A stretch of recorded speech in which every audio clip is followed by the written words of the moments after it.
play to win. Making sure I don't say this all again. Outside, you can never box me in. We play to win. Never follow, I came here to set the trend. Break them all if the rules won't bend. We play to win. And if you need the proof and check stats, I got the answers if you're trying to test that. I'm taking off, you can watch as I ascend. You can ask me how I do it, I just say we play to win. Aim for the stars, never settle for the moon. Spread my wings, all I needed was the room. Keep them guessing, see it's great when they assume. I play to win, I play to win.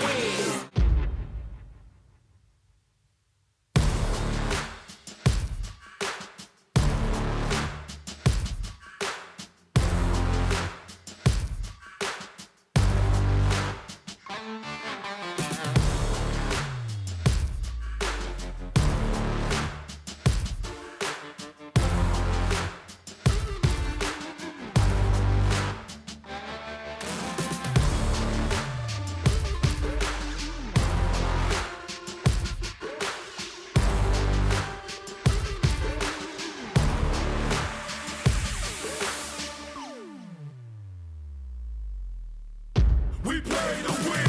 Making sure I don't say this all again. Outside, you can never box me in. We play to win. Never follow, I came here to set the trend. Break them all if the rules won't bend. We play to win. And if you need the proof and check stats, I got the answers if you're trying to test that. I'm taking off, you can watch as I ascend. You can ask me how I do it, I just say we play to win. Stars never settle for the moon. Spread my wings, all I needed was the room. Keep them guessing, see it's great when they assume. I play to win, I play to win.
Morning, everyone. It is indeed a fine day for some counter-striking action. Welcome to the Perfect World Asia League 2020, where, of course, we've ended week 2, day 6 overall of what has been a pretty keenly contested tournament so far. My name is Blair, and I'm going to bring you guys the action for the duration of the day, and of course, for the duration of the tournament as well. But before we get into today's matchups, we have a small little recap video which we've prepared for those of you who missed out on the action on the last day of last week, which is on Sunday. I'm being very precise with my dates here. So check out a video and come back.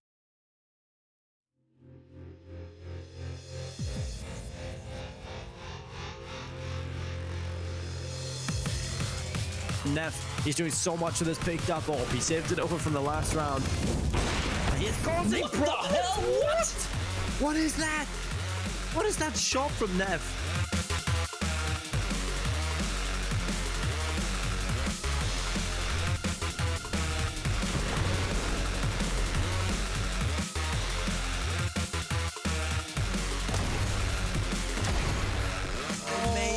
What is this? Ronan just walks in, he destroys them, he leaves them all over the floor.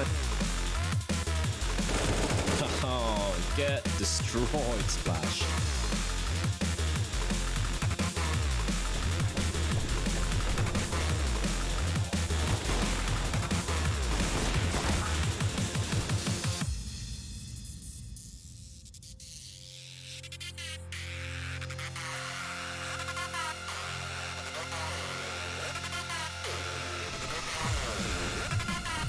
So PP, he's going through the smoke. I like this. I like the play. He gets, oh my God, turn around. Josage had no idea that he was there. Oh, I thought he got him. It was actually a nade. there we go. Vifa, oh my God. What is going on? This Deagle, he's just torn them apart.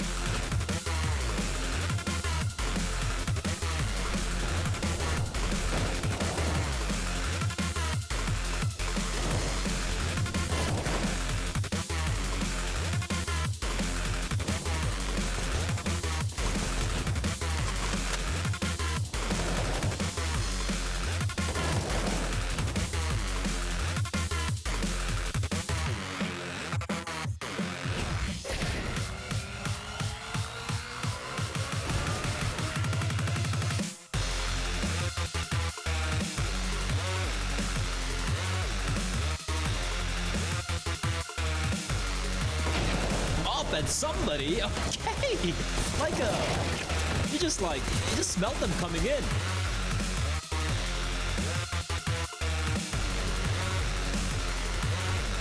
Jamyang having to do everything, and he gets a double blur. It goes down, Dan King falls, and now the defense is looking rough.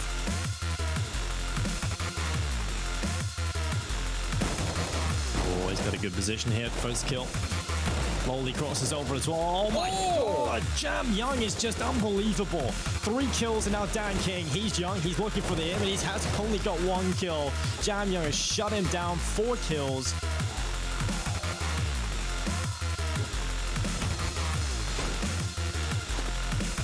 Druid Summer, oh my God, 3 kills on the scout. Summer just absolutely tearing them to shreds. Vici need this round, but Dan King, he's a sole defender here, doing a lot of work with the off and shutting them down. Vici, no hope anymore. That is a massive win for Tyloo.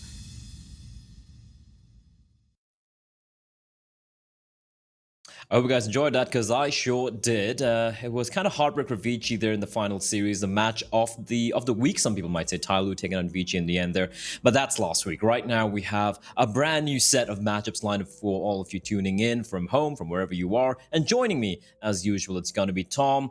We have, of course, Dinko, and we have Mitch. And gentlemen, it's not even 10 o'clock. I enjoyed that. Sure, Tom. But it's not even 10 o'clock, more importantly. How are we even doing this? Like, it's not even 10. I mean... Tom, how are we managing this? I know. Tom, how are we managing this? You know, just 10% luck, 15% will, something else, that one. Skill, 75% coffee, maybe? Yeah. And then 100% reason to remember the name. I think it ends like that, something like that. Okay. Mitch, anything better than Tom? I can imagine many things better than Tom at this time in the morning. But, you know, I won't go into Dinko's morning routine and what could be more we're bringing exciting. this up again. Here we go. It was 15% skill. That was it. That was the one. But Something which we all like, Tom. It's Yeah, concentrated power of will as well in there. But Yeah. yeah, It's more of a caffeine concentrates, I guess. Huh, go on. See, I don't need to bring the pleasure because Dinko's already done that. Well, I haven't had any pleasure because I have not really slept that much, Blair. I'm It's looking only when you forward to wake today. up. So you need sleep before you get a pleasure. All right, Dinka, good to know. We do have the standings for you guys as it is. We have the You updated guys. group standings. Okay, whoa, we have a beat button. I love that. Tyloo on top. Surprise, surprise. Vici coming in close second. Both the teams are tied for the first place earlier, but then Tyloo taking on Vici in the final game of the last day. Making them basically king of the hill. We have Invictus coming in third, the three Chinese teams up there. Tiger and Checkmate, the Mongolian duo, taking the fourth and fifth spot. And then beyond that, we have Zigma, the two Thai teams, and of course at the bottom three, After Gaming, Bren, and Huatsai. And Dinko, just a reminder, like for everyone, would be that the bottom four teams are going to get eliminated when it comes to the playoffs. So a lot to play here, every match matters compared to let's say the previous PAL, Yes. where out of the 10, only the top 8 made their way through. So it was much more lower stakes, right? Yeah, there's a lot more to play for. Every match kind of matters unless you're one of the top teams, right? Because if you've already won some of the important games, you should be feeling a little bit more comfortable. But I think in the previous PAL, the problem we had was that we already knew the two teams that were going to be at the bottom within the first week or two. So I think coming into the second week of PAL, we now have it open, right? There's a lot of teams that could go towards the bottom. Some of the teams you don't really expect either. They're looking a little bit weak. And we're definitely going to see some upsets this week. Going to see a lot of upsets throughout this tournament. But we should be seeing the teams we're expecting at the bottom. I think we're starting to see that maybe After roster is going to be down there. Sigma. I think we're definitely seeing a couple of teams that should be coming in those bottom 4 spots. Mm-hmm. All right, we do, of course, have today's schedule ready for you guys as watching from home, of course, and it's going to be some interesting matchups we have here. Invictus versus Checkmate. Invictus, I was watching a game yesterday, and they got battered by Vici Gaming. However, that was, of course, yesterday. Checkmate being the Mongolian surprise of the tournament. They've looked good, although the previous matchup wasn't that great. We have Huatsai, who are yet to get a single win, against a Bren, who have started to win some hearts and minds. Have been looking pretty solid as well. Then, of course, we have Vici Gaming, which is After Gaming taking place later on. Vici, who their form is looking spectacular right now, Tom. Almost taking down Tyloo, so they would be one of the favorites here. But let's talk about the first game of the day to start things off here, Tom. And let's be real, it has to be Invictus, right? They are a team who've looked very solid. Yeah, they got battered by Vici just a couple of days back, but even taking that out of the equation, Checkmate, they haven't really shown up when they've kind of built up expectations from us. It's kind of a weird one. Like, Checkmate, they beat Tiger, and we were looking at it going, hey, they beat Tiger. That's a big surprise. Like, they looked really good in that match. I was thoroughly impressed. And then they went on and played Bren and played some of the worst Counter-Strike we've seen in the entire tournament. So it really is 50-50 which team's actually going to show up. Obviously, they had the magical, like, flashbangs that just didn't work, and just silly plays, like running through smokes consistently. It didn't seem like they knew how to play Train at all. And then they went into an overtime match, which was an awful game to watch. Both teams seemed to want to lose more than the other, and they came out on top with that as they ended up going down 2-0. So it really does sort of worry me. Is Tiger just in a really, really bad spot, and Checkmate just kind of knew how they played and were prepared for them, and that will be the one match that we kind of look at and go, yeah, they tried for that one, and then the rest they were just kind of trash. This game, they're up against an Invictus who, okay, sure, have definitely had some slip-ups over the last few days, but they are still one of the top teams within this tournament, and getting banged out by Vici wouldn't be the same as losing to Checkmate. And Mitch, I mean, you have to agree with that, right? Losing to Vici, yeah, sure, they got completely destroyed, but they're a team who, I don't know, like, Bottle is showing up individually, but as a team, they seem to be lacking the cohesion, which we did see in previous PAL. Yeah, I think we've seen a couple of warning signs, really, when it comes through for the Invictus lineup. Checkmate's going to be a much easier opponent for them, obviously. I really don't think that they'll struggle too much against these guys. I don't think they should struggle. I mean, look, Checkmate have looked... When it comes to the the bottom 5 teams, I think Checkmate have looked like the best one out of them. They've definitely played the most structured Counter-Strike, but I don't think they've got the firepower to overwhelm the likes of Flying, Destroyer, and Viva the way we've seen them play a lot of the time. But yeah, I agree. For Invictus, it has seemed like we've been leaning more towards individual performances than what we'd come to expect, a little bit less than the other top teams, but definitely still to some extent from them in the previous PAL. Well, one thing I got to talk about as well, Dinko, when you speak in the Checkmate lineup, are the other players they have, right? And we have been impressed with a couple of these guys, especially three names coming to mind. Number one being Techno 4K, or Techno. The kid is insane. 16 years old. Coming in as a stand-in after his teammate Kane broke his hand celebrating their qualification to the event. But apart from him, Kaz has been spectacular with the AWP, and even Blitz having some pretty pop-off moments in their game so far. So yeah, as a team, they've been kind of hit or miss. You know, they've had a good games and some bad, some pretty terrible games. But individually, this team seems to have some pretty cool players. Yeah, they definitely have a lot of players that you can talk about, but the consistency is not quite there for a few of them when you come into it. I think Techno is obviously the standout player, and he's the stand-in, which is the weirdest part. So yeah, I feel like we've seen a good face for Checkmate in the first couple of days, but when they came into the third day, the third matchup, that's when we started to see some of the weaknesses, and we understood why they haven't been in all the previous pals. They haven't been competing at the top of Asia because they don't have the experience quite yet. We didn't even know the players coming into this event, right? So they've made a good first impression, but it's finding the consistency that they're able to compete against every team in this region. And we've seen flashes from the whole team. But yeah, I feel like they definitely have good signs in terms of the fundamentals of Counter-Strike, which gives me hope for them in the long term. Because there's a lot of teams in the Asian Counter-Strike that just don't have any of the fundamentals. And so moving forward with the lack of fundamentals and just individual skill gets you so far. But this team have a good mix of having some young players that could potentially be stars in the region, but they also have the system to play with. Of course, I do believe we have a little bit of Invictus Gaming, some of the players here, and we can talk a little bit more in detail about them. We touched upon Bottle, we touched upon Destroy. I mean, mainly we touched upon Bottle, but the two players, Tom, for me particularly, who stood up for this team is, once again, Flying. Just a sheer force of consistency, and then we, of course, have Xiao Sage just doing what he does best, being an in-game leader at the same time, you know, fragging pretty well. But Viva has become a little bit more consistent, and I feel like that's a very good thing for this lineup.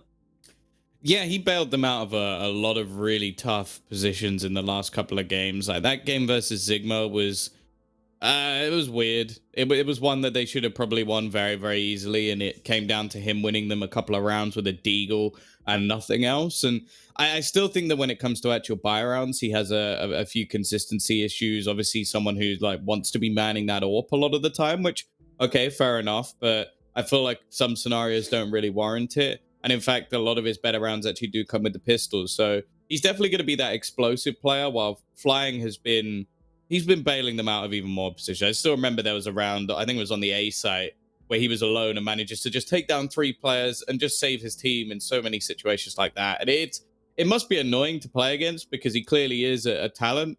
The only thing is, if this team continues to sort of slip up versus other rosters, I do wonder if either they're going to have to make a change or if he'll just move up. Well, we're going to be hearing a bit from Invictus Gaming themselves. It seems like we do have an interview from them, so let's check it out.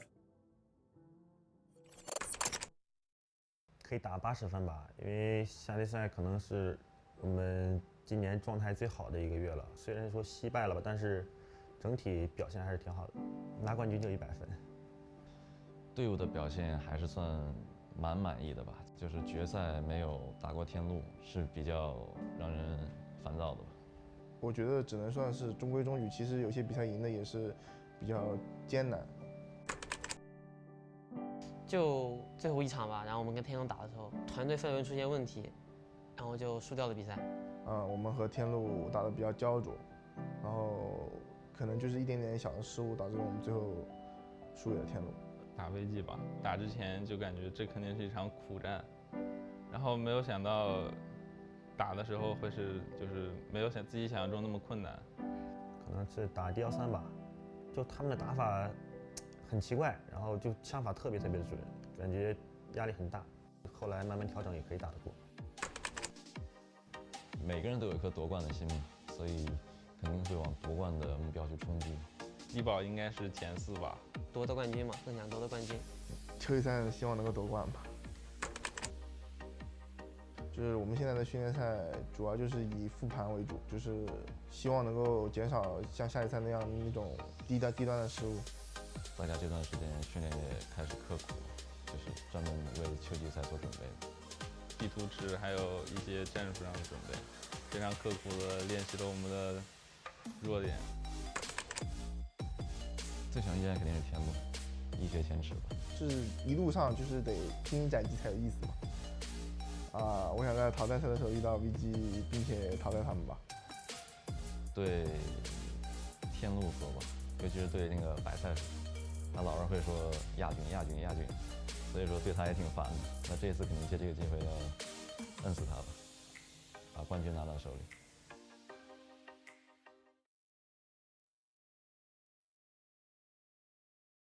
Well, I mean, that was a pretty interesting video. A couple of things which stood out for me, Dinko, would be the fact that they're now actually watching demos, the scrim demos, which is an improvement. You want to do that. You want to watch demos. It really helps play better Counter-Strike, Dinko. I mean, yeah, 100 Thieves didn't do that for a long time, right? So it's definitely something. They still want stuff, though. Yeah, they still want stuff. I guess it really hasn't helped much when they've actually started watching demos. So who knows? Their coach is meant to go to Valorant, so obviously not working at all. But yeah, I think Invictus definitely needs to look at the demos. I think there's a lot of things they can improve on. But that hasn't really helped just yet, Bless. So I'm not too confident right now in Invictus going on to be able to beat the top teams just at the moment. All right, we do want to touch, since we have a little bit of extra time, I want to talk a little bit more detail about the map vetoes. Now, who do I go to with the vetoes here? Let me think here. Patty, Mitch. Is she around? Is he around? I don't even know what gender he is, or it is. I'm feeling the connection. It seems... Yep. He's here. Okay, Patty, what are the maps? He says he's feeling a mirage being let through, but he doesn't think they're gonna pick it. He thinks they're gonna let it through, but not choose it. He says Inferno. He says Invictus have been looking good on Nuke, and then something about having to dust it off. Wow. Too much dust over there? As he said, too much. Dust 2.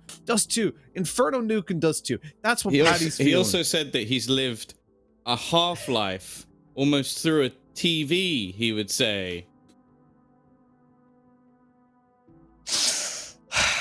I don't know. I don't get paid enough to deal with you guys. But anyway, here we go. We have the map vetoes for you gentlemen.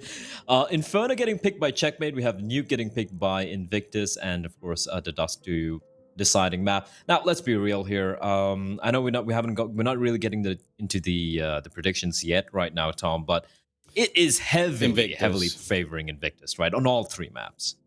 Yeah, well, if you're picking into one of your opponent's best maps, that's always going to be something that it sort of shows that you are the underdog. I think the Invictus definitely have a better map pool.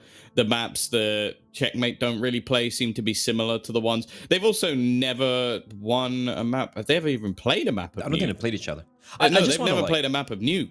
Like, Checkmate. I just want to point out one thing, though. I mean, you look at Inferno and Nuke. The thing is, and we've spoken about this many a time, is Invictus's CD side, especially the B defense and Inferno, it does come down a lot to individual heroics to kind of bail them out, right? So that is something maybe Checkmate could... Well, fair enough. But that is something they got Techno there alone. He just has to kill everyone. Like, there's even worse. Would you have banned, if you're Checkmate coming into this veto, would you have banned Vertigo after the performance by Invictus? No, of course not. That doesn't make any sense to me. Why would you ban that out? Like, why would you not ban Nuke? Exactly. Like, that was a really weird approach to the veto. Like, I'm scratching my head because you saw Invictus play uncomfortably on Vertigo, and okay, there's a decent chance that they'll pick it versus you again because they want to get their practice on it. But I think you stand a much better chance there than Nuke. Like, it's a map that they've played 16 times over on Invictus. Sure, they suck on it most of the time, but they're damn better than Checkmate. I don't know. That was a really odd one for me. And also, if you look at the teams that played out 16 times, 7 of them were against Vici. Yeah. and almost every single really time close. was 16-14, 19-15, very close match. So yeah, I have to agree with you, Mitch. This doesn't really make too much of sense. And also, if you look at Vertigo, Dinko, it's a map where right now in Asia, there doesn't seem to be like one best team on Vertigo, right? Sometimes you'll see Tyloo smashing Vici out, and then you'll see Tyloo losing it to some comparatively unknown team from China. I think when you come into Vertigo, the Asian scene, it's all about just who's showing up on the day on an individual level. I don't think anybody has any idea how to play it properly. I don't think anybody approaches it the correct way. I mean, we look at European CS as the landmark to take a look at how they form on Vertigo, and it's not really anywhere near what the Asian teams bring to the table. And so Vertigo is definitely one of the maps that's open for everybody, and I think that's what scares people to go towards it, right? Because you don't know what to expect going into it. Either you're going to be confident, you don't actually realize that you're this good on the map, or you're just going to get banged out. So a lot of teams are avoiding it just because they don't know how to play the map.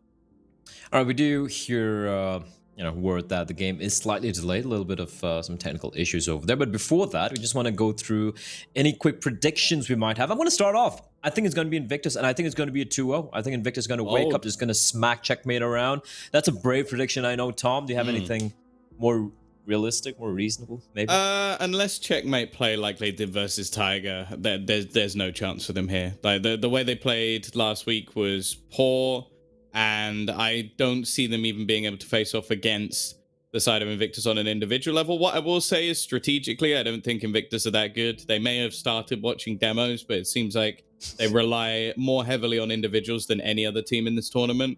And that's including Huatsai, who literally only rely on individuals. I've not seen anything from Invictus where I'm like, wow, that was really strategically a good round. I'm going, wow, Flying's killed everyone. Viva's killed everyone. Zalsage's killed everyone. Especially on Nuke, like, they didn't, even the matches where they came really close against Vici, for example, they didn't look good. It was just that they had these individuals on the CT side, and then they couldn't do anything on their own. Like, how many rounds in a row was it they lost? Was it something like 12? It was something stupid where they were so far in front and then just let it all slip away. So I don't have a lot of faith in this team, but at the same time, I have even less in Checkmate. So I still think they're going to win 2-0. All right, Mitch, quickly. Has to be Checkmate, right? Yeah, 100% Checkmate. 3-0 in this series. They're so good. Now, I think Inferno's a little bit weak for Invictus, but it should be like a decently close first map. And I think they'll just bang out Checkmate on Nuke. All right, Denko, I'm assuming you're just going to toe the line with the rest of them. Yeah, Invictus just too good individually, just much better than Checkmate. So I think coming into this, you can't not predict a 2-0 for Invictus. All right, there we go. 2 O's all around for Invictus, but we do have to go to a very quick break, ladies and gentlemen. It seems like the game is about to get ready. It's almost ready. There's a little bit of tech issues, some couple of snacks which need to be ironed out. But after that, we're going to be, of course, jumping in straight into the game. It's going to be Invictus versus Checkmate coming up here. First game of the day of week 2 of PAL 2020 Fall. But before that, a quick break.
It's time for some beautiful Counter-Strike, Tom.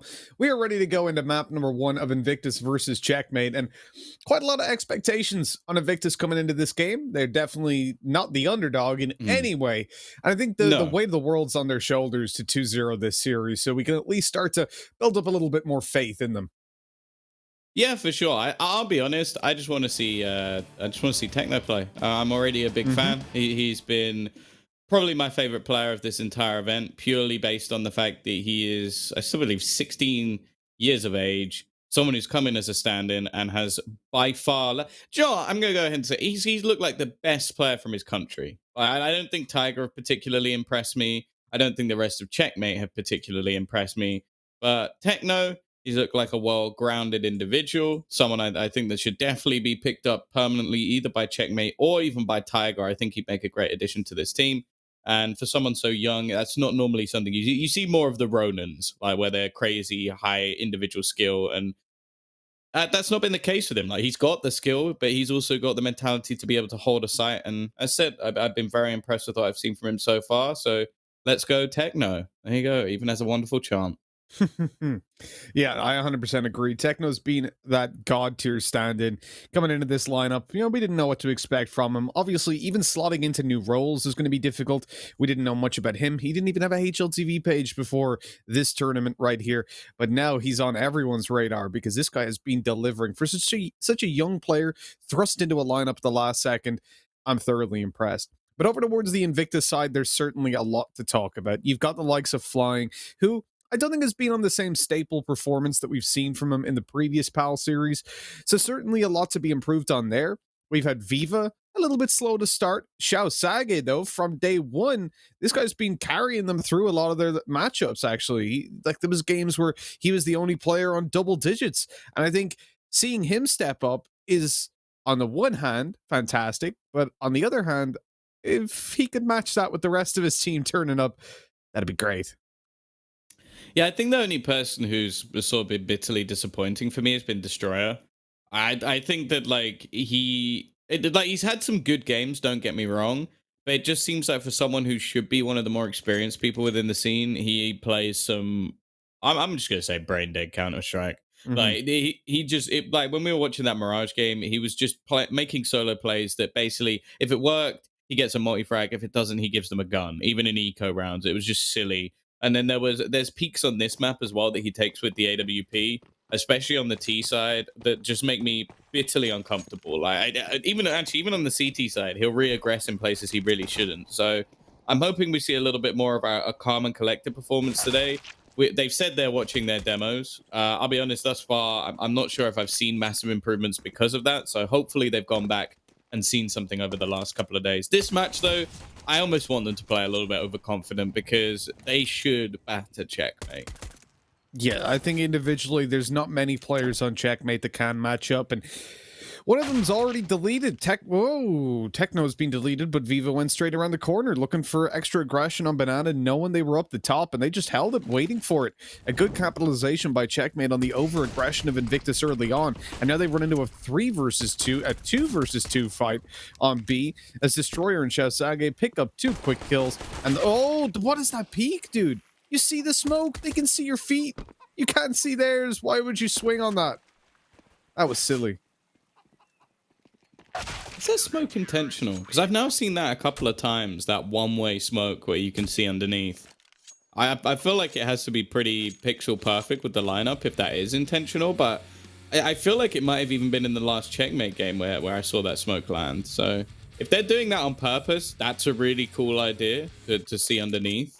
If not, then of course it's not quite as impressive. But yeah, decent pistol round for Invictus. Not necessarily on the way that they actually played it, but just on the fact that they're better. And that they got some headshots through smokes. Like, as you sort of mentioned, the Viva's peak was audacious, I think, to say the least. And then the same from, I think it was Xiao Sage as well. So they get away with it. They win the round quite comfortably, but these are the sort of rounds where you kind of look at them and go, would that have worked against Tyloo, or would that have worked against Vici? And the answer is probably no. Yeah, 100%. It's not the kind of play you can rely on at all. And immediately you're seeing exactly what we're talking about in terms of the loose decision-making over on the Invictus side. Now, as you said, Tom, you want to see them play loose and confident, but I think there's a line, really, between loose and silly. In that previous round, we crossed well and truly over it. In this one, immediately Destroyer's been taken down, but at least there are kills returned. As we've seen Kaz fall, Techno and Blitz lit up quite heavily. And it's, the only thing I will point out is that Shosaga's mouse was disconnected. The only thing I'll point out is the SMGs. There's a lot of them, Tom. There's too many of them, let's be honest. They came in with, I think, 5 of them. And don't do that if you're playing at home. Now, it's Inferno. What are the angles they're taking with them as well? Like, I'll be honest, I don't actually mind this many SMGs. I don't think it's perfect. I think maybe having a couple of rifles is still the standard and still what I want to be seeing. What are the angles they're taking? They're taking, like, one of the angles, it never came into play in this round, but they were holding from pit to shore with an MP9. Like, it can tap, but why would you hold there? I think they're going to get away with this round, though. I'll be honest. Bottle, he's already on 3 kills. He's been saving them here. Okay, he just goes wide, swinging into the site. He's got flying. Eventually looking to clean things up. He's got a kit. He just needs a bullet. They're going to get away with that. And with that many SMGs, although this isn't a good round, it's an okay round because a couple of the players will have made a lot of money. But yeah, that said, I don't necessarily disagree with the weaponry choice. I disagree heavily with the positions. I think the only position where I think that the gun actually made sense was Xiao Sage's, and he was asleep. Yeah, well, 100%. Yeah, something that Taco said, though, coming into this kind of economy update when we reached this stage, was that it felt like if you invest this heavily into SMGs, you cannot die. Because look at the money. Any advantage that Invictus built up, economically speaking, is gone. You need them as a bonus round. Exactly. Basically. Exactly. And you do not have that, having lost 4 players. So the buy itself, it puts some conditions. And the conditions are that you don't fall asleep in Banana, you don't take long-range duels and get deeged. And unfortunately, Invictus came through, and they did exactly that. They gave every opportunity. Thorin's video talking about how the current meta is the deny the plant meta. Because currently, if you get a plant down in any of the early rounds, you get buys like this, where they're coming in with the same amount of rifles, even though they just lost a round and had fully invested in the last one. Like, that bomb plant changes everything. And now Invictus, they're under real pressure. So I agree with them. I think, obviously, there's more nuances to it than just that. But the bomb plant has become almost too valuable in the game at the moment. Mop, Bottle. He takes the fight. Oh, okay, Destroyer. That's not what we wanted to see. Everybody's just peeking out. They're not hiding at all. They're not taking passive positions. They're just facing every duel that they can. That was 3 players, each taking an individual fight. Like, there was no crossfire there at all. Madness. One of the players is low. Beaver pushing him with an MP9. It's interesting he's pushing first, considering his teammate could potentially find a pick with the rifle before he actually looks to go in. AK on the ground. I'm sure he'd love to retrieve that. Instead, for now, just stick him in. There we go. We got there in the end. But it seems like at this point they're just looking to save. And yeah, I'm definitely not convinced by their crossfires we've seen so far. Like that. I don't really know how the last 2 players didn't sort of combine at least a little bit when they were both facing the same way, but whatever it was, they didn't.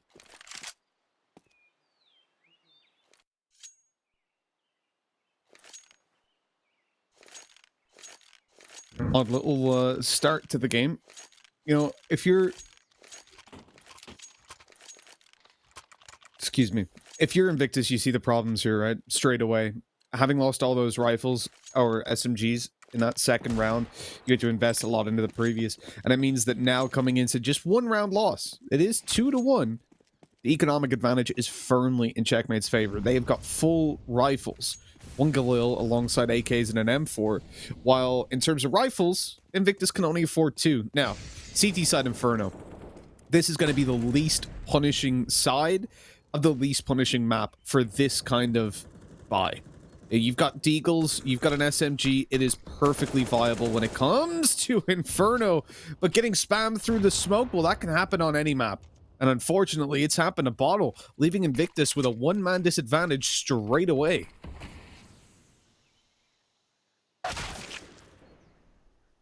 Well, Destroyer is going to try and rear grass, and he's caught out by Kaz.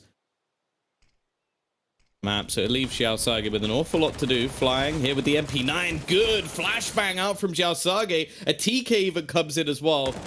Now he needs at least another kill, and he's going to get it. One man standing, and it will be Kaz.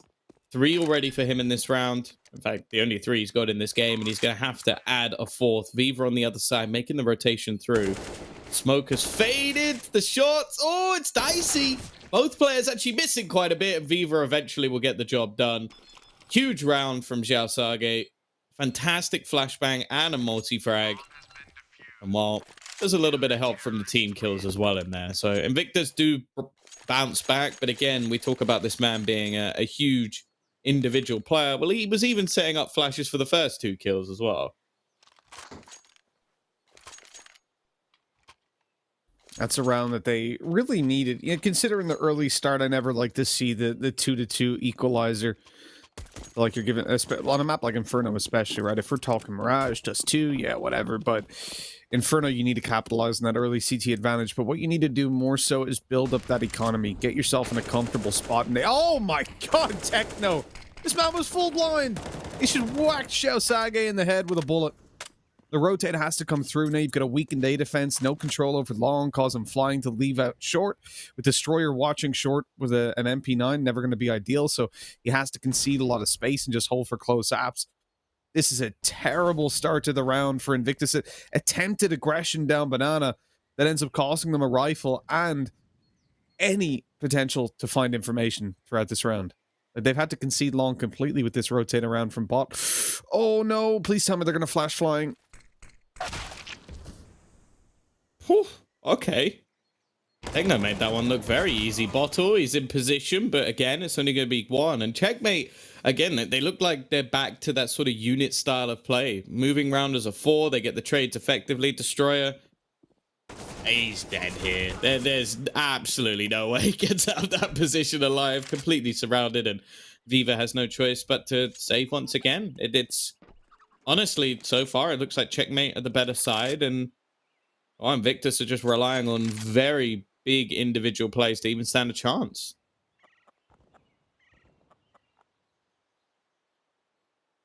That's a very concerning sign straight away. And I mean, it is what we obviously were worried about coming into this, because we've seen this be a problem again and again, but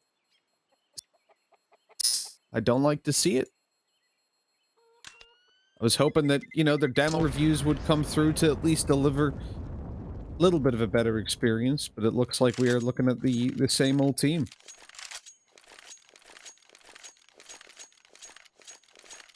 You know, Tom, in this position, it feels like a lot of the time, even you look at that push by flying on short, I'm almost driving them to do the right thing, to flash that player around the corner before he just wide swings, but it seems like it just never happens. They play this consistent style. They did one flash in the last round. They did a flash. It's better than most teams. He didn't blind his teammate on the way. Very, very true. Maybe that's what they're worried about. Flying actually knew to look away from the flash, which that's next level stuff, Mitch. Like, you ain't seen that before. But I feel like, you know, you're going for that late round control. You've nothing on mid. You haven't spotted it for 20 seconds. You want to peek through. Chances are you could be looking at an op there. Now, in that early stage of the game, unlikely, but you could definitely be looking at an AK as he was. And if you just pop a flash on that corner, flying swings, Techno would have pulled back on middle. There would have been 3 players that couldn't react on short, and a potential 2 or 3K for flying for free. You could even probably get out of there alive. Instead, he peeks into an AK, gets one tapped, and now there's one player with an MP9 defending the A site. I just feel like we're so consistently in this position where it seems so obvious what they need to do when seizing that kind of map control, and they just don't. Again, the round before, they pushed down Banana. Where's the flash for that player peeking? You know, why is he not jump spotting? If you're not going to use any utility, jump spot first and see if they're already up. But instead, again, it's just this very loose style. Well, at least in this round, they managed to get a kill. Obviously, more of an eco position, and Viva only goal here is to try and save, especially with flying having less money. Same with Xiao Sage, actually.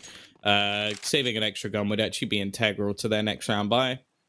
And it is going to be scoreline equalized. Checkmate, again, off to a good start. Maybe just having a bad day at the office at the end of last week. But realistically, starting to get a bit worried for Invictus. Sure, we haven't seen the AWP just yet, but that's not going to be coming in this next round anyway. And to be honest, with their loss bonus not being fantastic, I do wonder what sort of buy they're even going to be able to bring in. Flying so low on cash, Destroyer not even in a great position, Xiao Sage 3,400. This looks like another eco round, but they might just try and juggle the weaponry and give it a go.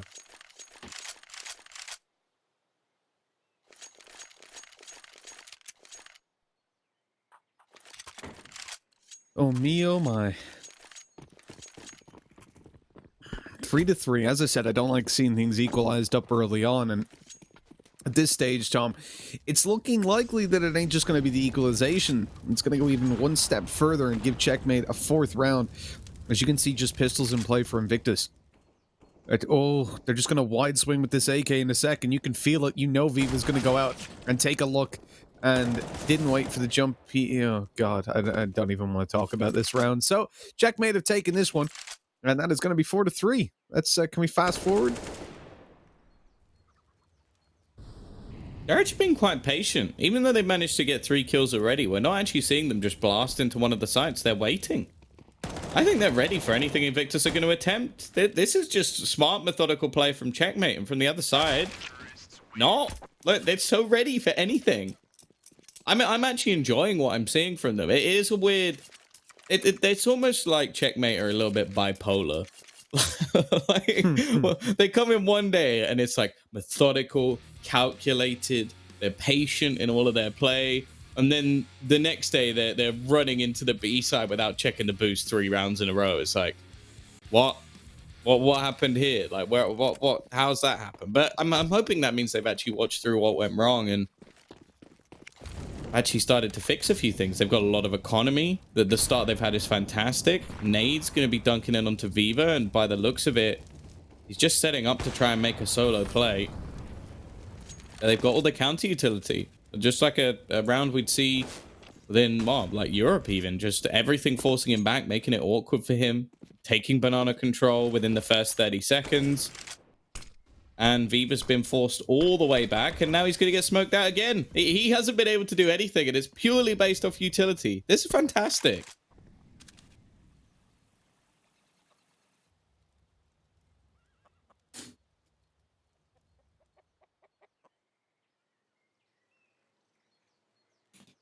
We're enjoying watching Checkmate, but I can't say the same, Tom, when we swap over, you know?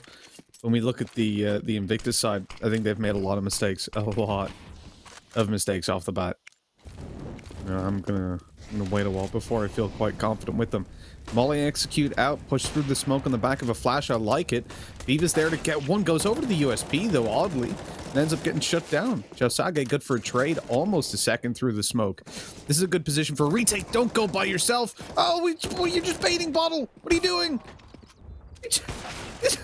What? It works, Mitch. Look, it's tactical. Why was he, like, he went to peek, and then his teammate comes along and he's like, oh, we're only allowed peek 1 by 1. Well, what was he doing? He just tucked in.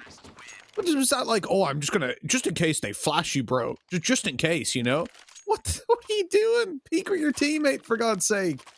And as well, he waited until the second that he died to swing. It's like, what is going on? I did say that we've seen Invictus make a couple of mistakes. Well, you know, there's a few more for the tally. But they won, Mitch. What do you mean? It was a good play. I wish they lost it. I really do.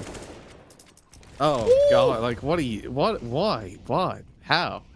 Why? What's happening? What am I watching? They just... Were they going to nade down mid and they just didn't throw any nade? I don't know. 2 people peeked that as if they were going to throw nades and just didn't. Kind of ran away. And the troubles in their life. Oh. I'm so confused, Tom. I don't know what I'm watching. Asian Counter-Strike, Mitch. We've been here already. The 5 days through. Plenty more to go. Techno going to be leading the charge. I like that they put him into almost an entry frag position. He's going to spot the man on the site, get rid of Bottle. Again, Crossfire's not really there and flying. He's tough to remove from this pit, but when he's completely surrounded like this, it all becomes too easy. The funny thing is although the B site have definitely made the more questionable decisions, the A site has been atrocious. Like, have they held it? Like, it just seems like B, they're not necessarily playing like well in terms of their crossfires and as a team, but they're just playing well individually to spray down these multi-frags. Whereas the A site, it almost just looks like they are 3 separate entities. Like, it reminds me of a game of Civ where there's like this small island and they put 3 different civilizations there. And it's like, although they're technically trying to battle versus other regions as well, those 3 are the ones that are completely separate. And that seems to be the case. Like, there's no teamwork there at all. Like, one player takes a fight, the other player can't trade. Then the other player is in the site. No crossfire there, no possibility of a trade. So then he dies, and then it's just flying going, well, maybe I should have helped out my friends. As he just goes down as well. It's a really weird way to try and play the CT side of Inferno. And that's the thing, that is what we talk about. Like, this map is all about utility, team synergy, crossfires.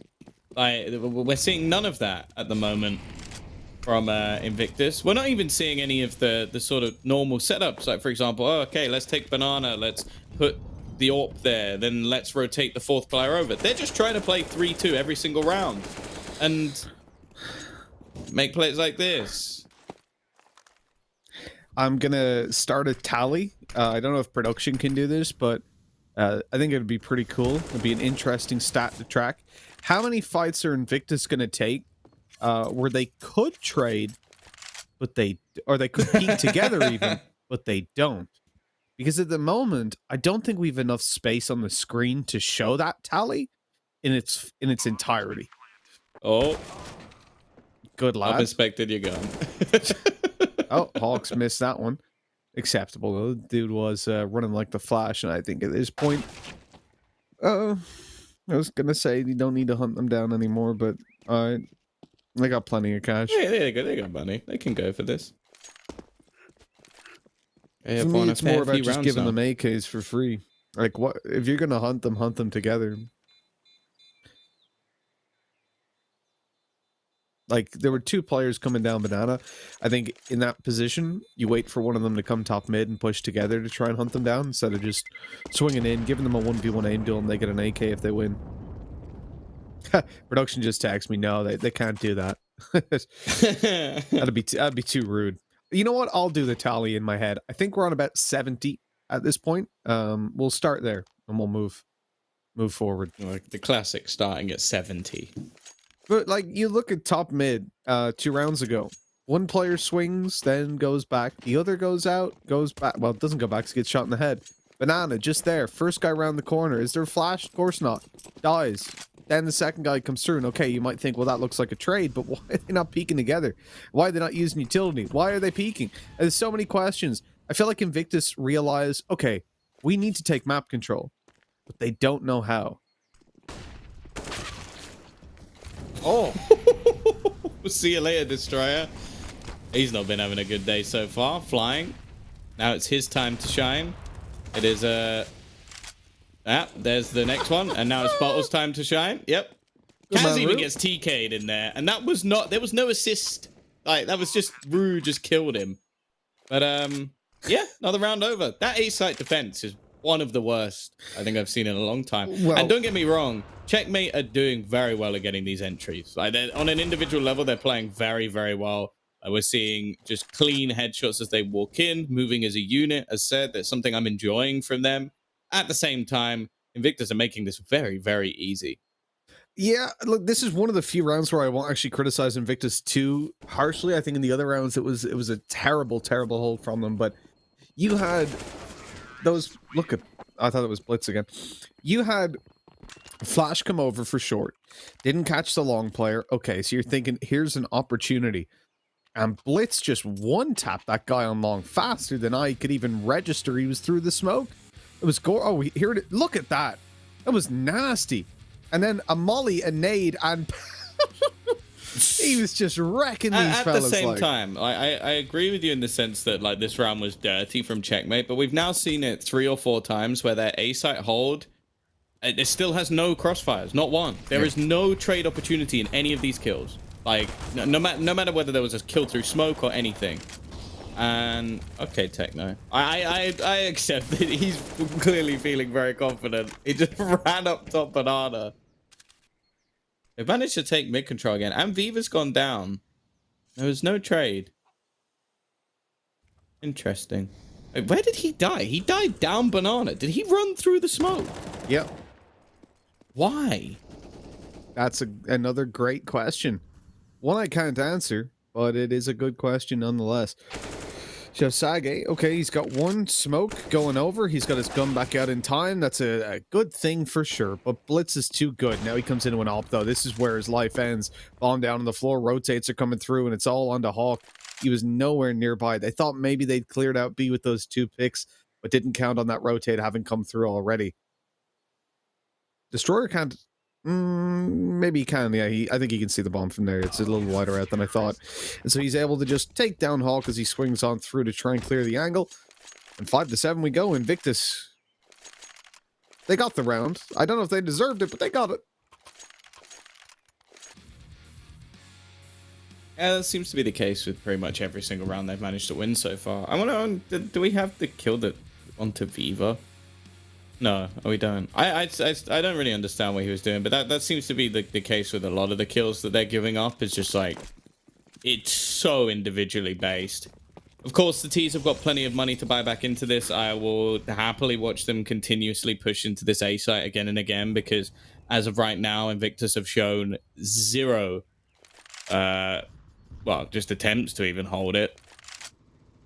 It's disappointing to me that even if you just had like a player on site and a player on balcony, you'd probably have a better crossfire, or even just peeking from the pit. Shot is connected, but again, middle control is gathered. They're going to be running through the Molotov. That is bold, and the bomb's been handed in. This time, they actually have somewhat of a crossfire between pit and the site. And look how much better it works, Mitch. It's a miracle. It's a Christmas miracle. You know, I've started seeing people sell Christmas stuff, so I can call it a Christmas miracle. Hawk. 1v2, turns away at the wrong time. And there you go, Invictus. Who knew that playing as a team can win you rounds? I did, but... Well, yeah. they didn't. At least they're learning, though. That's the important part. That is so infuriating, though. The one time that, like, literally I was sort of... oh, if they played balcony site, instead they played below balcony and site. And then they're just nice little crossfire. Works wonderfully. Every other round, it was like, I will hide in pit, I will hide on the site, and I will aggressively peek arch. It's like, no. Like, you're relying so much on just one player getting picks. It just doesn't make any sense. Just hold as a team. And the fact is that they managed to make this many mistakes and still get 6 rounds. Now, I would hope that Checkmate would be able to pull it off on the CT side, but realistically, I don't believe in that. Like, I think that they rely very heavily on Techno on that B site, which is a tough place to hold. And then the rest of the team like to try and play these gamble 4-player rotations onto A and rely solely on him. So I think if Invictus have seen anything of the match before, which, you know, they said they're watching demos, Mitch. They said they watched demos, so they said they watched their demos. Yes, that is true. And they probably haven't, but... they should. So they should know exactly what the guys at Checkmate are going to be doing, especially after they played literally a few days ago on this map. So either that or, you know, other than that, it could just be that people lie in those videos, but maybe not. I don't know. Yeah, I don't know how much faith I have in Invictus's prep work. Considering what we're seeing, look at those nades, man, flying second time. He's just being wrecked by them, but they don't expect bottle in the corner. Only good for 1. It could still be a bit of a surprise play, this early flank from Viva, but he's been spotted out, taken down. Blitz again. He's been playing really solid. We mentioned him in the pre-show a little bit. Obviously, we give a lot of props to Techno for plays like that, but as the god stand-in coming in, I think he definitely deserves it. I think Blitz has been impressive as well because this guy's entry fragging and he's doing a damn good job of it. Tied up on kills with Techno, who's usually the guy coming in to trade him. Do you know what I've realized? You can't trade a guy that's not dead. Checkmate are prepared for this game, Invictus or not. That's what this is. Because Flying has died every time he's played Pit. And he's still playing Pit. And they're just nade stacking it or pre-fire headshotting him. Like, just stop playing there. The round he played mini Pit, he is in a decent crossfire and they win the round. And then he goes back to Pit again. And they just nade. Like, it just doesn't make any sense. I don't know why you would go back there. It hasn't been working. This round he's going to get more aggressive into the apartments, but they've already lost Viva on Banana. Checkmate using their utility well to just cancel out any aggression that's being attempted. And now they're going to go pushing back here. There's a bit of a slow trade. And oh, there's a TK in there as well. It doesn't really matter too much, though. They've got the B-site firmly under their control. It looks like Checkmate are going to get themselves a comfortable bomb plant, and realistically with a Deagle and a UMP trying to retake this without a kit and only 2 nades, I don't believe. Second time now that we've seen Rue take down Kaz. He must have said something behind the scenes that Rue didn't like. Oh, nice little peek by Rue. Now he is wrecking phase. 3 kills this round, 2 enemies, and Blitz finishes this one off. That is 9-6 in Checkmate. One hell of a good half to start things off on their T side. And for Invictus, I expect them to play a little bit better T side. I think there's much less responsibility on their shoulders. Checkmate can't really get a finger on the pulse quite as easily. But at the same time, that was abysmal. And I said, obviously, earlier on that I expected this to be a very close game, a very close map specifically, because Invictus, they kind of suck on this map. I really don't see any way to favor Checkmate on Nuke. I don't see any way they take that game, but from what we've seen of Inferno so far, this is somewhere, if I was Invictus, I'd be even considering deleting this from my map pool because they just have no idea how to play this.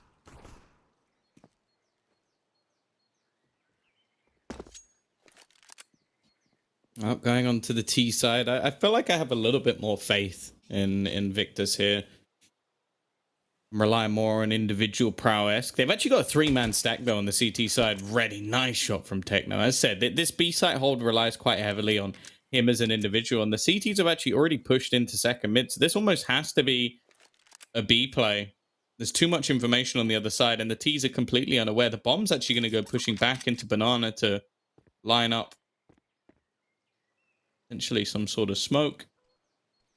They are going to go pushing in off the back of their utility. As said, there's 3 players here. This flank probably won't play any part as they are getting absolutely slaughtered. Rue, Techno make this look very easy, and Viva just trying to buff his stats a little bit. It's 10-6. Nice pistol round. And again, it seems like they're prepared for anything Invictus are going to be bringing at them. And that's the one thing you have to sort of talk about when it comes to underdog teams. Now, the match that Checkmate lost was to Bren. Do I think they went hard in depth about how they're going to beat Bren? Probably not. Do I think they prepared for the likes of Tiger? Do I think they prepared for the likes of Invictus? By the looks of it, yes. And when they do, it seems like they're a far better team. It's sort of reminding me of like a flip side level team. Like on an individual basis, they're not great, but it looks like they put in the prep work to beat some of the top tier opponents, and potentially about to be causing their second upset of the tournament. You also need to give props to Checkmate as well for having the agent skins. I think they're one of the few teams that have been doing this right. You're obsessed with this, aren't you? Dude, absolutely. Even if you play default agents, there is variance in them, right? So you could see 2 guys over towards the B site, see a separate model then for the third one, you realize, hey, 3 here. So the fact that they are literally playing identical agents is it's perfect. That's what I want to see every team do. I think it's such a basic thing. It's like coming into a game and having the right M4 equipped. You just need to do it. It's SMG up close. Techno! Oh no! The block came into play. Destroyer went around right up in front. Oh no, it wasn't Destroyer actually. It was Bottle that ran in front of Destroyer, tanked a bit of damage, and gave an easy double kill to Techno. They're right back in this round. Invictus now in a 2 versus 3. Rue, he didn't get anything done. Oh, the scary thing is a rifle for flying. As said, he's not really done too much so far. That's so aggressive from Xiaosage. It was a 2v2. That wasn't needed. He clearly feel like he had to make a play. And when you got this man behind you, I guess it doesn't matter. Invictus, we've said it once, we'll say it again. They are winning rounds purely based on individual skill. And that is it. There has been little to no strategy in the way they've been playing. You could make an argument that maybe they're saving strats, but at this point, I've not even seen just like basic crossfires. Flying bails them out, but yeah, I'm not sure why they didn't just play more passive there. Like Xiaosage just tries to aggressively face with a deagle in a 2v2. No reason. By the way, just seeing there, so the T side perfectly exemplifies what I was saying in the previous round, because you can see that they each have different colored tops. Ooh. It's a small point, but it's one that's important nonetheless. They've only got pistols for checkmate at the moment. As we said, they can be quite dangerous when it comes to Inferno, and previous round Kaz got spammed through a smoke. This time he's out for revenge with a wallbang headshot and another rifle potentially to be retrieved. They should be able to go forward and get it now they've cleared out apps. Please. Oh, it's Hawk. So wait, why is no one getting the rifle? What? Guys? Just an SMG, but still. Don't need it. Nice shot from Rue. And he's still going to be sat in the corner. His teammate actually just hiding behind the smoke. He doesn't need any help. He's going to get a second one. Xiaosage, I'm not even sure what he just killed Kaz through the smoke. Flash, stun. Second left round onto row. Hawk. Blizz. Oh. Wrap around from Blizz is enough. It's left onto flying again. Attempt 2 at the same clutch. And this time, Blitz will win it. It is a bounce back from the side of checkmate. There is no victor just yet as we get back into this sort of early round skirmish. And, wow, for checkmate, this could be a really big turnaround. They're now 11-7 up. We've seen an atrocious game from Beaver. And as of yet, the T's are yet to really build up any proper economy. They can go for a buy in this round, but it would be a pretty sucky one. I'd like to see them just play the eco and get themselves a proper buy in the next round. Yeah, I 100% agree with you. I think this is a round where you have to just take it on the chin, come in and accept that you're not going to be getting all too much done, well, realistically.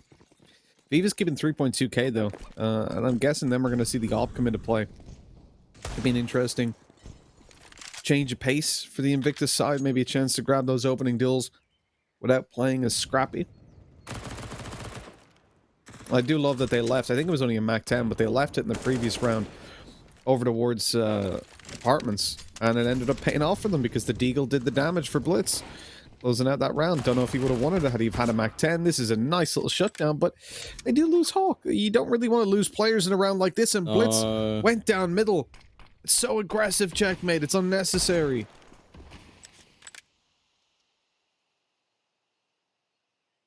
And now the T's are going to try and work out how to try and split this defense. Techno's going to be left alone. Uses USP. We'll just get out of there. Not taking any risks. As said, for someone so young, he definitely is calm and collected, just trying to buy time, sat in the corner, playing a close range angle, waits for his teammate. Smart stuff. Could have tried to be the hero, didn't bother. 12-7, checkmate. They're going to clean that one up eventually. And now the T's can come in with that 4-buy. But this has to now be a start for Invictus on this T side. They've let their potential comeback slip once already. They can't allow it a second time. Yeah, this is it for Invictus. If they lose this one out, I think the map is completely out of their hands. Checkmate will have it shut down. Because even down to they'll build up a lot of fiscal security, and at that point, getting back into the game is difficult. Kaz, this is such an aggressive play. This man always dies through smokes. I have no faith. As soon as there's a smoke in front of him, I believe he's already dead. Luckily, though, those nades are going to keep them back and burn up a little bit of utility on the T side as well. They concede control. They're going to go back in for this. There we go. Okay, Techno's going to be spotting it out for the duration of this round. A much better jump spot than what we've seen in some of the previous games, Tom.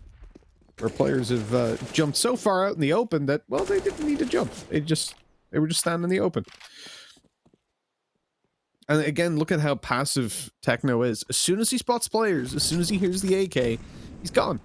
He's doing his job. He's getting the info and he's getting out. Doesn't need to play for the kills, which again is very unique for a stand-in in this region, because this is your chance to prove yourself, to come in and individually dominate. And instead, he goes for something that I think is much harder to spot, because a lot of the time, I believe from what I've heard, people in this region tend to just consider your scoreboard.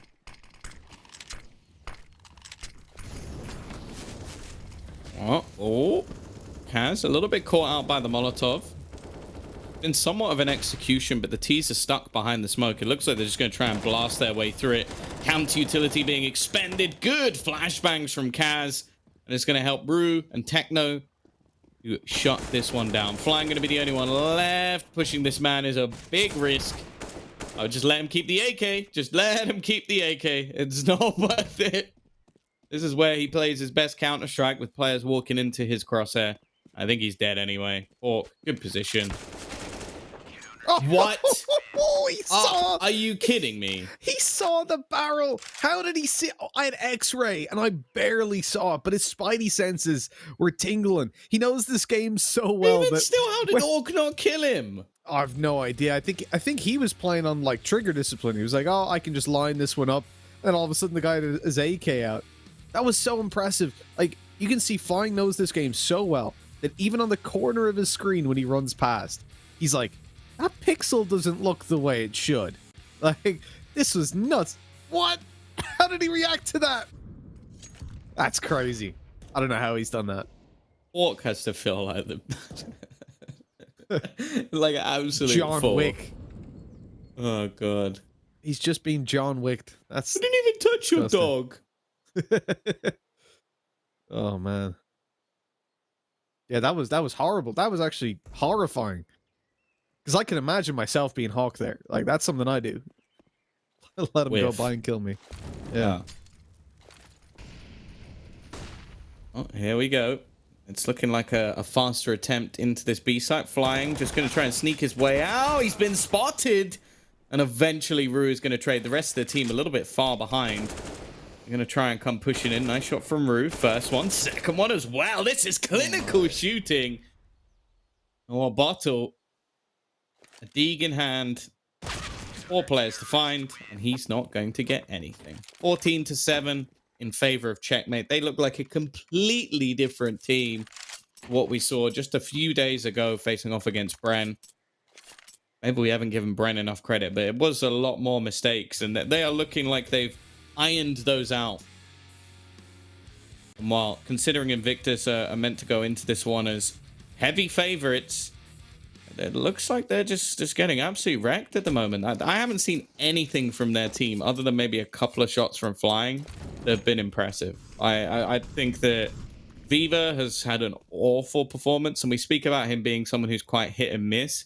And even mentioned the last time they played Inferno, if it wasn't for him bringing them 2 or 3 rounds with just Eagles, they wouldn't have won it. Well, I think this is what's happening when he hasn't brought them those rounds.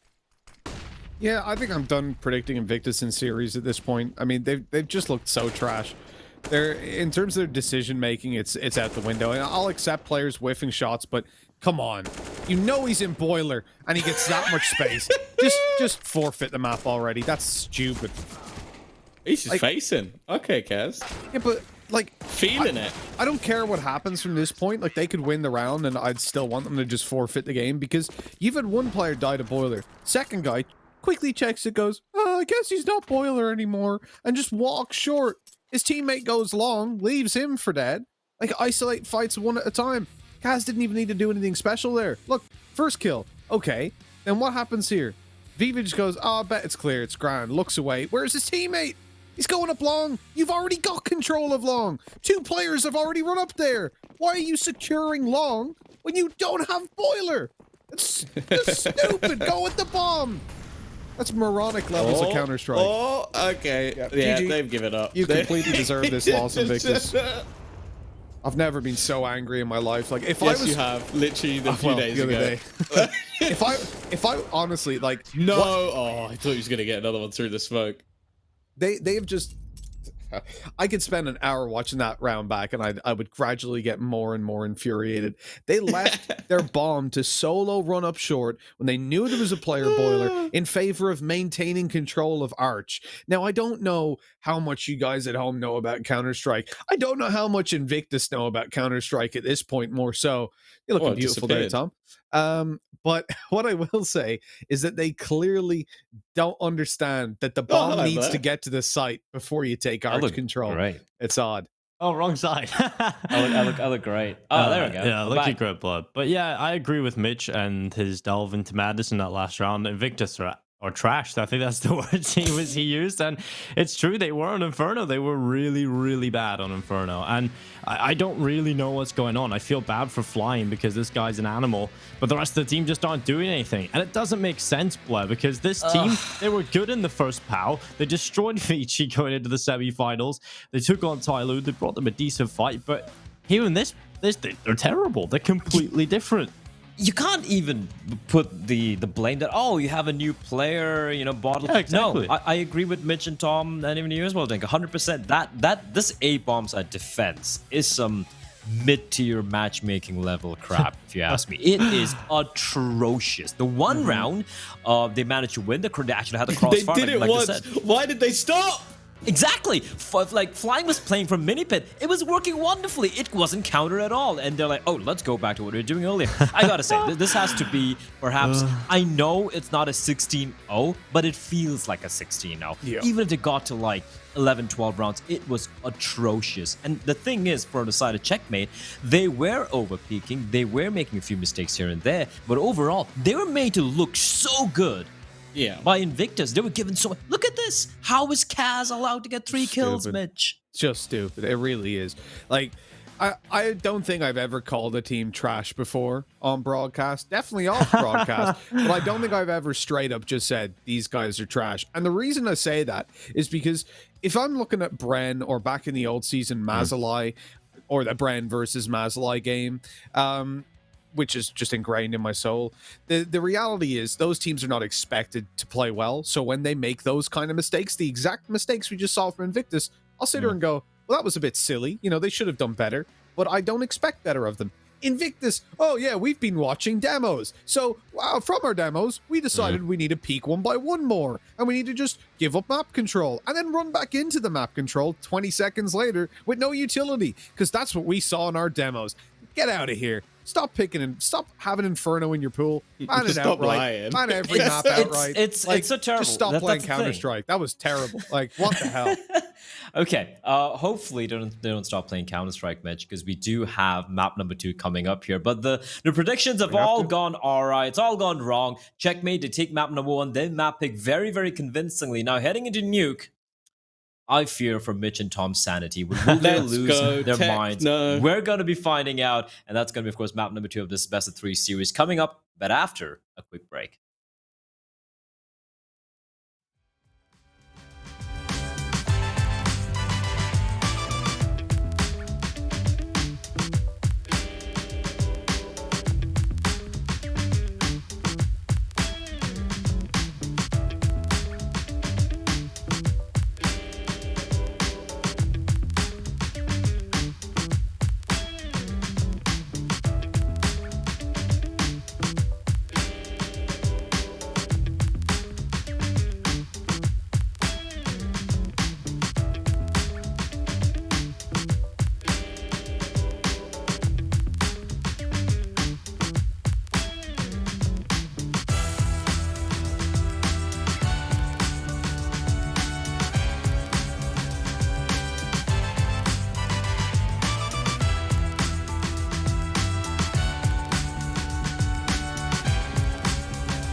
for the moon. Spread my wings, all I needed was the room. Keep them guessing, see us great when they assume. I play to win, I play to win.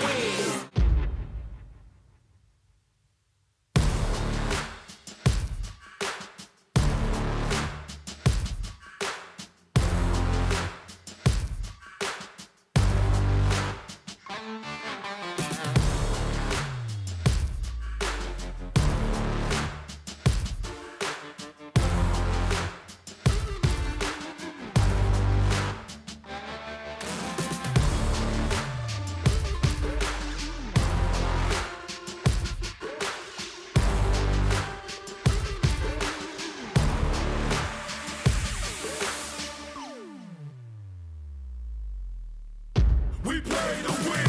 Making sure I don't say this all again. Outside, you can never box me in. We play to win. Never follow, I came here to set the trend. Break them all if the rules won't bend. We play to win. And if you need the proof, then check stats. I got the answers if you're trying to test that. I'm taking off, you can watch as I ascend. You can ask me how I do it, I just say we play to win. Stars never settle for the moon. Spread my wings, all I needed was the room. Keep them guessing, see us great when they assume. I play to win, I play to win.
And it's time to go into map number 2. As you just saw, it is going to be Nuke coming up next. A map pick of Invictus, and a map where, in theory, they should be looking a lot better than what we just saw on Inferno. Hope But so. Tom, I got to be honest, man, I'm not inspired. I'm not feeling all too good about their chances, because that was abysmal on Inferno. Not when it came down to playing the map. When it came down to just playing as a team, they really didn't look like a unit. No, for sure. And Checkmate were by far the better squad. It wasn't comparable. Like, I don't think they reinvented the wheel, but like in terms of team synergy, like even just look at their T side, they were playing as a unit. They were aggressive together. They had these good rounds where they just played in a slow default and were able to counter a lot of the things we were seeing out from their opponents, who clearly thought they could just walk all over them. It's a very different ball game going into Nuke, though. This is a map that I feel like it's a bit like Marmite. You either love it or hate it. There's not really a middle ground, and they seem to be a team that don't really play it too much. So realistically, I would be surprised if this one also goes their way. But then again, Invictus don't have the best win percentage on this map. However, the only losses they really seem to have regularly are versus the likes of Vici. So you can kind of give them a little bit of slack there. Vici are a very good team, especially on this map. So I would expect them to still take this, but if they play like they did on the last map, I think that potentially Checkmate could just pug this one. Yeah, 100% agree. And when it came down to the mistakes being made, Invictus were the sole focus, really. Checkmate, yeah, they had a couple errors here or there, but it has to be said, and I said it coming into the previous game as well, out of the bottom 5 teams in this tournament, Checkmate looked the best. They play the most structured Counter-Strike, and we saw it just there. They definitely had a much better approach to the game. Now on Nuke, it's definitely going to be a challenge for them, because this is the first time with this lineup we're going to see them officially play Nuke, and that is a bit of a downside for them. But hey, who knows? Maybe they've got something to show us. You know, it's an unknown factor. We don't know that they're bad on this map, and so we can hope that they come in and deliver a good performance, because at the moment this is a very weak Invictus, even if you consider all the close games they have versus Vici on this map. If, as you said, you know, if they play as they just did, it's not going to be pretty. Well, the other thing as well we have to bear in mind is a lot of the matches that Checkmate will have played will not be registered on HOTV. Like, if they played local lands, for example, I think we even had going into one of the matches they played earlier versus Tiger, they'd actually beaten Tiger not that long ago, but on a local land setting. So obviously for us and people at home checking out the team, they wouldn't have known that. It would only be something that I guess a lot of the more Mongolian fans would have known, or maybe people within the Asian scene. So there might be some games of Nuke that we just don't have registered. Like, obviously, like, HLTV are only really taking on tournaments that they could actually see and visit and like know that are legitimate. I think that's something specifically they did at a point where they were saying, okay, if it's like weaker or not weaker, smaller tournaments where we don't really know whether or not they can be legitimized, we're just not going to register them anymore, which I think is perfectly fair. You don't want your product basically being ruined by the fact that there can just be tournaments where you don't know anything about what's going on. So going into this, I don't want to say that Checkmate have never played Nuke. If they've never played Nuke and they let it through, that's insane. The thing that sort of makes me think, like, as said, I think they came into this game looking very prepped. There were a lot of set nades that they had to clearly counter certain players. They were very good at waiting in certain rounds and just playing defaults to catch out the aggression. If that's the case, if they went into this and banned Vertigo, I assume they have a plan for Nuke. I 100% agree. You know, when it comes down to playing Invictus on either Nuke or Vertigo, you know, letting one of those through would almost certainly lead to a pick by Invictus. I would definitely rather play them on Vertigo. Based on recent form, we saw a lot of weaknesses on that map. I think it would be a much better place to play on. So, therefore, almost you must assume that Checkmate have got some sort of background when it comes to Nuke, some sort of preparation, or maybe they've just been watching demos, something that at this point I doubt Invictus have been doing, at least not in Inferno. Maybe they've got something planned, and that's the only thing I could say about it. Maybe they were watching Tyloo demos. Yeah, exactly. We need to learn how to play somebody like rushes Tyloo. down Banana at this exact point. Oh, why is this not working? I don't understand. I genuinely feel that might be a thing, though, where teams are like, we've got to analyze Tyloo and take things from their game. Okay, so somebody pushed through 7 smokes and then headshotted someone through it. And he did it all on his own. So Zhao Sage, don't peek with me. No. You stand there. I've got this. And then Viva gets headshotted 6 rounds in a row, and he goes, I don't understand why this isn't working. Like, it's exactly what Tyloo did. They're the best team in the region. But as we've witnessed many a time, the only team that can play like Tyloo and win is a Tyloo. Very true. Very true. You know, not many teams will get away with it. They play a ludicrous style of Counter-Strike, but Invictus have been trying it, and it hasn't been working. We're going to be getting into this map in just a minute.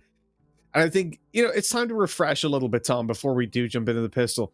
How do you feel like this one's going to go? Let's get some predictions out here, because honestly, I'm on the side of Checkmate now.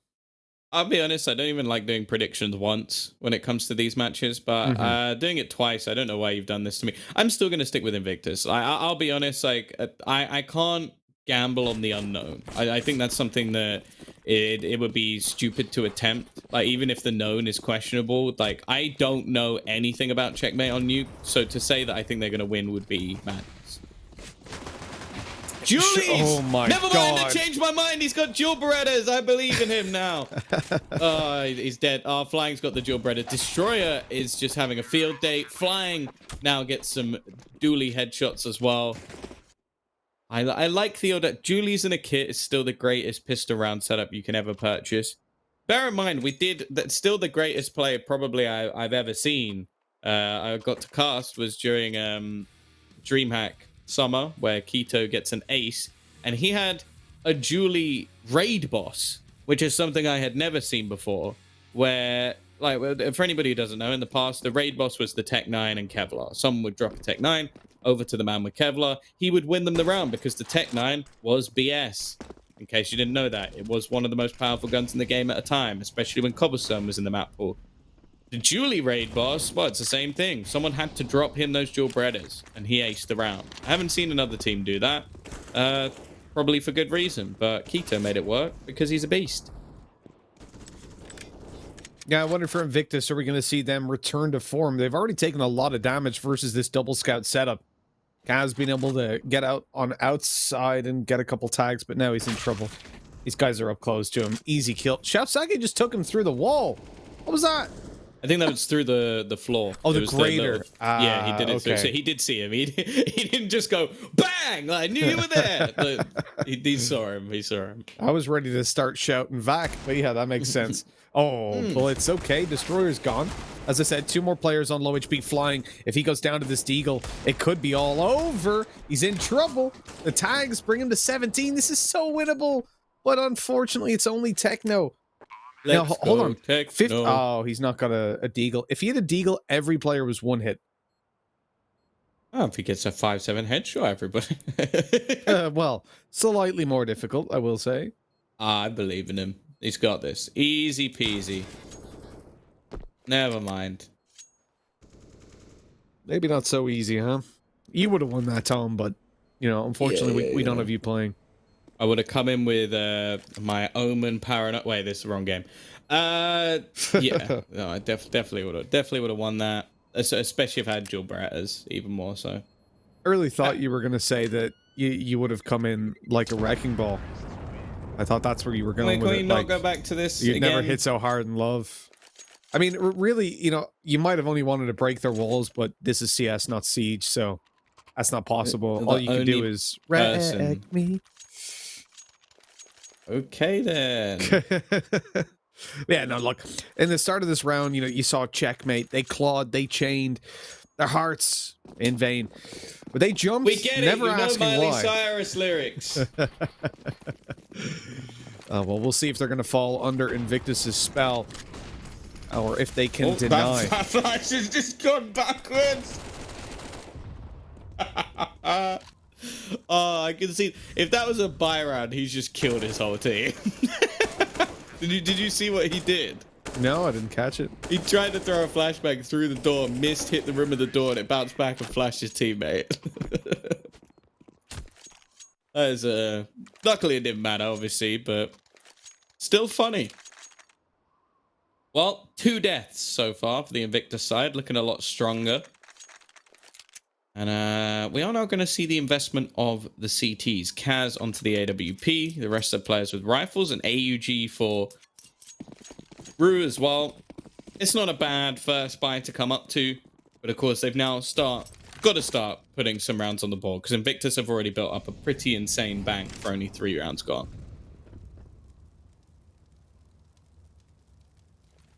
Yeah, the benefit of winning those so cleanly.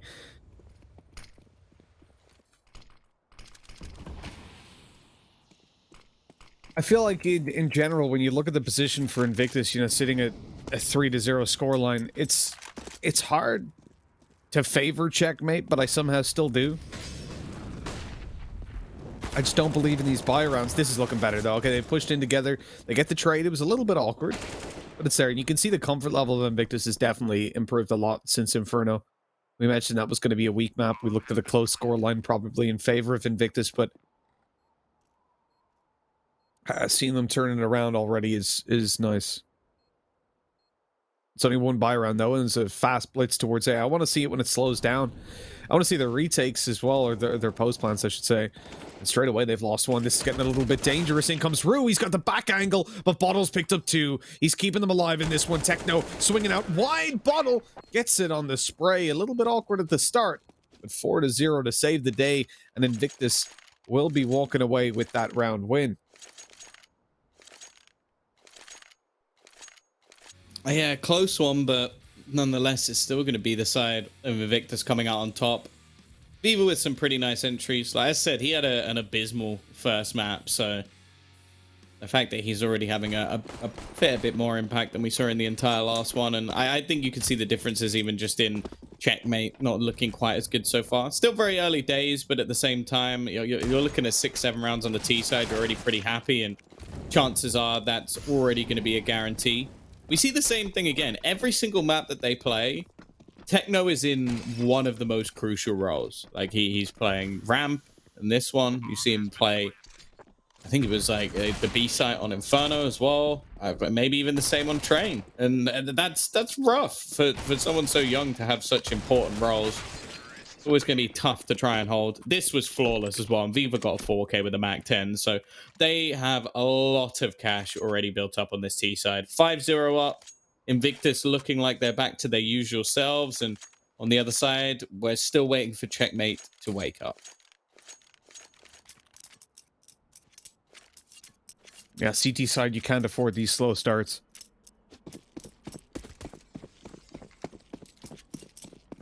From this point, it essentially has to be flawless for checkmate. They've got to close this out, and it's a double op setup they're going to attempt to hold on with. Cass, oh, that is a very aggressive angle to be playing with the op. I've seen outside control, but not quite like this. He crosses in the open, no flashes, no smoke, straight over to red, but it is free real estate. He's managed to sneak all the way out here, whispering his way to success as he catches off Bottle, and now looks for a little bit more, even staying around red. He is overstaying his welcome here, but it doesn't look like Invictus want anything to do with it. They're focusing up their attention towards the inner bomb side at the moment.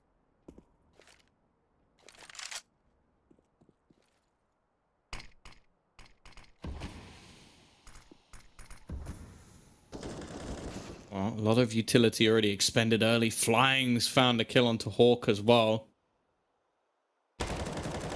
Blitz. Oh, it's all good, but he gets away with it. Flying just walking into open spot. Okay.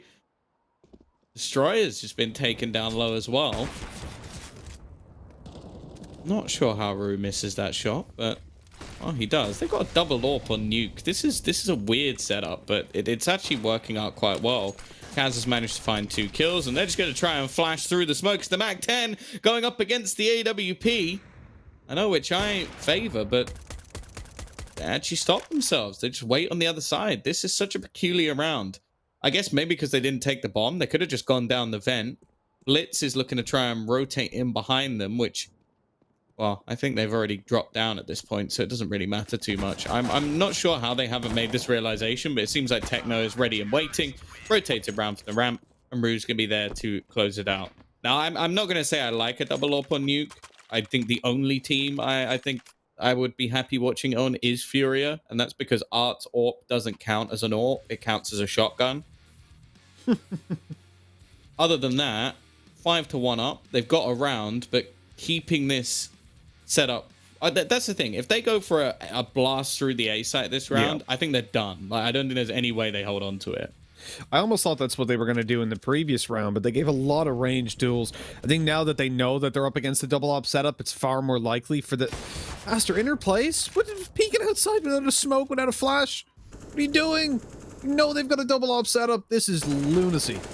Somehow Xiao Sage has picked up the opening onto Rue. He's swinging, doesn't expect a second player. And the kills start to go the way of Checkmate yet again. Techno just smokes off ramp. He's got that control. And Kaz still looking for the opportunities outside. Hawk lit up quite significantly. He has to give up any control. He was getting aggressive in towards the hut. Eventually abandons team main with the bomb on the floor.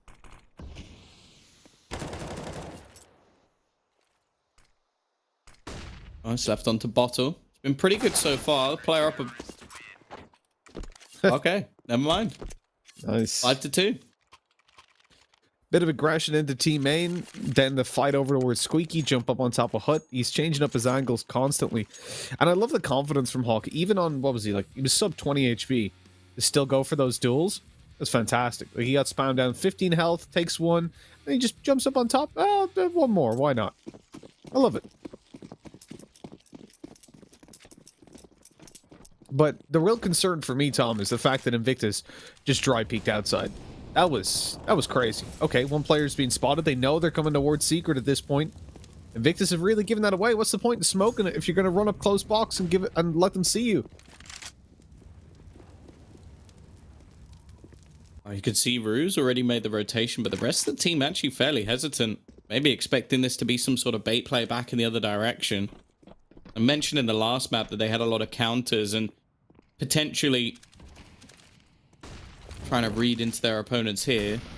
They have eventually rotated in Techno, but if the doors open at the wrong time, it could be a problem, and he's not going to spot out Xiao Sage close. A second, the leader of this squad, leaving just Rue remaining. A quick cleanup from flying. And they're going to have their sixth. A relatively easy round. The CT side still seemingly struggling once these faster players come in. While Rue's now just going to try and save this orb.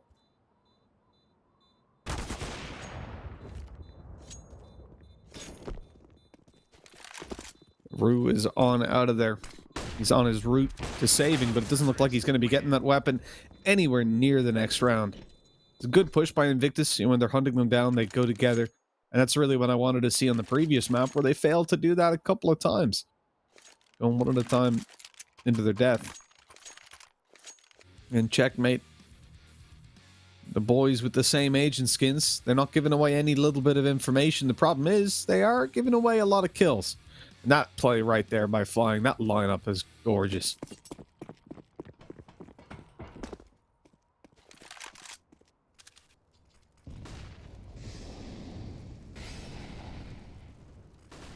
Well, the AWP's been chucked over to Kaz. He's going to give this one a go, but realistically, 6-2 is already a pretty poor half for the side of Checkmate, and I don't see this stopping anytime soon. They definitely don't look anywhere near as comfortable on Nuke as they did in the previous map, and with this sort of weaponry, sure, there's only one missing piece, but that can be enough to just give space. You've got utility missing as well, a singular kit. By the looks of it, we are going to see this faster play. A push straight onto the A side. Viva with the entries eventually traded out, but Flying is there alongside him. Again, we go back and forth, and Kaz, he gets away with a bit more than I would have expected. Rue's now chimed in as well. And it's left all onto Destroyer. 1 versus 2. Doesn't quite manage to connect the final shot. It is Rue to take things home. The AWP not going to be saved. He wasn't quite quick enough for that. But with the T still having the majority of the cash, this round is going to be a real tough task for Checkmate. I didn't even think they were going to go in for this one, but they have full committed towards this buy. I thought maybe you would just see pistols flanking that rifle, but I don't know. This is not a buy I really get behind. I think, look, obviously you don't want to give any more rounds towards your opponents. They've already got a massive advantage, but the thing is... Which you want them to save after a win. Well, like, look at the buy that they've got. It's SMG's FAMAS. They've got no utility to play around. As a matter of fact, in this position, I would want to save after the win. And you can see the problem there. Invictus go for a fast play in towards the A site.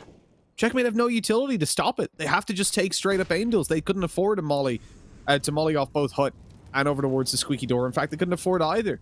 And it leaves them in this position where they've just got their pants down. Invictus swing in, take the fight with far massive advantage when it comes down to the duels because they've got AKs. Checkmate now in a position where, okay, they've invested, but they're screwed.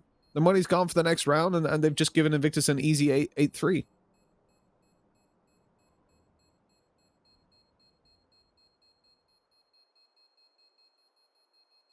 No, it's kind of going how we expected at the beginning of the day. Invictus just walking over their opponents. Techno, oh dear. You take a shot, you better not miss in that situation. Completely out in the open, and oh, that's another weapon hitting the floor. It's only going to be Kaz with anything in this round. And even going into the next one, chances of them having their ult back are slim, and oh, they're even going to invest a bit in this round. Oh, we'll see what Blitz can do. I'm expecting at least a kill or two if he's going to put that much money into this round when they're not actually buying. Especially considering how limited the utility is going to be. Kaz, of course, going to try and be aggressive here, but oh, I was about to say let a player pass, but clearly realized. Yeah, well played by Kaz. In through the smoke to capitalize on a frag. Invictus lose their control down towards Secret. That rifle's the only real weapon that they have over on the CT side to work with. This is a nice clean start. Now, Checkmate can rotate around and pick up the rifle in Secret at least. So then they've got 2 to work with. It's not much, but it's something. While Invictus get their way towards this... Ooh, hold on. Ruse managed to escape. He's a slippery snake. Oh, he's spotted. Right? Yeah, he is. They've not gone Secret to pick up that weapon. I'm quite surprised by this. I think they're not... Oh no, that's still Kaz. Never mind. Well, he upgraded slightly, but it doesn't really matter in the end. Blitz is going to get decapitated. Invictus win the half already on the T side, looking very strong indeed. I don't think they're doing anything again in particularly special, but it just looks like as a unit they seem a lot more comfortable on this map than the last. You see what I'm talking about though, right? Where I would have rather them take pistols in the round before. They've just put themselves... extent, yeah, but I don't think there's going to be many teams in Counter-Strike who will win a round and then not buy. Yeah, no, I agree with that, but I think there's a certain point where, and obviously I'm expecting way too much from, like, because it would require... Also, it wrecks, like, if you save in that round as well, because your loss bonus has been diminished by winning a round, if you then don't play that round, you're basically just trashing your own economy. Yeah, so I can see it, but... It's a catch-22. Like, you're kind of screwed either way. True. Yeah, true.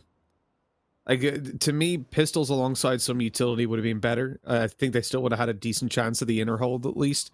They went down to that and given themselves some form of future-proof, but they've put themselves in a spot where it's at 8-3. If they lose this round, they're again going to be completely screwed, and they still don't have utility. They've basically set themselves up that for the rest of this half, they've got to win every aim duel. There's nothing to back up these rifles, and running out of ammo. Bullets. Kaz has just been wrecked. He found 2 kills, but couldn't do anything else. Well, Techno's been forced out of position. Hawk is on a flank. Might be able to get the kill onto Flying, who... Oh, sorry, onto... Right? No, he is Flying. Never mind. I didn't see him down the bottom of the board because he only has 1 HP. The bar was so slim, I assumed he was dead, but in fact, he is still standing. 9-3. Yeah, just checkmate. Just they're not able to play this.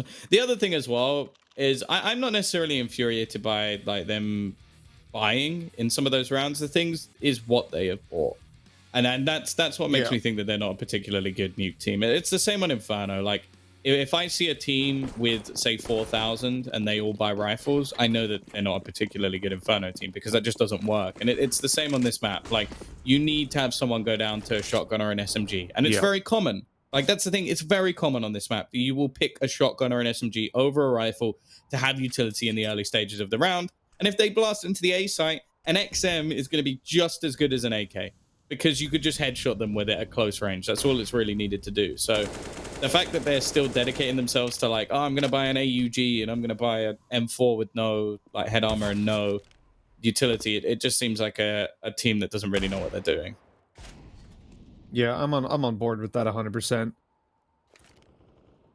Get in a position where if they want every single round to have those M4s, you can't buy. You can't keep buying every time. But yeah, go down to, sure, maybe not pistols, but take your XM out so you at least have one molly to stop them fast rushing over towards Squeaky. Get yourself in positions and get ready to hold the site. They haven't done that. They don't believe in it. And this round it's going to be about as clear-cut as you'd expect. For Techno, I think saving over this AK is got to be priority number one. I really don't want to see them try and mount a retake. Those Deagles can do it. But that said, they both have armor. And with utility being so scarce, although the loss bonus is building up, I would rather they just save the Kevlar. Play for exits, maybe get an AK out of it. But for the most part, I don't want to see them rushing in. I think they're doing that. They're playing nice and passive. As he goes up the ladder with an AK. And he gets the kill as well. It was all a bait. He just wanted Viva to hunt him. Sure. Oh, okay. Oh, okay. That's nice. That's something at least. He's going to get a nice triple kill. Of course, it plays no part in the round, and they are still ultimately getting banged, but 10-3, he's got an extra rifle. This will be the first proper buy we've seen since, what, like... What? I want to say, like round 6 or 7? Yeah, I think you're about right. That is one of those plays as well where I think for Checkmate, it's going to help them out. You know, they'll be very happy that they got so many kills, hyped up a little bit. But for Invictus, you'll just shake it off. Be like, okay, whatever. Let's win this round now. And if they win this round, the game's over. Like, you're so far behind. That is an aggressive play by Kaz. We've seen him do it a couple of times. This time, Bottle was ready for it. 5 versus 4. Checkmate fall behind. Double op setup, diminished down to just 1. And, oh, Techno! He just turned us back with his knife out. If they pushed through the smoke at just that time, he would have been screwed.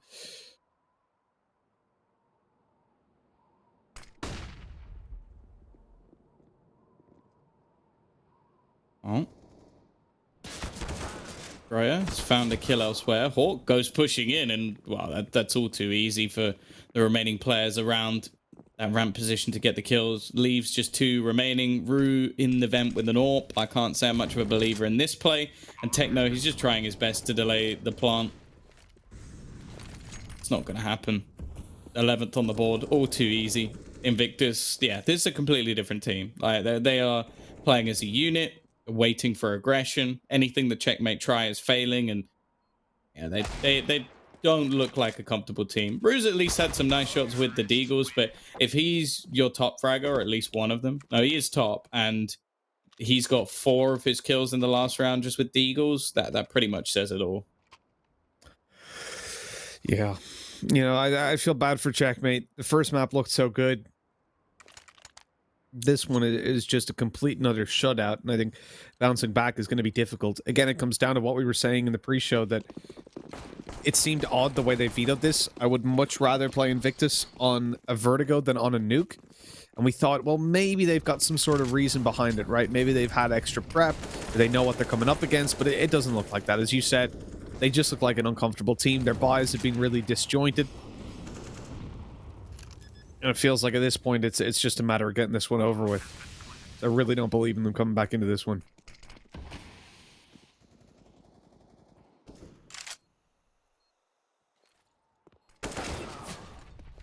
Oh, Hawk is at least going to be able to find off a pick. There's still 3 more members of the squad to go. Flying, still continuing his reign of terror, and Rue just trying his best. Get back in through Mini. Chances look slim, but Flying's actually just going to wide peek out. We're still seeing the same mistakes from Invictus, but it's just not being punished. Viva, all too easy. He's been a completely different player in this second map. Like, in the first, he was non-existent. Now he's up there with Flying, and they are running riot. There's not a weak member at the moment of this Invictus roster, and that's one of the most dominating T-side halves of Nuke I think I've ever seen. Yeah, with you 100% on that one. It was, yeah, even the rounds the Checkmate won, they didn't feel like it was going to be repeatable. Exactly, yeah. It was just one-offs, nothing repeatable, nothing that felt really, really strong. I think they had one good round, and other than that, it has just been the Invictus show. And that's a very positive way to bounce back for Invictus, for sure. 12-3, I really, really doubt that they'll end up losing this one. Now, I do think Checkmate will feel a little bit more comfortable on the T side, because we saw them just feel so uncomfortable. CT, surely it can't be any worse now that they get to dictate the pace and where they want to take it. Maybe this is where they would have rather start out. You never know. As they move in towards this site, dominating the first duel. And, you know, it's a position for Checkmate that, you know, winning this pistol doesn't really change much. They've got to come through and really dominate this half. So I'm going to wait till they're on about 8 rounds before I start even believing, and that's if they get there. But at least to start things off, it looks pretty convincing. Oh, a wise man once said, "Don't stop believing." And another much younger wise man said, "Never say never." But yeah, I don't believe. I don't think this is going to be happening. Like the Checkmate, they were great on Inferno. I'll give them that, but Nuke is not their cup of tea. So Eagles, 5 of them. A little bit over the formula. They've added a bit too much to the mix, but we'll see if Invictus can make it work anyway. To be fair, there are a lot of chemicals that you can mix together which will still equal death. So True. I mean, there was probably a few different formulas. The other day, I was making for the first time chicken fried rice, like egg fried rice with chicken. And I killed my cat. No, luckily not. But what I did do is I misread the instructions where it was 1 teaspoon of salt. I put 1 tablespoon in. Oh. I will say, didn't taste great. it was very salty. So that was terrible. Just it does match your personality, though. Yeah. I think when it comes to casting these games, it definitely does. My God, that was a gorgeous shot by Viva. Eagle King was absent completely on Inferno, and as said, I think he was one of the reasons they managed to win their more recent game of Inferno was because individually Viva was fantastic. So good to see him performing. He's wrecking everyone with this dig. He's gone, you know what, Xiao Sergey? I'll leave one for you. He's hiding behind the box, going back to retrieve the bomb. He doesn't even know where he's being shot at from. Techno seems to be panicking a little bit here. 1 man remaining to at least give them a round. Doing a bit of damage to the box, but can't really afford to spam, otherwise he would run out of ammo. Galsage needing just a headshot, but Techno will just about win the round. It is a scrape, and that's what we've been saying. It seems like every single round that Checkmate win, they're just scraping their way through it. And while this round at least, it's only going to be a couple of deagles. But the last time we saw Viva get a triple kill with a deagle and Kevlar, he then got a quad kill with just a deag. So I'm kind of hoping he invests again, but I don't think he will because he's probably saving for the orb. Give it to him. Destroyer, stop being selfish. I think especially after a performance like that, I'd be chucking him the Deagle real quick, but we'll see what Destroyer's going to be able to do. Nothing. Well, that was underwhelming. Flying Zeus attempt. I love it. I love to see it. But luckily it doesn't with come a through. USP. Just too strong. Well, it's only a couple of players lost. Ultimately, at this point, you basically just have to win a streak of rounds anyway, so I doubt that one will make too much of a difference.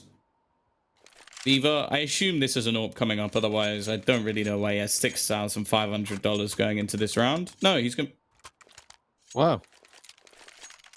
Alright, full util, picks up a kit. Okay. Head armor as well, just in case they've got an SMG or something like that to work with. I respect it. The 12-6, again, important round for Checkmate, as a lot of them are going to be from this point forward. But if they can win this buy round, they're back on the board. They're back in the realm of possibility. For now, though, Invictus have been looking like the stronger team with just Eagles. They made the round very, very close and almost won it. Now with rifles in their hand, what can they do with Viva? You sneaky little boy. He's coming up behind them, able to catch one off guard in a second as well. They had no idea about Viva. He has shut this round down completely, and Rue is left to pull it down to 1v3. It's just not going to happen. 13-6.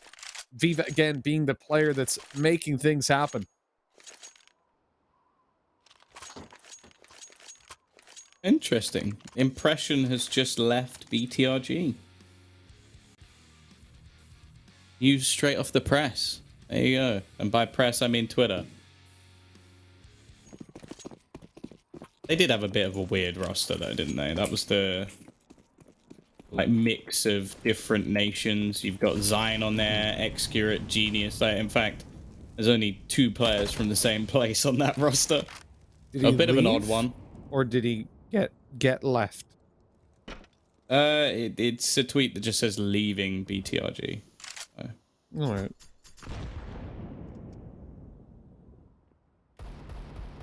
Over the past 3 months, BTRG had breached terms. Okay, yeah, I'm gonna.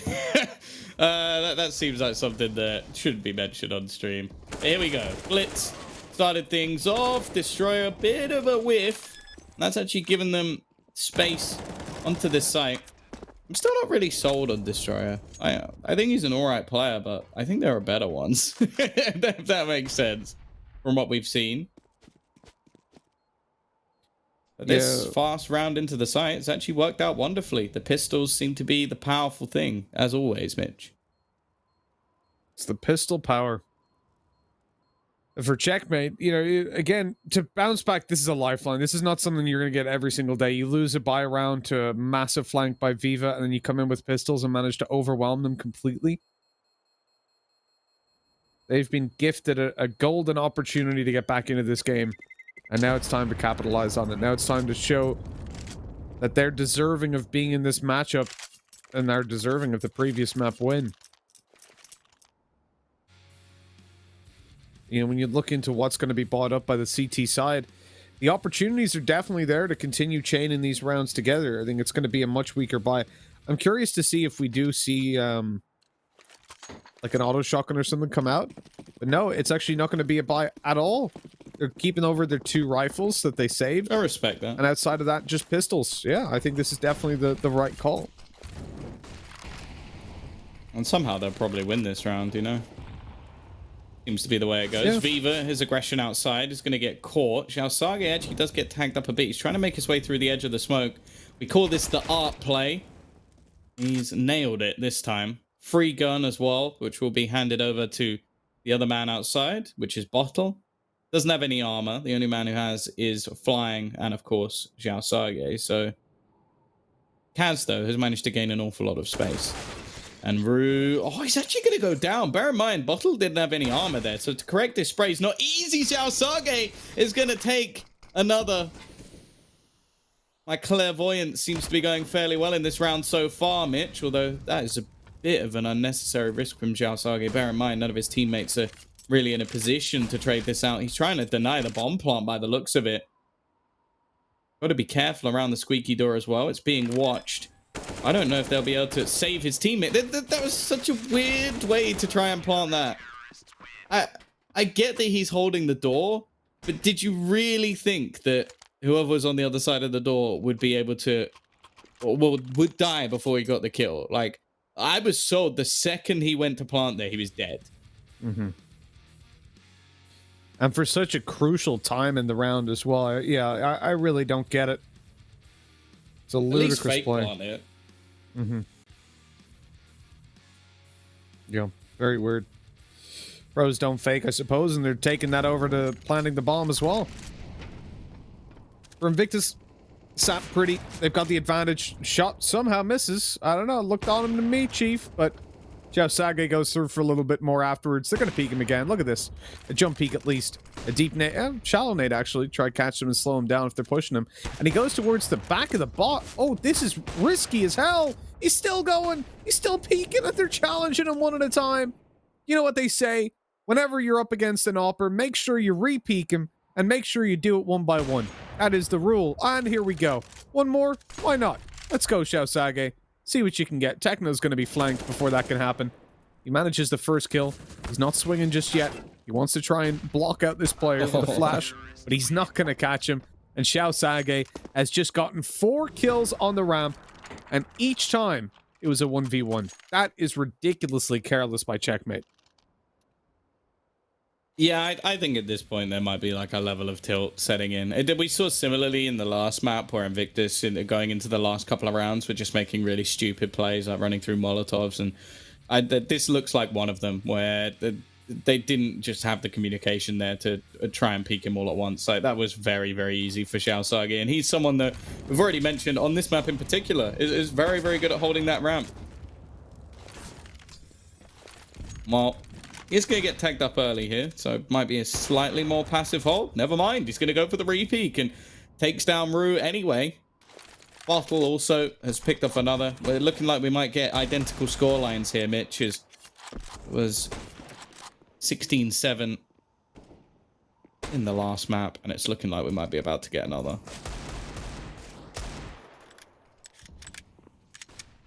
Yeah. It is indeed. It's looking very one-sided, very convincing for Invictus. And the bounce back from the previous map is, again, very impressive from them. I think this is a position where this map just suits them so much better. I was hoping that Checkmate would have what... Oh, look at this cheeky flank by Viva to close it out. He's right up behind them. There is no way they expected this early on. Easy double... Oh, trigger discipline not quite there, but he gets the kill anyways, and the round is theirs. 16-7. Yeah, Invictus definitely on a map that looked a lot better for them.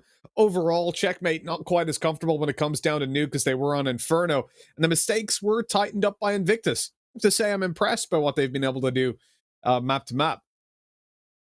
Yeah, I don't think there was really too much struggle for them at all. I know that we've got Blair and Dinko waiting on the sidelines. I'm sure they were enjoying that just as much as we were. Blair, how you doing? You look very happy. I'm doing good.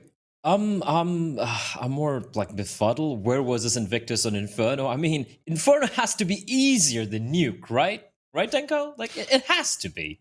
I think I don't know. I think Invictus coming into Nuke are just looking much more comfortable. Their B bomb site holding Inferno is just far too weak, and they haven't figured it out, Blair. And what we've realized is Asian Counter, yeah, true. Asian Counter Strike doesn't make sense, Blair. What you think is normal doesn't come out in this region, right? So here on Nuke, you can see immediately as soon as Invictus are performing well on the CT side.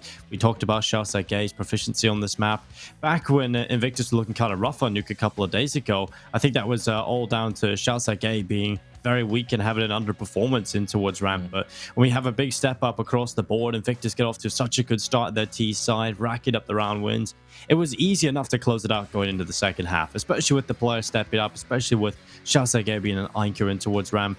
And Viva showing up, which isn't something you always get with Invictus. So I feel like the key word for Invictus is just consistency and lack thereof for most of the time. Yeah, and on top of that, like just talking about the players here, like, okay, let's be real. Invictus just showed up here, like you said, Dinko, they were looking very comfortable. But Mitch, one thing which surprises me again for the side of Checkmate, this is something we touched upon earlier. Do you think they would have done better on a Vertigo? Because Nuke, obviously, you need the right protocol. It's a map where you just kind of wing it. Vertigo, on the other hand, looking at the way many of the teams in Asia at least play this map right now, I feel like Checkmate would have maybe stood a chance of maybe not taking the map, but at least putting up a fight. Well, that's why I brought it up in the veto, and I was really surprised that Checkmate came into Nuke looking very much underprepared. Like, the fact that they let it through instead of Vertigo, because they don't play either of those maps traditionally, tells me that they have something prepared on Nuke. So what Tom brought up when we were talking about it before the game started, and they didn't.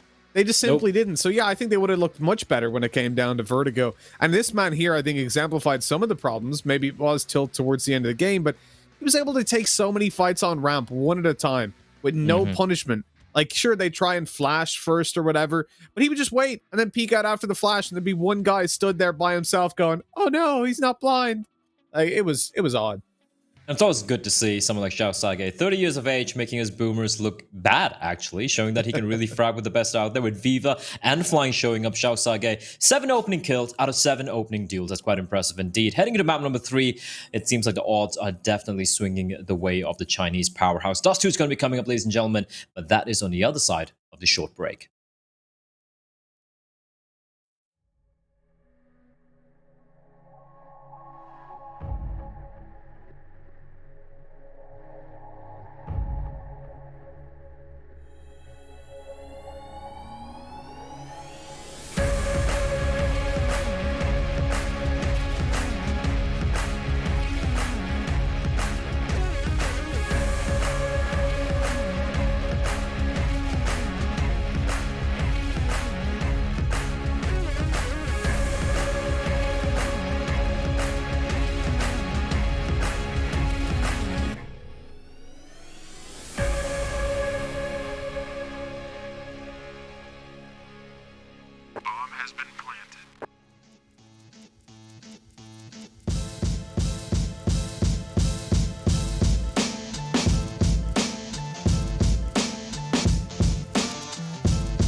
Welcome back, folks. We are ready to go with map number 3, the decider in this series, which has been very one-sided. Each team taking their map pick in a very similar fashion, Tom. And now we come on to Dust 2. To hell with tactics. To hell with all that sort of stuff. It's time for the Puggy game between two pretty capable teams when it comes to individuals. Yeah, for sure. I think we're going to get into a map where realistically both teams are quite comfortable. Invictus actually have a 100% win rate on this map and in like 7 matches in a row. So it looks more like a pick for them, but I guess with Nuke being an option, they did absolutely fine. And yeah, for the other side, it's 75%. They've only played 4 maps on record, so it's kind of difficult to tell. And 2 of them against Huatsai, who haven't been one of the better teams in the tournament. In fact, I think they're dead last, if I'm correct. Yes. But, so realistically, can't expect too much. And both of those were a 16-14 win and then an overtime win. So it's been close. They beat Tiger as well, but Tiger's Dust 2 is almost solely reliant on Urcast just carrying them. So that's not, and they had the worst B-site defense I think we've ever seen throughout this tournament, which is pretty impressive considering some of the B-site defenses we've seen. So I would say the Checkmate, realistically, I don't have a lot of faith for them for this map. In all honesty, they are again going to rely on Techno holding down that B site, which it's easier said than done. Like especially when it's an individual player having to do a lot of the work. I'm not a big fan of it. So we'll see how things go. Potentially, they could maybe steal this map away just like they did versus Tiger. But realistically, this is where I think Invictus are just going to dominate again. Yeah, I don't know. I really don't know. I'm hoping we're going to get a close map. The reality is we saw some of what Checkmate can do. We saw them play pretty well. I mean, overall, it wasn't terrible on map number 1. Mistakes were far and few between. Few and far between, even. And then when it comes to Invictus, okay, they looked like a better team on Nuke. They had everything to play with. They definitely would look like the more comfortable team, but Checkmate were out of their comfort zone. Now we come onto a map that I agree with you. Invictus should look better on. Statistically, you look at their previous games, they definitely look like they should be a better team. But I really want to see Checkmate come back into form. But I don't know if it was because they played so well or because Invictus played so poorly on Inferno and Checkmate had this passive style to just capitalize on those mistakes. The thing is, on Dust 2, I don't think they're going to make nearly as many mistakes. And that's where Checkmate need to elevate their game up to match the level of Invictus, which I don't think we've seen so far. Yeah, for sure. I think that they're definitely going to have to play better than what we've seen. And the team has said that they've managed to beat on this map were Huatsai and Tiger, who have been 2 of the most underwhelming teams in this tournament so far, excluding some incredible performances from Ronin and Urcast. So realistically, I don't expect Checkmate to be able to do too much. But at the same time, I've been bitterly disappointed with Invictus in the first map as well. I do think that this map suits their game style a lot more. Like there are a lot of individual fights, flying, being able to take duels. It looks like Viva's back online as well. So potentially they are just going to run over this one, especially with the ability to pull in AWPs a little bit more. I think in the AWP battle, they are winning that out no matter who picks it up, whether it is Destroyer, whether it's Xiao Sage or Viva. So this map seems to be one that fits them quite regularly. And you have to, again, just look at the stats of who they've beaten previously. They've beaten Beyond twice, who've been one of the teams that we've kind of watched within this tournament and said, okay, they've looked really good. They beat Vici as well, 16-4. Granted, that was a few months ago. In the previous PAL, they beat Brand, Divine Vendetta. There's some pretty good teams within that mix. And on the other side of things, Checkmate have only beaten like some poor teams, I would say, or teams that have not performed well. And then they played against Brand and lost 16-6. So yeah, it's not one that I'm expecting too much for them from, but I'm hoping we can at least get some good individual plays, because in the last map, pretty much everyone went missing. We didn't see the likes of, for example, Blitz playing particularly well. Hawk went very quiet. Even Rue wasn't there. Our man Techno wasn't managed to do anything either. So I think even on an individual basis, we saw a lot go missing in the last map. So hopefully on Dust 2, they just feel more comfortable. Yeah, I mean, Rue was a big player for this team when it came to Inferno. He got a lot of team kills. Kaz was just absorbing his bullets all game long. But when it came to Rue, I think he finished 24 kills if you exclude the team kills that came in. And for me, Checkmate, overall, they showed us a much more well-rounded style of Counter-Strike. But as I said, it felt like a lot of the time they were just punishing the mistakes that were being made by Invictus. Now we come into that previous map and we see that Xiao Sage is dominating. He was 7 for 0 in opening duels. You talk about the op battle. There was no battle. It was an execution when it came down to taking those ranged fights on ramp. You look at flying. He's up there as well. Viva delivering some deagle headshots straight to their door. And we saw him really warm up towards the second half. I really don't know what you can see in Checkmate to really think that they're favored in this map. I know both of us are obviously going with Invictus. I'm trying to find positives for Checkmate, and it's like, just they were uncomfortable on Nuke. But as I said, the performance on Inferno, I wouldn't put down to them being necessarily better than Invictus. I think Invictus were so uncomfortable that they punished all the mistakes, which was good. But when those mistakes don't come up, can they then beat Invictus? And I think on Nuke, we saw, no, not really. And Dust 2 is going to be the biggest test for them because it's a map that we know that they play a bit, at least. But as you said, the results haven't been great. The game versus Bren certainly underlined that. They beat Huatsai. And what's important about this is Huatsai are the worst team in the tournament in that they're 0 for 3. But I think it's important to mention the teams they've played. Beyond, okay, pretty good team. You lose to them, I'll accept that. Checkmate and Sigma. So they still have Tyloo, Tiger, Invictus, Vici. They still have the big boys left to play against, which means at this point, without some massive upset, they are probably going out in last place, or at least going out. So that is a little bit concerning then. You know, you have to discredit some of the results that are there for Checkmate. You can't simply look at their win rate and go, oh, it's a good percentage. Like, yeah, but also look at the teams that they're beating. Yeah, I think that's the biggest thing. Other than Tiger, I don't think that, like, obviously they played okay versus Bren, but even still they had lost that series, and one of the maps was dominant on train. And I think that's the thing we're learning about Checkmate, is there's a couple of maps they can play to an all right degree. I think Inferno's been one of them, Dust 2's another. The rest of their map pool is trash. And then that's the problem with this squad, is that it seems they're getting Inferno a lot of the time, which is fine. Like, it's their choice. No one's really banning it within this region, as everybody likes to play it. So maybe we'll get to see them face off against Tyloo or something like that on this map. But realistically, their map pool at the moment is not deep enough to face off against a lot of these teams. And I think that will come down to the fact that obviously they do have a stand-in. They haven't got their main player being able to play for this event. And also, this is the biggest tournament they've ever played.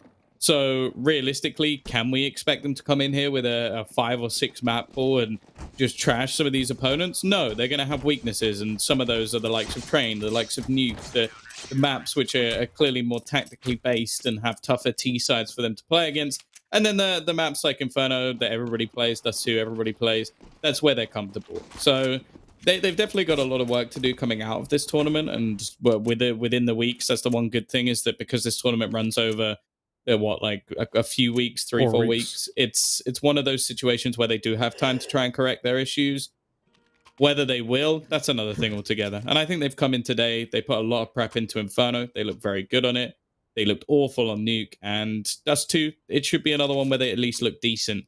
The question is, does Invictus now realize, okay, we can't just play to a lower level. We can't just sort of screw around and win the map, and are going to put more into this? Who knows? They're going to start CT side. Destroyer actually going for a full belt of utility. So an HE purchase, that's going to be chucked into top mid, which, well, it did 23 damage. It's something additional at least, but not quite what I was hoping for with the amount of utility.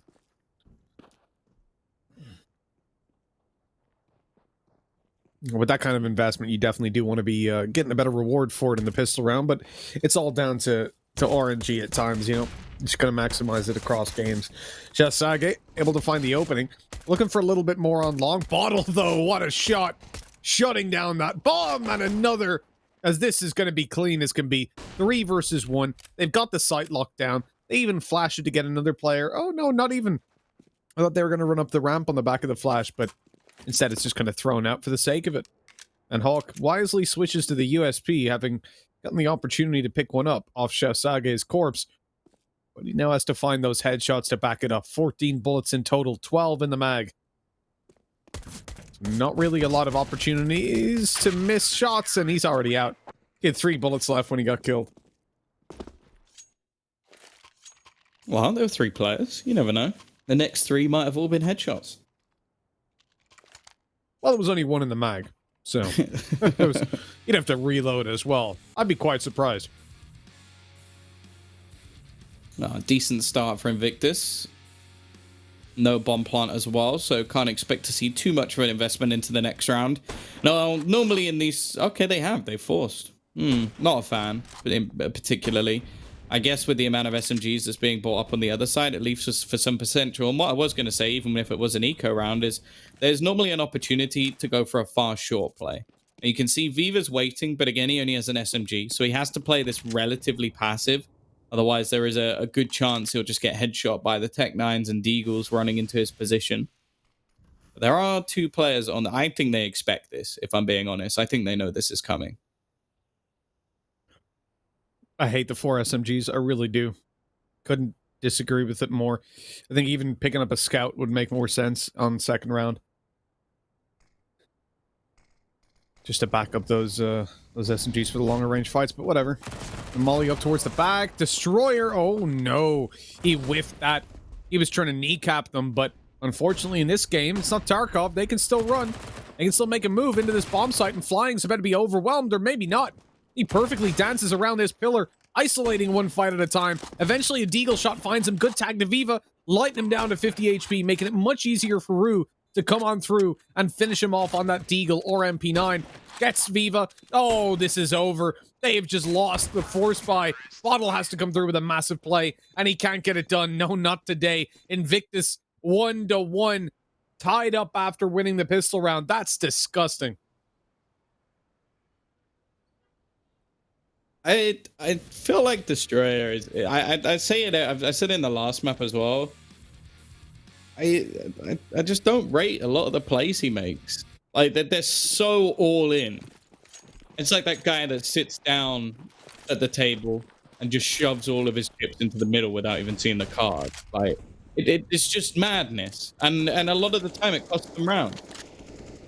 And there's other players that do a similar style. Like, for example, Ronan, who we've seen in this tournament quite a bit, who do it better. Like, if they're going to be ludicrous, if they're going to be madmen, they at least get some kills along the way. He seems to have so many rounds where he's just dead. And it's like, oh, sick. Well, why have you done that then? If it doesn't work, why are you attempting it?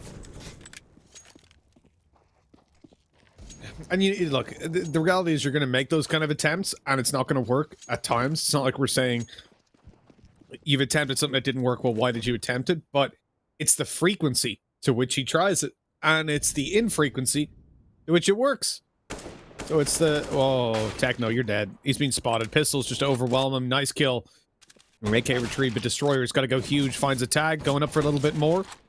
Not going to find anything on this. Now they're all already up close and personal. They're going to look to just shut him down, and they do so successfully. Shaosage able to at least find one more, and, well, they've thrown away the weapon they managed to retrieve.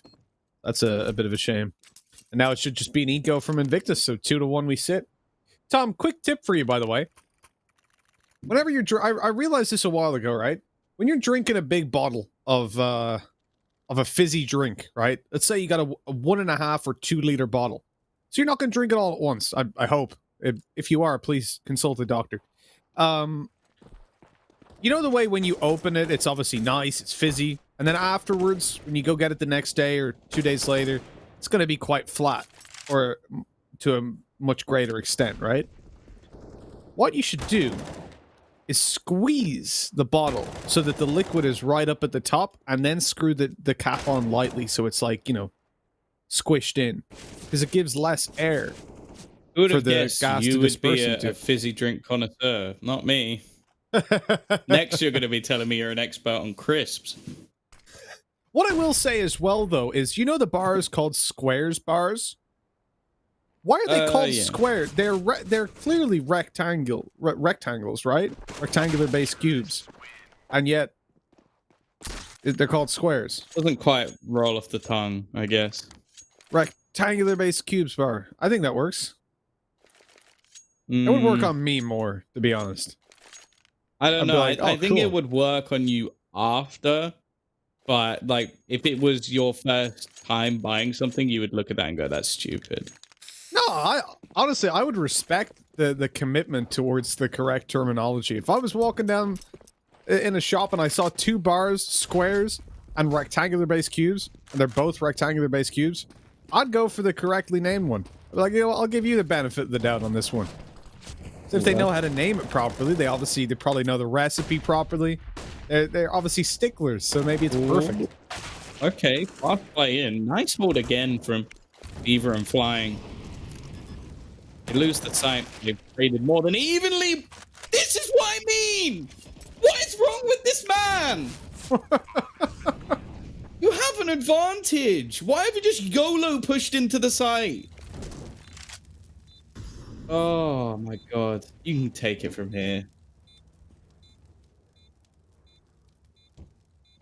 Okay. I'm just finishing chewing my rectangular base cuboid. Yeah, this is that was a weird play by Destroyer. I really don't know what he was going for on that one. And look, they're getting traded out one at a time. Oh, if they lost this, Tom would have lost whatever hair was left on his head. No, I would have been happy. Oh, they did. Oh my god. They didn't have a kit. Oh my word. What time was on the clock when he tapped it? I thought he had enough time. 7, I think. Yeah. But he had no kit, so Good. that is heartbreaking. That is horrible. The fact that they've just thrown that one away. And I 100% agree with you as well on the point of Destroyer. Like, there's been so many rounds. So first of all, I don't think he's uniquely gifted individually, and then his decision making is terrible as well. Like, there's been so many rounds across, even the previous PAL, where this guy just goes, "Hey, I'm gonna make this play," and you can do that if you're somebody, but he's not somebody. He hasn't got the individual skill to back up the plays he's making, and so he just gets wrecked. I think the thing that's infuriating as well is that he's one of the more experienced players. Like, he's 26 years of age, same age as Otto, obviously younger than Zhao Sage, and then you got the 2 youngsters in Viva and Flying who do have the skill to back it up. It's like that sort of guy, aka Banks, who reminisces about when he was younger and still thinks he has that same skill level, and then gets frustrated when the plays don't work as well as they used to. Or maybe guns that were once good are not as once, you know, yeah, MP5. But yeah, it just seems questionable. And then rounds like this, please checkmate, please don't do this. Oh, it's gone all wrong. This wasn't even a buy round. They just had the 1 saved rifle and some pistols and a scout, and that it's now left onto Rue. He doesn't stand a chance, Mitch. It's happened again. Deja vu. I don't know the rest of the words to that song. You know the words? No. Like, I'm sure Blair does. I've seen this. I bet Blair knows it. He can probably reminisce the whole song. Just recite it. Yeah, I reckon so. Weed. While he's skidding around the streets. He just called them a weed. Oh, God.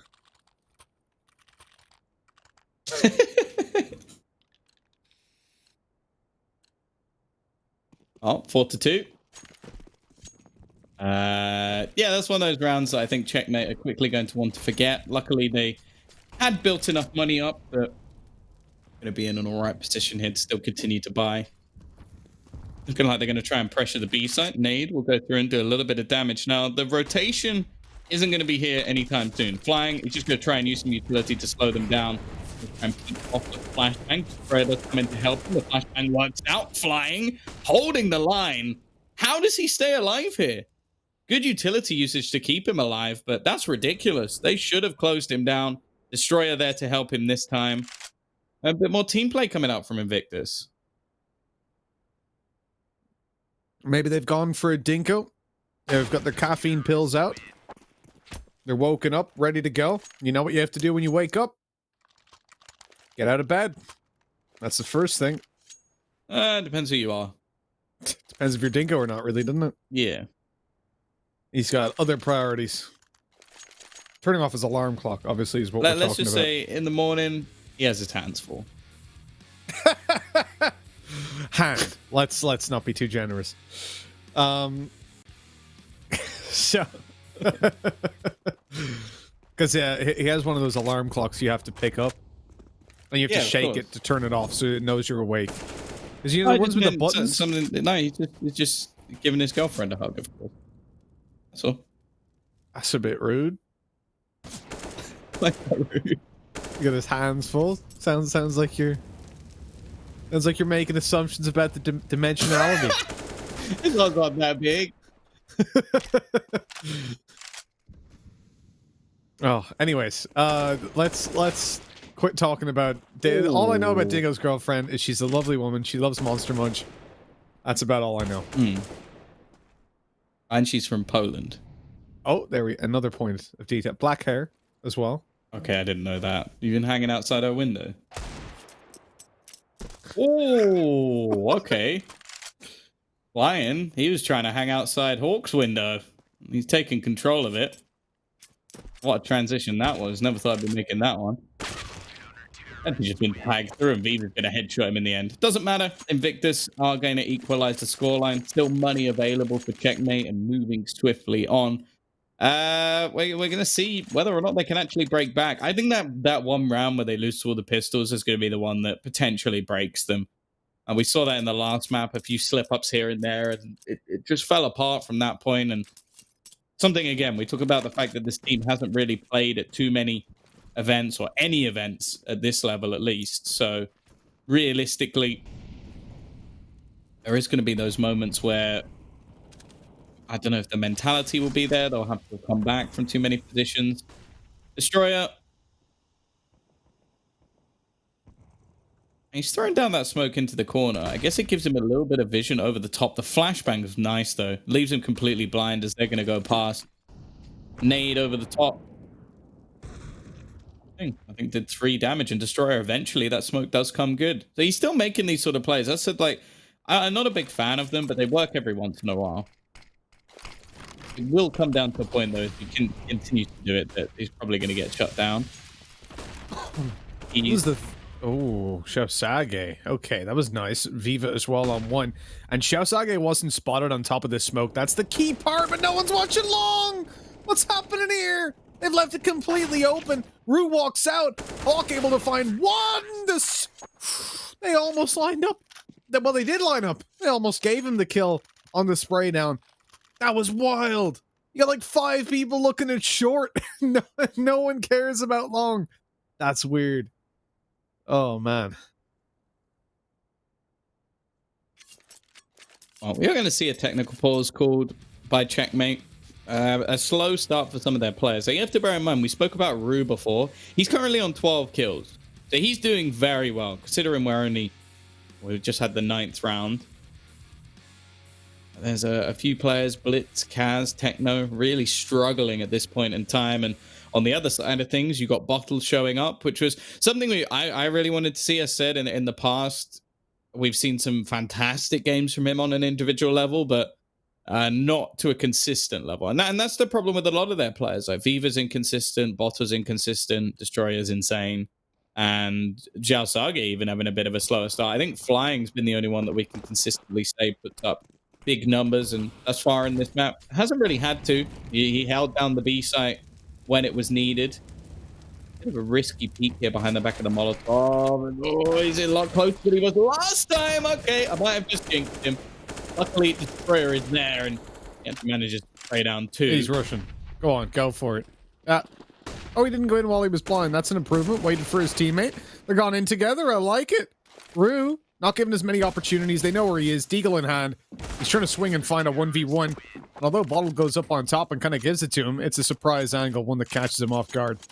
And, you know, Tom, I actually spoke with this a while ago. I spoke with Banks about this. Because obviously he used to play, don't know if we want to call it professionally, but he used to play.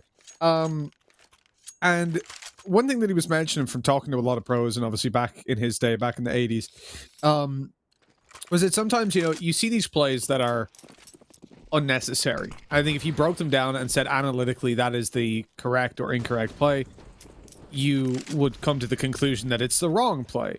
But sometimes you have to make those just on a couple of different things when it comes down to confidence, when it comes down to variance as well. Ooh. Oh, Viva.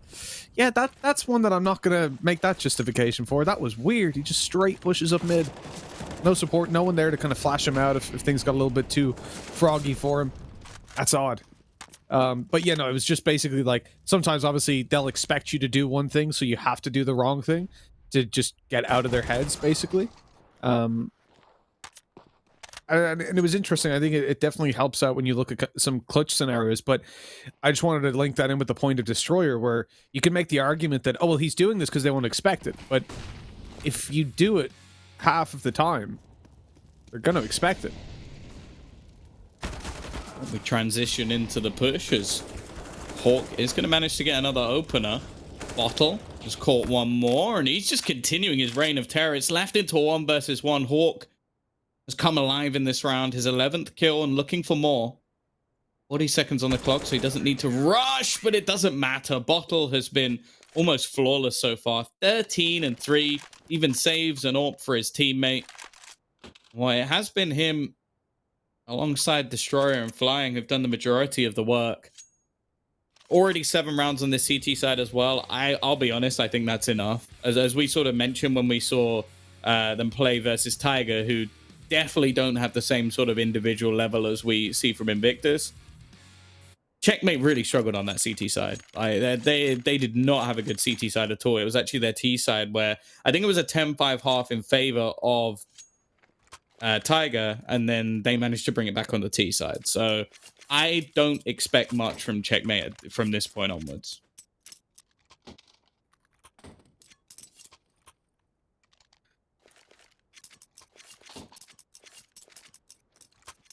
So your faith is gone?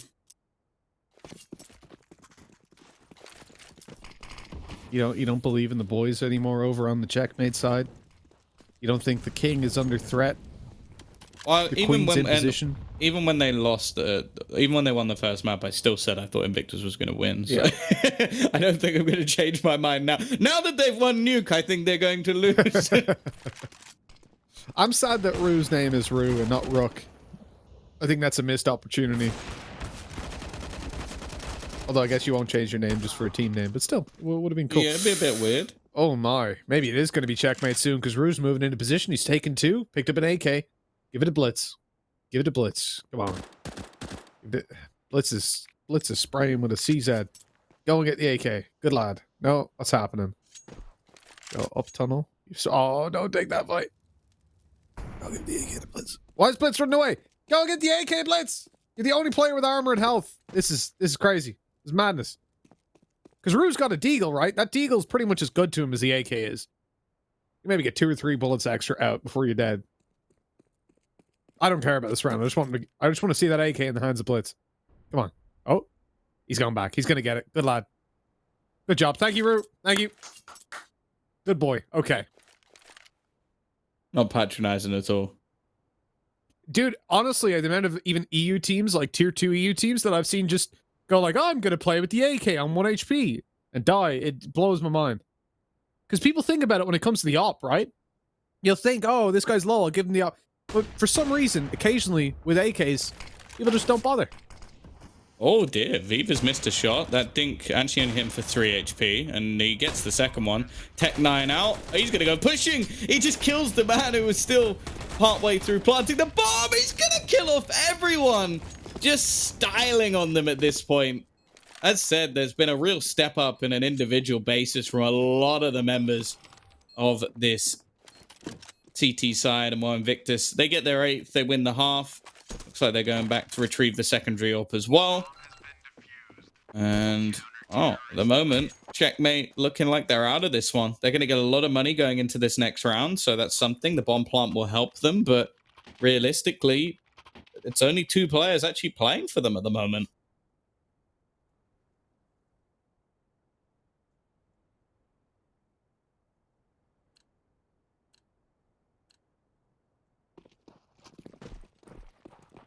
You know, Tom, at this stage, I have to say, my faith is starting to slowly erode in the Checkmate lineup, making this a close one. It is starting to swing a little bit. Oh, Destroyer. He's got the angle. Rue goes up, and he gets tagged 1 HP. He has survived. If they made that, if somebody had have sanded down the doors today on middle, just stripped away one layer of paint, he would be dead.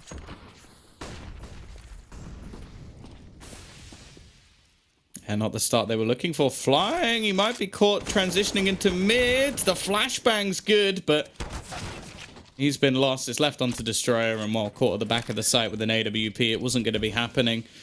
CT side, probably just going to save their remaining weaponry, even though they've done so much damage. Rue on 1 HP, Hawk on 4. They need to make sure they keep their own economy strong, and although it's pretty good, Destroyer and Xiao Sage have a bit of a weaker purchase coming up, and if they do want to continue playing this double AWP setup, well, they're going to need to save the cash.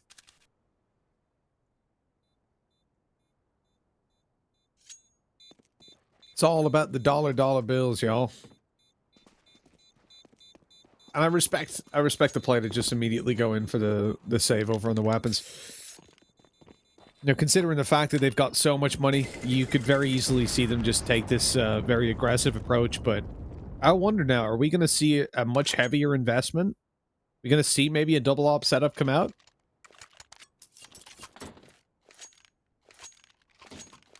Well, they've already done it once, and considering Destroyer has one in his hands, I would assume yes. To be honest, he was doing much better with the rifle from what we've seen so far, but that always seems to be a classic thing within Asia that I've seen so far, is even if something is working, if there's an option for a double AWP, they're going to go for it, and not really a fan. There's been a team or two that have managed to make it work. Destroyer, though, is going to get the opener. No Xbox smoke. There's a reason it's thrown in most rounds of Dust 2, and that is because it allows you to cross onto short very easily. I'm hoping we're not going to have a repeat of the please smoke connector game. Did they whiff it though? That smoke on the bottom mid. Was that a CT or a T smoke? I don't know. I think they might have whiffed it. Even if they whiffed it though, you can tell the second you go through top mid. So why he was still pushing short? Yeah, true. He was quite far down, right? He was at the wall, so yeah, he died in the cross to short. So because I could give him the respect that if he peeked out and went, oh, it's not there, and got opt. But yeah, if you peek out and go, oh, it's not there. Oh well, just go down. Yeah, just continue going. No, yeah. So if it was whiffed, then that was just a silly mistake. Speaking of silly mistakes, Bottle maybe a little bit much pushing out long doors. I think that's where you normally draw the line of how far you're pushing unless they've taken the site. And well, speaking of taking the site, they're going to get A for free because of it. The other player has now gone pushing back towards long, won't realize till it's too late. In fact, Viva, buddy, you've gone way too far. You have to know you've given up that control. You have to know. Somehow Xiao Sage has got another kill back, and with every single player confined to the site, a retake's very much possible here. They've taken nothing back. They didn't hold on to short. They've just given it all up. Checkmate are just going to try and fight from the back corner, and that is a very difficult task. Kaz is just about going to survive, and while they're running through a smoke, easy. Let's see. He's push him one by one. Hurrah. Hurrah. That was an awkward one.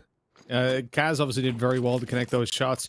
This has been a pretty rough game for him. Not being team killed in this one, luckily, but himself and Blitz. And Blitz, remember, on Inferno, this guy was entry fragging T side and winning the majority of duels. Like, he was sick when it came down to taking those fights. And again, he's cooled off a lot coming into this map. And it is sad to see all these pieces there for Checkmate, but then on Dust 2 and certainly on Nuke, them just not quite be there. This is one hell of a push by Xiao Sage. The ballsiest play of the game so far. And it's paying off. He's got all the info. Now, does he think they're in long? There's the utility. He knows at this point there's going to be players in there. He'll clear out T-spawn. And the question is, does he just hold the info at this point? I mean, look at the fact that he's pushed up is allowing the rotate to come through from B. Flying's completely leaving that site. And I love this. Look at Xiao Sage. He's just tucked in T-spawn. He's holding the info that they can't fall back. Eventually, he's going to go for the flank on long. But there's going to be 4 players on the A site by the time the Checkmate push in. Well, they win the trades. It may not matter. Hawk's doing a damn good job flying. is going to get 2, but the teammates he had with him didn't do too much. Well, Zausage, he's retrieved an AWP. Going to go for this one now. Nice shot onto the first. Retrieves his MP9. Yet to find an AK to go alongside it. And unfortunately, that will be his undoing. Blitz is going to bring it back as they get 3 rounds in a row. And although they were close, although Invictus seemed to let them slip, I don't think Checkmate are going to mind. They, however, go into their CT half. And as said, the last time we saw them play, they looked rough. Yeah, very true. You know, the B holds have been a thing of issue across this whole tournament, pretty much. The thing is, our Invictus going to be exploiting any issues that Checkmate give. So far, it was looking very one-sided. It was looking like Invictus were going to just walk away with this one, and then they have struggled again. Look at those Asian skins. Every single one of these players looks different. It's a small point, but it's definitely going to cost you rounds. I just don't see why you wouldn't. What, they cost like 20 cents? You can just get the same one? It's a bit wild. It's, as I said, it's just like having the wrong pistol equipped when you come into the game. There's opening shots. Oh, Kaz, Rue, lighten them up, but hold on. Invictus pull it right back into a 3-on-3. They're going to get this bomb planted as well. And oh, ooh, nice shot by Kaz. And there's a flank coming in as well. They're both facing in one direction. It's going to be too easy for Blitz to clean up. So they're going to equalize things. Strong B hold, quick rotations, and a great job by Kaz to delay. Now for the T's. Should be seeing just some minute investment here. We saw that in the last half. It was a full buy coming in. And actually, we're going to see the same again. I understand it, obviously, when the bomb goes down. And I can understand that, obviously, on this map, especially with plays in towards short, you can do quite a lot. I am surprised, however, that we're going to see a challenge into long.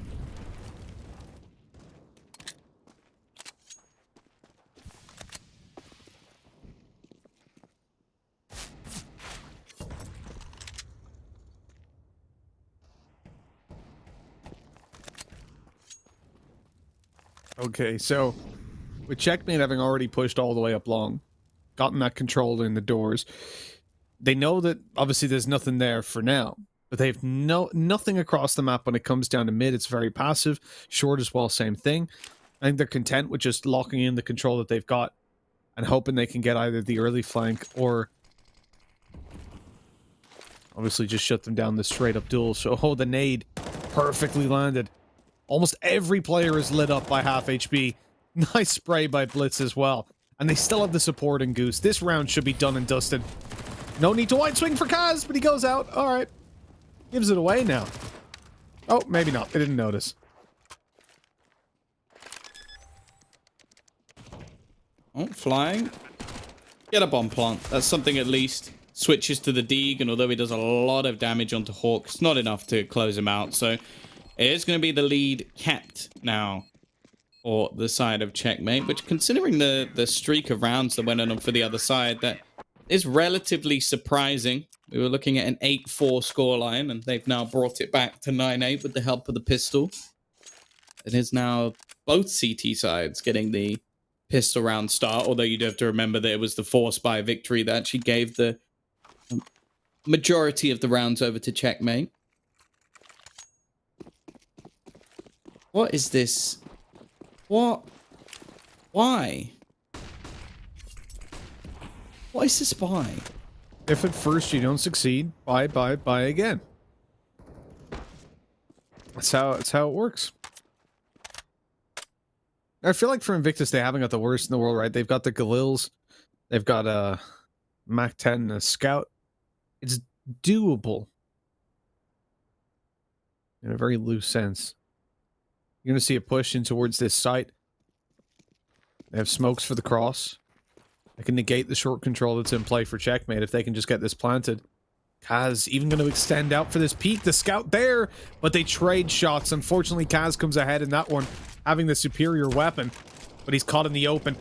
Ooh, 7 HP. He's going out for a little bit more, able to survive. And Gandalf, but then Destroyer comes up behind, and he does exactly as his name suggests. Destroys them on short, and puts the man advantage in play for the T side.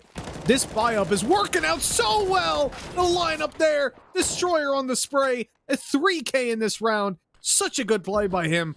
And this should now be much easier to hold on to. Yeah, I don't know how he gets away with so many of these risky plays. I think the Czech may have done a really bad job of shutting him down. And Root, he's been the saving grace. Bear in mind, he is currently the top fragger in this server. Oh, what has just happened, Blitz? He's run out of ammo. It comes down to the 1 versus 1. Looking for a 24th kill. He's not quite going to manage it. Xiao Sage will just about clutch this out. It's a big round for the side of Invictus, a round where they had a far weaker buy than their opponents, even though it wasn't necessarily a bad one. And because of that, they've absolutely trounced Checkmate's economy. Left with Ruse, the only one who can really buy.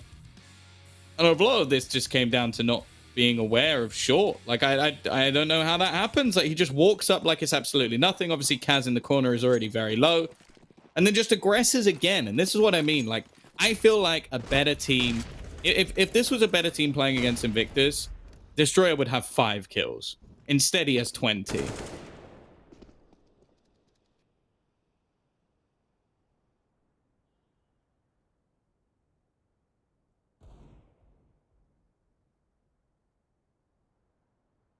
The punishment definitely not been there. And there's something that we said before, right?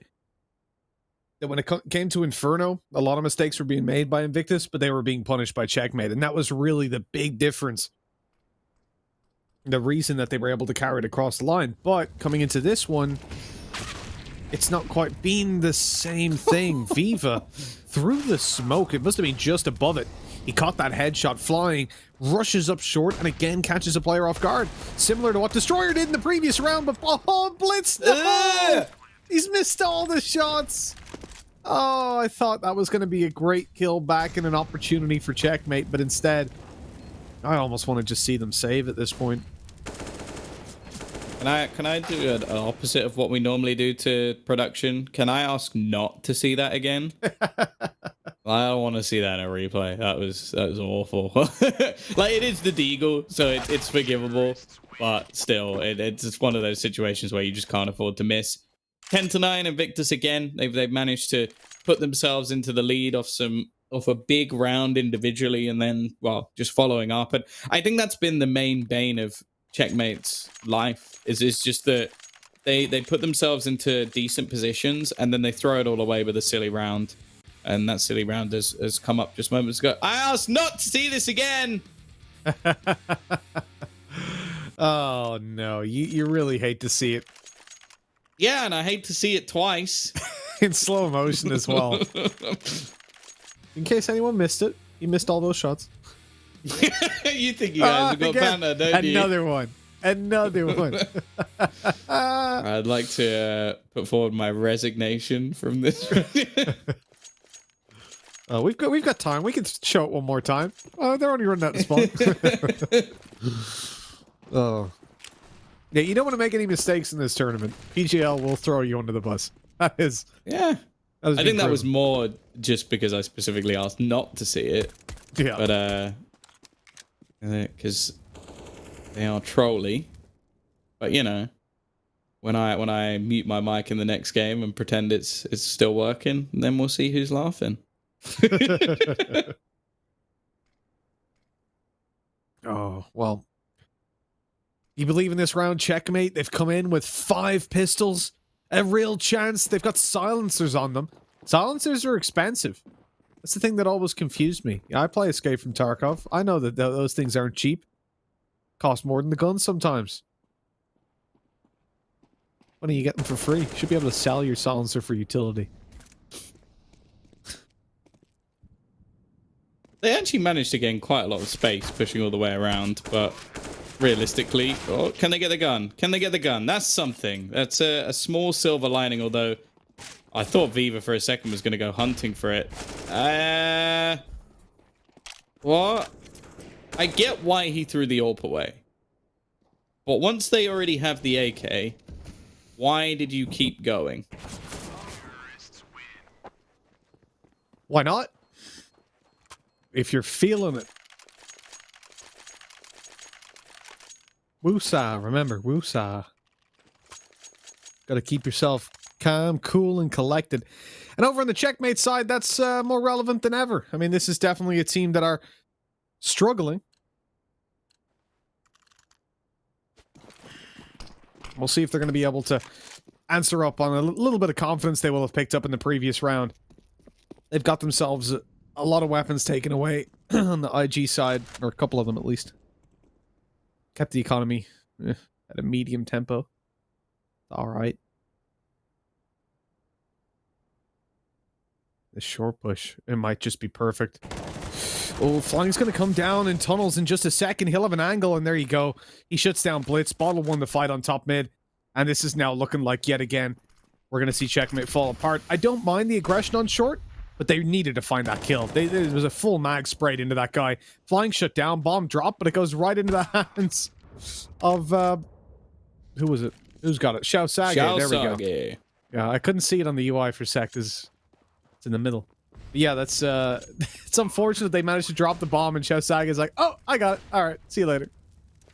Yeah, there's a world where it flies in the other direction and drops into middle, and they probably win the round. You know what the funny thing is? If he actually took longer to kill him, if he actually took, like, if the spray was as bad as it was onto top mid, Flying probably would have turned around, and then when he died, the bomb would have fallen in bottom mid. Yeah. Like, that's the thing. Killing him quickly actually cost them that time.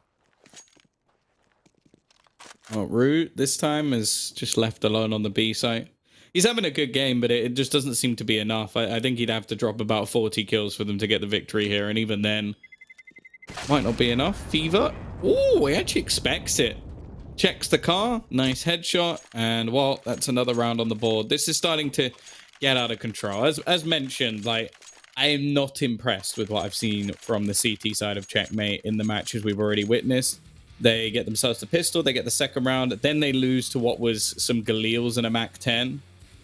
And from then onwards, it's pretty much been the Invictus show. There's been a few rounds where they at least did a little bit of damage, but the last couple have been all too easy. We're seeing the players we need to perform on Invictus's side, and Xiao Sage.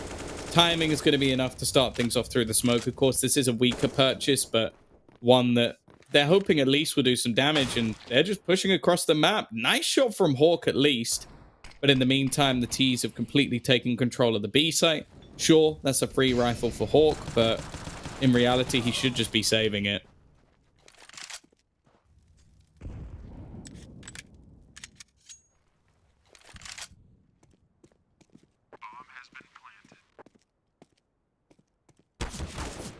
And yeah, I completely agree about the whole saving the rifle. There's no point in really committing towards a round like this. But no. Doesn't look like everyone's in agreement with that, unfortunately. I can't even understand the logic of that. So you cannot win the round. There's no way. You don't have time. Your opponent's economy is off the charts because they've won 5 rounds in a row now. So even if you killed all of them, they can still buy for this round and the next. But what's the point? Like, there is no value in that at all, other than to potentially pad your own stats, which, I'll be honest, doesn't matter if you're going to lose. And it's not like your money's insane. Like, a few of the players have got, like, around the 5,000 marker, but firstly, an AK is better than an M4. Didn't think I'd have to say that one out loud. And secondly, one of your other players is still a little bit low on cash. Like, Blitz didn't have that much money. So, yeah, makes 0 sense, but what's new, really? What's new? The wild and wacky world of Asian Counter-Strike. Been here before, we've been here for a while. It looks like we're going to be here a bit longer. I mean, at the position we're currently in, Invictus are not in an unwinnable spot, that's for sure, but they're getting wrecked on this long push. Hawks managed to already take down 2. Now they're going to refocus and looking towards the B side. The bomb coming through tunnels. 2 players up the ramp. Rue is hard focused towards it, and he's got support now from Techno. But here's where the play in tunnels can definitely help them out. Destroyer good for 1, but he's got to get a little bit more done. Not able to hit those shots. That buys him a little bit of time to get the rotate up the ramp. Ready to catch him on the cross. Blitz wins it out, and 13-10 we go. But here's the problem, right? You just get a really strong buyout from Invictus yet again, and I don't see Checkmate winning. What is it? Another round after this? Maybe 2? So they've got to get to 13-12 before it's actually decently winnable. Right, it definitely seems to be having a game to remember, at least on an individual level. That was filth. Here we go. Back to long, back to blasting their way straight out. Now, they have stacked this up. There are 4 players here from the CT side. They are slowly diminishing. The trades being relatively effective. The AWP has seen it on the edge of the smoke, and Hawk's just going to kill him straight through it. Now, there should have been a reaction, really, from the remaining Ts, and that reaction is to try and make a move in towards this B site by the looks of it, although they are actually just going to smoke things off. I'm a bit confused as to the plan here. Otto has tried to bait them in, but the bomb in the meantime is heading into the B site. Now, the smart thing to do would have been to try and support his teammate, but instead, he's making a play towards short instead. So this is peculiar. Maybe expecting somebody to be caught moved out of position. Instead, they're just relying on Viva to try and find some sort of pick. It is definitely a confusing one. And that is as if you smoke it, your smoke runs out, you dove another one, and you wide peek and you get the kill. That is a joke. There's like obviously a sick shot from Bottle, but there is so much luck in this round for the side of Invictus. Hawk now has to try and clutch this out, and he's going to be bombarded with utility. I cannot believe that that's worked. He's so lucky that Kaz has just whiffed. Yeah, at the same time, though, that peak was questionable, right? And it's really not the first time that we've seen that. This is disgusting. As Bottle comes through, wins out the round, and we end up in a position now where it seems inevitable that Invictus walk away with this series. We've been waiting a long time to find out who was going to be winning it, and it feels like it's almost a foregone conclusion at this point.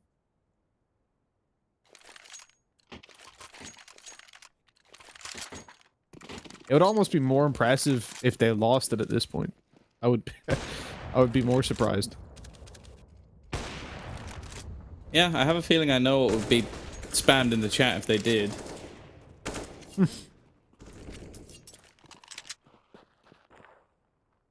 Well, not the best of starts for Hawk. Their battle for long has either taken 4 players or failure. That's it. The only time that they've won it is with that stack. Other than that, it's just been an opener for the T side, and with weaponry already being at a bare minimum, a few SMGs alongside the rifle of Kaz, to lose someone so early is definitely not what Checkmate were hoping for. They've struggled with the CT side so far. They might be caught boosting up, actually. They are. There's 2 in that corner. I think they've both been spotted as well. And for Kaz, there wasn't really a chance. They've gone pushing aggressive. And actually, for Rue, it's not gone too bad. He comes out with 2 off the back of the UMP. But in the end, it's left on to Blitz. Hot flash out, trying to get in the face of the AWPer. But Viva lands a shot while blind. It is 15-10. A little bit too close for comfort. But still, the CT side don't really have much money here. Techno's had by far the worst performance we've seen from him, which is a shame, because he is someone that we've sort of looked at as a young talent within this roster, but he's finally going to miss when it mattered the most. And while for the rest of the squad on the other side, been going fairly well. Yeah, it definitely has. Invictus have looked clean, and, well, coming into this round, it's not quite as clean and clear-cut as you would hope. Nice kill by Techno to shout Saga, and Viva's left in T-spawn wondering what the hell he should do. It's a 1v3, he's heard running down bottom mid. He checks the angle, but with an op, it ain't too easy to hit those quick flicks. 15-11. Good spot for Checkmate to at least be able to shut down Invictus. They've put them into a position where buying up isn't really that easy. And you can see Invictus will be struggling a little bit, having to drop over a couple of weapons. The utility is still going to be light on some players. This could be 15-13 if Checkmate win. They're only 2 full buys away from actually ending up in a position where they can get to overtime. Still, though, 2 full buys up against Invictus from what we've seen so far might be a little bit much to ask. Yeah, and the thing is as well is they've only won individual buy rounds. They have not strung any rounds together since we saw the pistol in this second half. So they've had a rough one. Rue has been one of the shining lights. If he shoots now, he could get multiple, but he waits for someone to actually get through the smoke. There's a double AWP on this position by the looks of it. Or no, maybe not. It's just Kaz landing the shots. Rue actually not hitting too much since the first one. And eventually he closes it. Bit of a weird setup. It was a double AWP. I was just very confused seeing Rue fire and then not get the kills. But yeah, 15 to 12. A weird time to try and throw in a B rush, but I guess they just expected that their opponents would be thinking the same thing. Yeah, just get it over and done with. But unfortunately, that ain't the way it goes this time. And so it is just going to be Deagles, the weak buy for Invictus. I want to see what their strategy in a round like this would be. I was thinking maybe we will see a more direct approach, but they're going for a bit of long control, locked out by a molly. Looking to move things down towards bottom mid now, and Kaz is going to fire off the shot. Bottle doesn't swing on it. He waits a minute. He's getting up close. The support is there from top B. They've got this on lockdown, and Bottle's wise to just back away.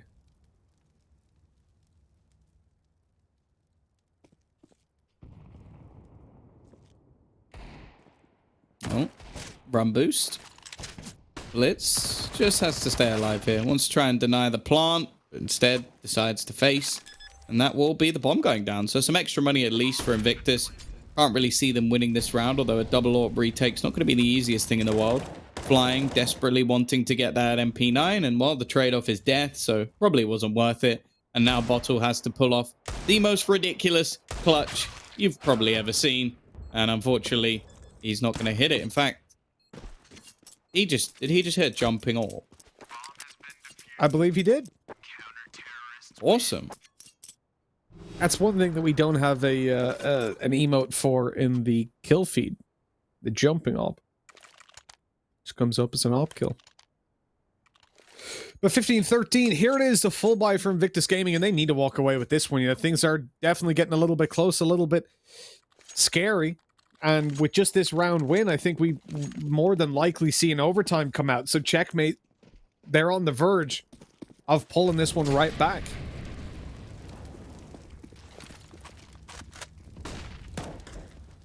We'll see how things go. Invictus are taking this one nice and slow. They're not looking to go head first into a meat grinder on this one. And you can see for Checkmate, they've got themselves in positions where obviously locking down long with just one player, they can afford to play more mid-centered. So Invictus's mid to B strat that we've seen before will not be easy to execute on this round. More than likely it'll just fall apart, and that is the first time I've ever actually seen that smoke missed, I'll be honest.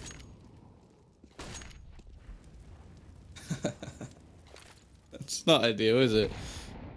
I'd actually like to see them go for a faster play. I think they had the right idea, especially versus the double AWPs. Flashbang's good. Kaz is going to be pressured off the angle.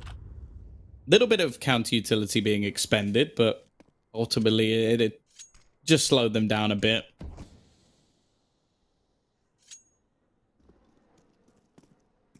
A little bit of counter utility expended, although I don't think that smoke is particularly good. Unless it's intentional, which I have a feeling it's not. No, it does seem a little bit like a waste of util for sure. 30 seconds left. Molly goes through. That's going to delay them. And in fact, Invictus... Oh, they're pushing through on the back of it. Kaz thinks it's going to be a mid-play. Thinks they've dropped off. How did he hit that shot? That was scoped in as well. He's now going up for the mid-control. Lighting up, flying to 31. This is huge. For 15 seconds, they've got to rush into this site. Rue able to get another kill. 10 seconds. Time to plant that bomb. It's still on the ramp. It's over. 6 seconds left. They have no time left. And Checkmate have won this round. What an absolute disaster by Invictus. What a shot by Kaz as well. When they dropped down, I can't believe he hit that.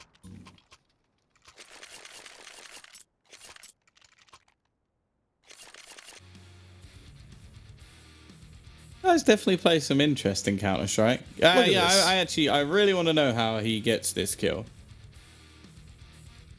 Oh my god. Ooh, okay. That's disgusting. That Reaction happened in, shot. Here's full speed. Watch this. Oh my god. So quick. He just heard the player drop and immediately realized what he needed to do. Gorgeous. Invictus taking a tactical pause. They've really struggled versus the double AWP, and if you look at the kills now, Destroyer and Rue have both hit their 30 bomb in regulation. In fact, both also have 22 deaths. The assists go in the favor of Destroyer slightly, though. But yeah, we've seen some fantastic individual performances. On the other side, Techno still having a bit of a rough game. Won't matter if they manage to get this to OT. They'll have the chance to upset one of the giants from China.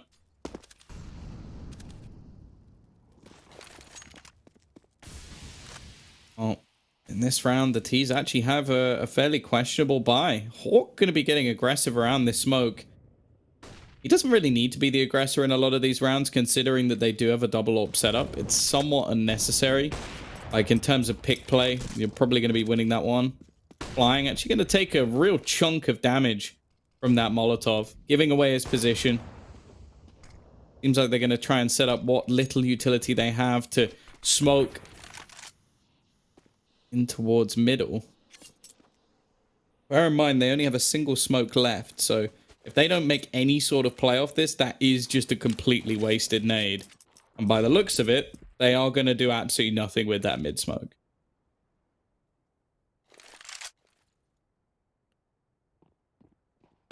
They're going to do something with these long smokes. Great flash. Pulls Hawk off the angle. He's flashing up, but they're already on him. Good opening by Invictus. Good spray by Blitz, but he's caught out on short. And all the kills go towards Invictus.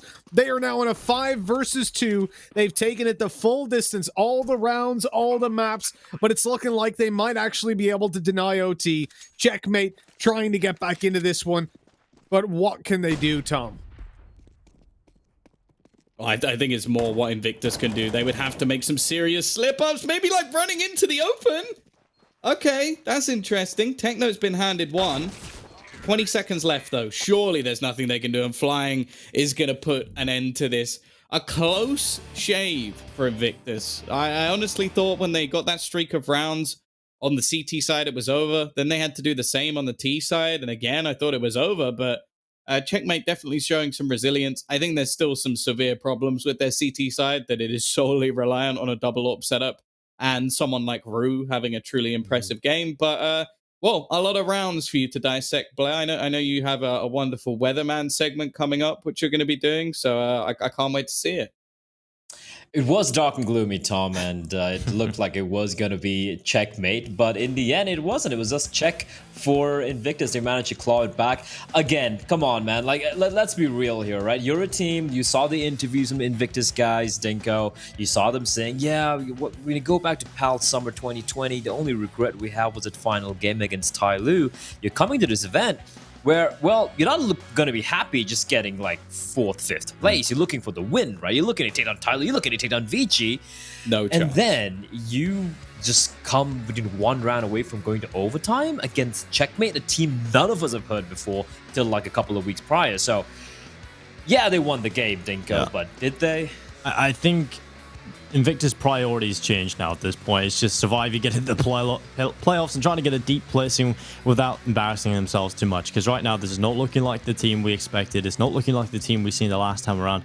And it's crazy because we talk about maybe Oi being subbed out for Bottle being an upgrade. But so far, you know, this team has just kind of crumbled and they're making far too many mistakes. I mean, at the start of the game, it's pretty evident going into round number 2. They win the pistol round, but they immediately come into it with too many SMGs, right? And you can see the problem immediately when they lose that mid player.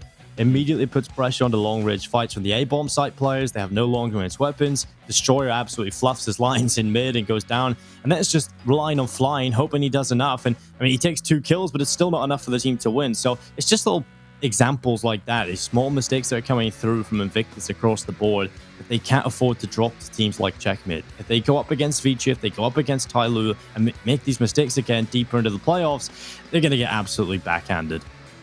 And speaking of some of these individuals on the side of Invictus, I mean, Mitch, let's talk about Mr. Destroyer. He ends the game on over 30 kills, and he's going to be the MVP of this particular map. 31 kills, in fact. On the other side, you have Ro, who had an incredible showing, of course. But I want to go back to that one round. Was it a 4v3 post plant on the B bomb side? 4v3, you're the CT, you're retaking, and Destroyer just runs in like without a care in the world, and they lose the round because of that, Mitch. So, yeah, he's the MVP of this map, but goddamn, what's wrong with him at times? Yeah, so the thing is, Destroyer plays super aggressive. Like, this guy likes to W key everybody, and at times it works. I think in this game we saw it work more often than it didn't, but that is not the case versus some of the top-level teams. And you can pull this off versus Checkmate, Huatsai, Brand, Mazalai, all these kind of teams. Come up against Tyloo, Vici, Beyond, they're not going to let you away with that. And I think this comes back to the point that we made a while ago about that beautiful phrase that stuck with me since back when I used to play. It was, if you practice sloppily and like a idiot, you're going to play sloppily and like an idiot. I think teaching yourself Gandhi bad said habits. that, wasn't it? Exactly. Yeah, it was Mahatma Gandhi. Absolutely loved Counter-Strike. Was a fanatic for it. You're dead right, Tom. Yeah, this is the thing, you know. It is, you're just teaching yourself bad habits, and I think, yes, do it versus Checkmate, but I want to see that different level of gameplay when it comes through to the top level teams. All right, I haven't heard that code before from Gandhi, Mitch, but thank you for that. The but Gandhi with the ginger hair, yeah, that one. Okay, with Ginger. A Ginger Gandhi, that's probably Tom right there. We will be heading into the next matchup, but let's take a look very quickly at the schedule for the day, because we do have a couple more games to line up for you guys. Invictus, of course, taking the win there on game one. It was a close affair. It was kind of belabored for the Chinese favorites, but they get the win in the end, so they're going to, probably be okay with that, maybe not happy. Coming up next, however, it's going to be battle of the SCA teams. We have Huatsai from Singapore facing up against Bren, the Filipino powerhouse in the form of Bren Esports, and that's coming up on the other side of this break. Coming up next.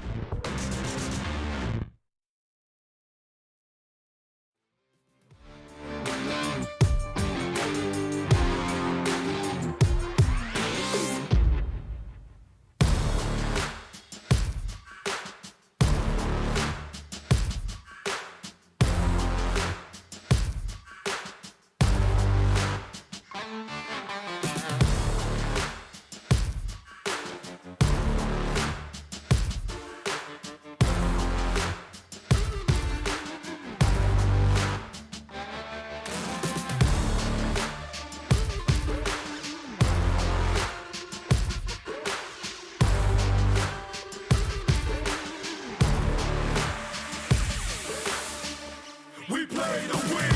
Making sure I don't say this all again. Outside, you can never box me in. We play to win. Never follow, I came here to set the trend. Break them all if the rules won't bend. We play to win. And if you need the proof and check stats, I got the answers if you're trying to test that. I'm taking off, you can watch as I ascend. You can ask me how I do it, I just say we play to win. Aim for the stars, never settle for the moon. Spread my wings, all I needed was the room. Keep them guessing, see it's great when they assume. I play to win, I play to win.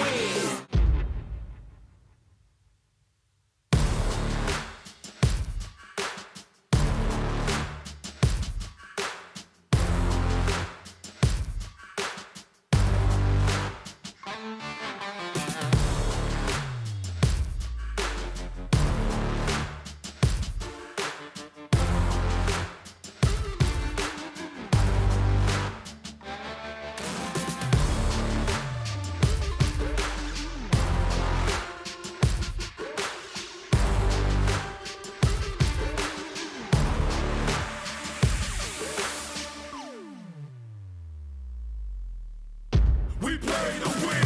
Making sure I don't say this all again. Outside, you can never box me in. We play to win. Never follow, I came here to set the trend. Break them all if the rules won't bend. We play to win. And if you need the proof and check stats, I got the answers if you're trying to test that. I'm taking off, you can watch as I ascend. You can ask me how I do it, I just say we play to win.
used to have this dream, flying through the stars, flying past rich, undiscovered worlds, impossible wonders that leave me lying awake, breathless.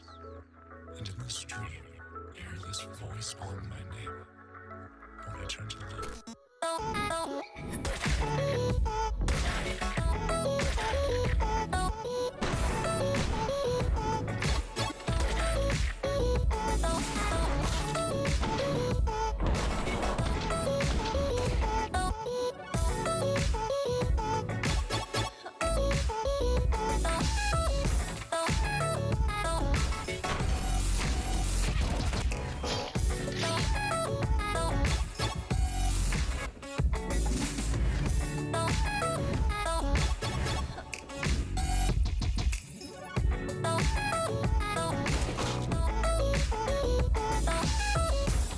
I used to have this dream.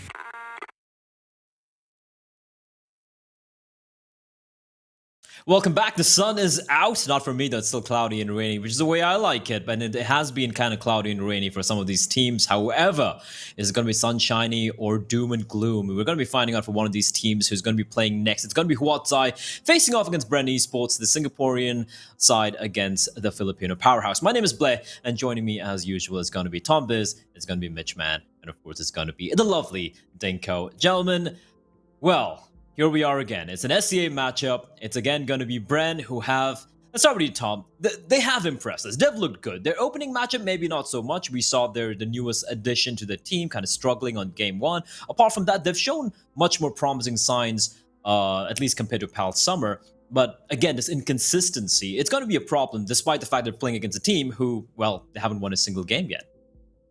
Yeah, I guess when we look at Bren, like, they lost to Tiger in a close match. You can't really take too much away from that one. Like, Tiger are a team that, although haven't necessarily performed, we do still expect them to do well. And then you have on the other side of things, one of the other losses they had is to Vici, where both times the maps were really close. So I actually don't think we've really seen a particularly bad game from Bren so far. And obviously the last one they managed to take versus Checkmate as well, who again have been a pleasant surprise in some of these matches. Granted, one of the maps went to overtime, but they won the other 16-2. So I think they're a team definitely to watch within this tournament. The interesting factor is more Huatsai, where they've sort of had close matches all the way through, but each time they've lost either due to silly mistakes or over aggressive mistakes, or even just, for example, when they played against Sigma, just playing poorly overall. So I'm not really expecting much from Huatsai, but at least they should give us some exciting rounds because Ronan Baby is on the server.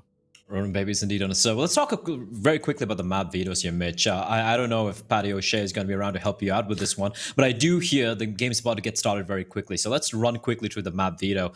And you know what? I'm not gonna test you this time, Mitch. I'm not gonna have to bring up Patty O'Shea. We can just talk about the maps right here. We go. Train getting picked by Brent. It's a map they're good on, Mitch, and this is looking good for them, at least, to start things off. Yeah, look, in a series like this, there's going to be a lot of ups and downs. I think Train coming out is definitely an upside for Bren. They've beaten Divine Vendetta and Checkmate here before. But the reality is, I'm sorry, that was Huatsai that have beaten Divine Vendetta and Checkmate. For Bren, they came through. They've obviously smashed Checkmate 16-2.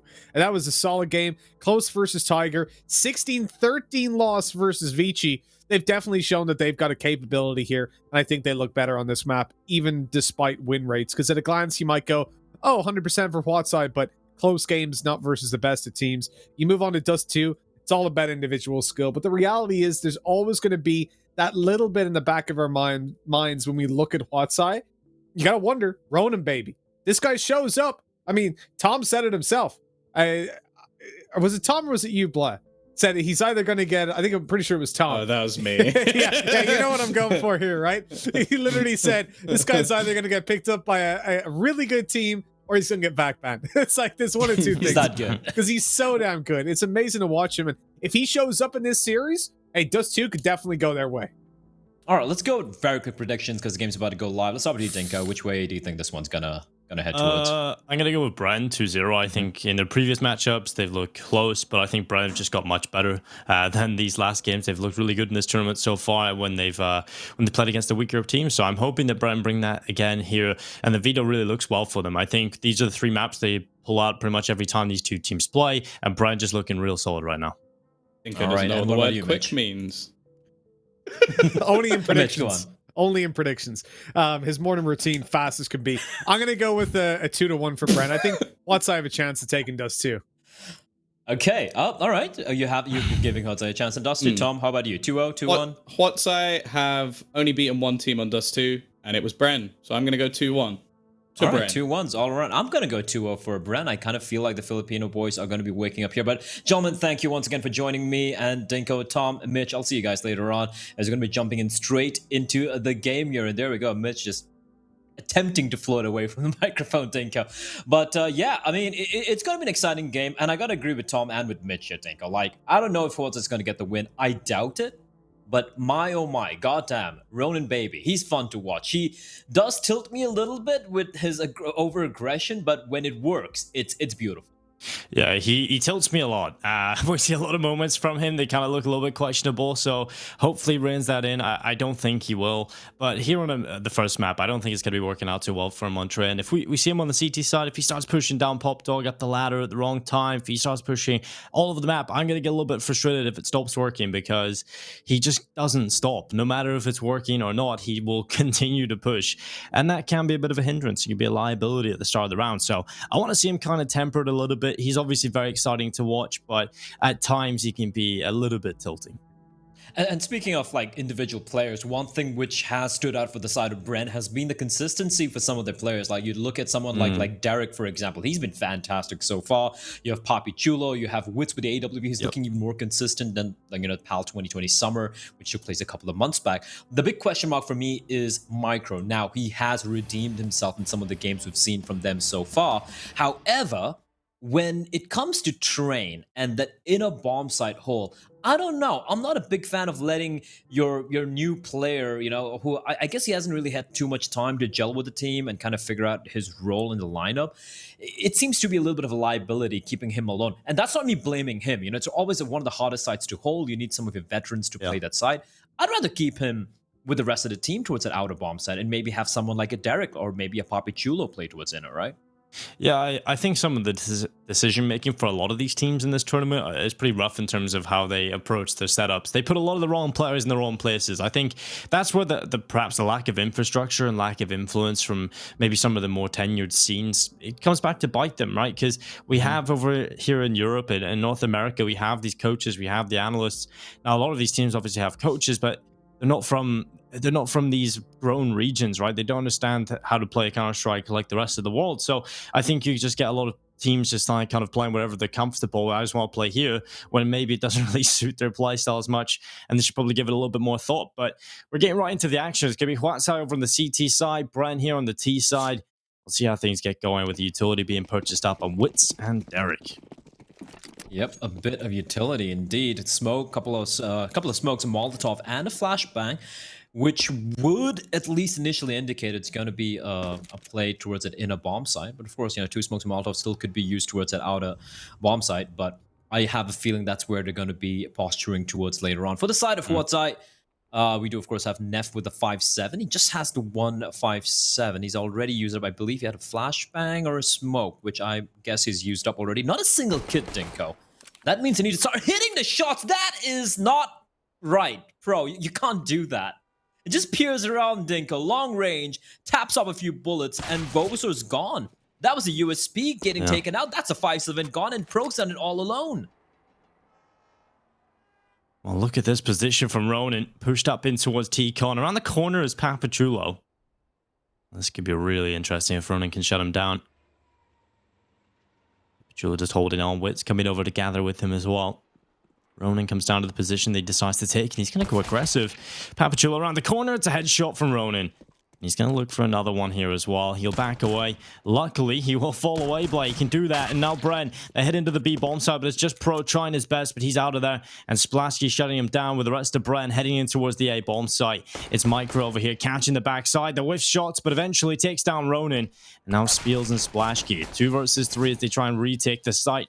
Bomb plant inevitable at this point for Bren. And somehow they've worked this into their favor on the A site.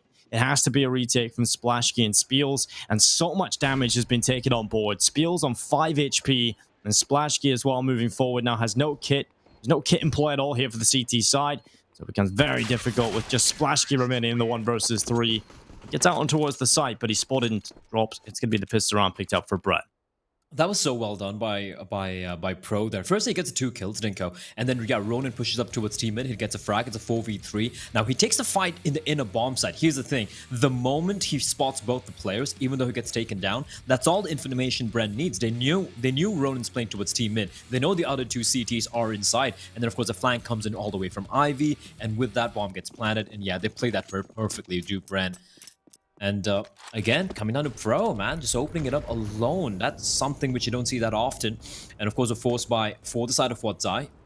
Ronin with a deagle. This guy is just a nuclear weapon.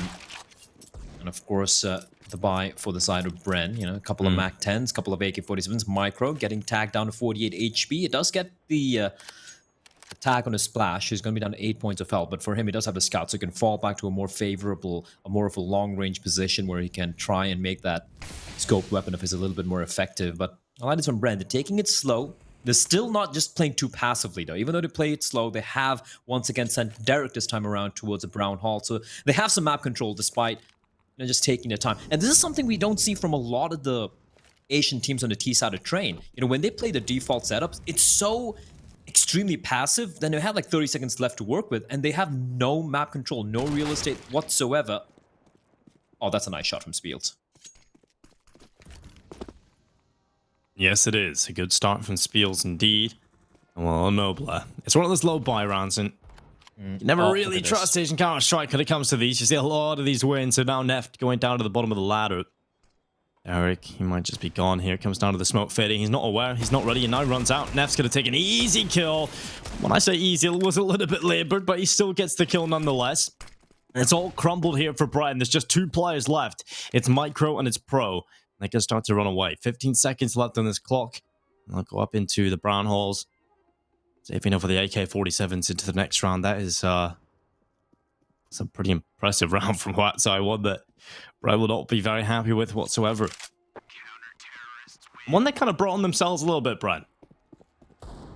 Yeah, they did. Again, that's the thing you have to be wary of when it comes to a team like Wadzai. And this goes back to when I've spoken to a lot of Asian teams in the past asking about, okay, how do the scrims and whatnot? And they're like, oh, it's so annoying to play against this team or that team. They keep pushing everywhere. We're not able to do our setups. And I'm like, well, I mean, if you can't handle that, maybe you're doing something wrong, right? You need to have the, like, look at any tier 2 EU team. They're going to be ready for someone like Ronin Baby, for example, right? They're going to have the right defaults and everything. Yeah. Hold on to the thought, though, a faster hit coming in from Brent. They switched it up a little bit here. Micro, they have 2 AK-47 saved, mind you, and 3 rifles. And Micro's going to open it up. He gets the opening kill, looking for more, does a bit of damage in the smoke. He's going to spray one down, looking for another kill, but Neff will finally strike. But look at the damage being dealt here, Dinko. Spiels has to do a lot of work, and he's going to find Derek. That's going to make it a 2v3. And Wit's bleeding on 5 points of health. This one's done, unless Poppy does something crazy, and he does that, and Witz finds his own teammate. What are you doing, Witz? Goodbye. And now a 1v1, and Splashky catches Witz midair with a scout. That got very, very scary.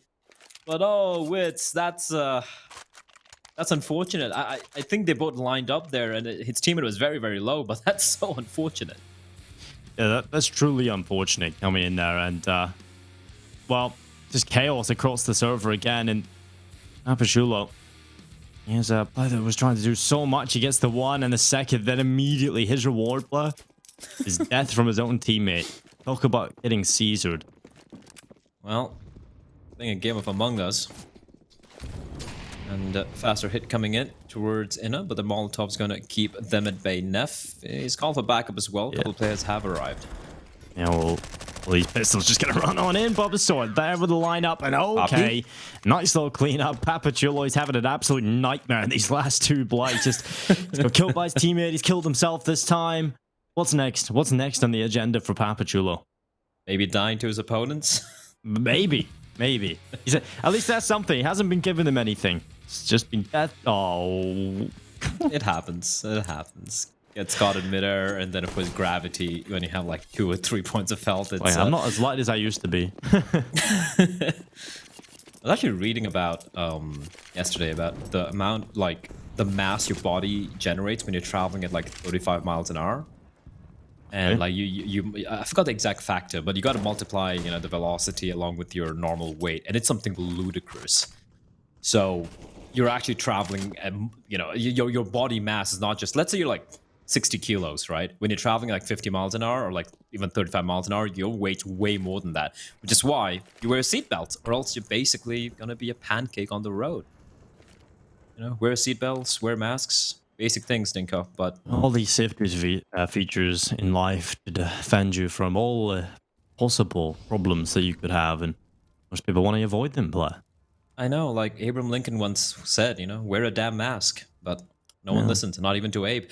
As we do see Spiels pushing up aggressively. I like this. They're 3-1 up. They know it's a buy for Bren, and they're I'm not necessarily a huge fan of this particular setup for Spiels because I don't think a trade's immediately possible. All the Ronins nearby, but the lack of utility for the CT is making him go for this play. And Spiels, he's gonna do good work here. 1, 2, 3, 1 by walk. They walk into the slaughter. That is just disgusting from Spiels, and of course, absolutely atrocious from Bren. Just like lemmings to the slaughter, Dinko. That's not it. That's not it. No, that's not it, and it's not a good start either from Bren. We've kind of backed them up here on trading. Told everybody at home how good they are on this map now. Well, they'll be performing, and so far not so good for Bren. That was a pretty lackluster round overall, and Spiels was trying his best to hold on, and he does so well. Blaze just in the open, just walk in 1 by 1. That's one for Mitch's little rhyme. That was such a terrible attack into T-Con. I guess you can kind of forgive them a little bit. Maybe they're just not expecting anybody to actually be in T-Con, but the fact that they approach it 1 by 1 nonetheless is... I mean, it's literally I think 3 rounds now back to back that we've seen Quadzai having someone aggressive towards T-Con. It's usually it's Ronin, but now it's Spiel, so it's not forgivable. And once the first player dies, what was the second and third doing? They still had some utility. Maybe fake out a flash, something, force him to like reposition his crosshair. Instead, they deserve to lose that one pretty badly. Quadzai now, they are building up an economy, Dinko. At least 3 of the players, an average about $6,000 on Neff, Splashkin, Bulbasaur. And Spiels and Ronin. They don't have much money, but they got the guns, and considering the buy that Bren have over here, it should be easy farm. What?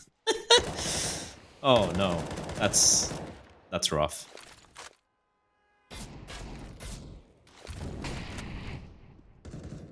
Molotov going down into his lower, and Bren in a pretty rough start, I have to say. Splashkey just taking away Micro and Pro, getting rid of them early on into the round, and you're immediately put at a disadvantage. You want any chance of trying to do something here, it's not the start you'd be looking for. Yeah. The bright side being, Bren's train is still something I feel is better than most teams, at least on this map in Asia. So yeah, I mean, they won the pistol, they got eco because of the aggression from Quadzai. But I think that's the problem when you're dealing with a team like Quadzai. If you try and give them these individual plays, individual duels, they're going to take them any given day, and you want to neutralize that. And the one thing we've harped on time and time again about Quadzai is their lack of team play, lack of a tactical approach to this game of Counter-Strike Global Offensive, and them relying heavily on the individual fraggers, which is fair. They're working with what they have. But if you're going to play their game, they're going to punish you for it, and that is something they need to avoid, and they need to try and leverage their teamwork. Because this team's been together for a while now, I think. Bren as a team, like a year and a half now. Yeah, they switch up a couple of players here and there, but the core has been together for such a long time, so it's going to be a big disappointment for me to see them drop this particular map. But that's just filth from Splashkey. That's a ridiculous pre-fire. Yeah, I'd be kind of disappointed if Bren don't pick up the series overall, obviously, but losing this map with the way they should be favored is quite disappointing indeed, especially because Huatzai have been so underwhelming in this tournament so far.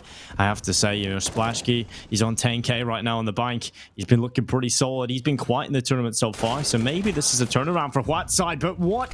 This push into the brown holes from the site. It's worked out though. They've got the kill back, but a 4 versus 3. Bren now attacking the A bomb site. 3 players coming out of T-Con. Spills, it's actually not even Spills' kill. It's Ronan somehow getting it through the smoke. Micro going down, and now they've just panicked. Panic stations for Bren. They lose every player. Diving through the smokes. Pro now the last remaining player, and he is out of there as well. 1 round is all Bren have. It's 6-1. Huatzai dominating on Train so far. No stopping them either. And it really feels like this game has just begun, but we're looking at 6 rounds on the board for Huatzai. How has this happened so quickly? If you go back a few years, like 3.5 years, the old Boot Dreamscape lineup, I think they were even called just Dreamscape at that point, the Singaporean team, of which, you know, you have players like Splashkey who played there, you had Bulbasaur who played there, you even had Spiels at one point, I believe, who was a member of that team. Train used to be their playground. They used to love playing Train. Of course, it was a long time ago. Then look at this. What is this? Splashkey just pushes out, finds 2 of them turned away, playing the anti-flash, and that's huge. However, a quick recovery from Derek, pushing into its lower. He knows he needs to go for the play, and he's going to win the duel, taking down Neff. But now it's a 2v3, and Derek's in 7 points of health. And this is a safe flank from Spiels. He knows he's heard the player running into its lower, and this post-plant Dinko, it's not looking too comfortable here for the T's. Although they have time to work with, because look at where the other 2 CTs are.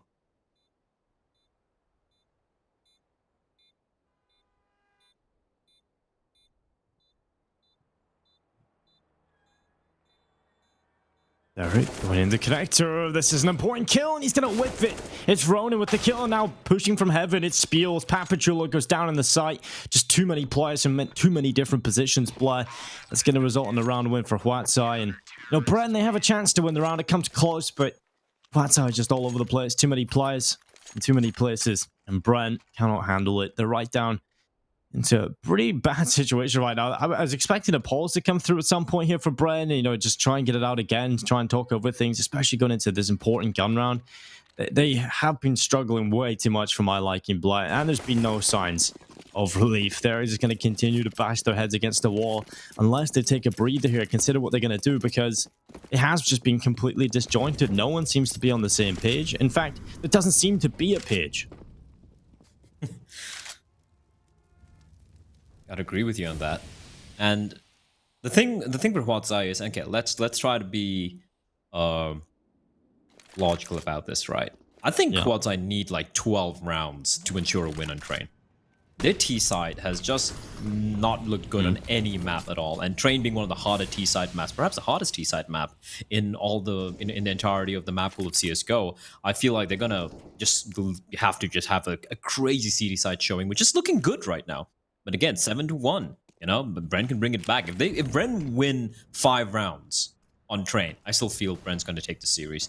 But they have again suffered early casualties. Wit's having a rough day in the office, Dinko. He's on 0 frags, 8 deaths to his name. Of course, I mean, he did get the 1 TK, so I guess that did kind of counter the kill he got in between. But this is not looking good at all for the side of Bren. Another buy round, again looking grim. The one thing which might go the way is the fact that Huatzai are looking to play retake on this inner bomb site. But still, man advantage, it's going to be grim. As Spiels gets found out by Micro, that's a big kill. That's a big kill. Yeah, Spiels going down early on is a big problem. Ronan trying to get up towards the top of the ladder. Hasn't really worked out well for him, and that's what I was talking about, Blair.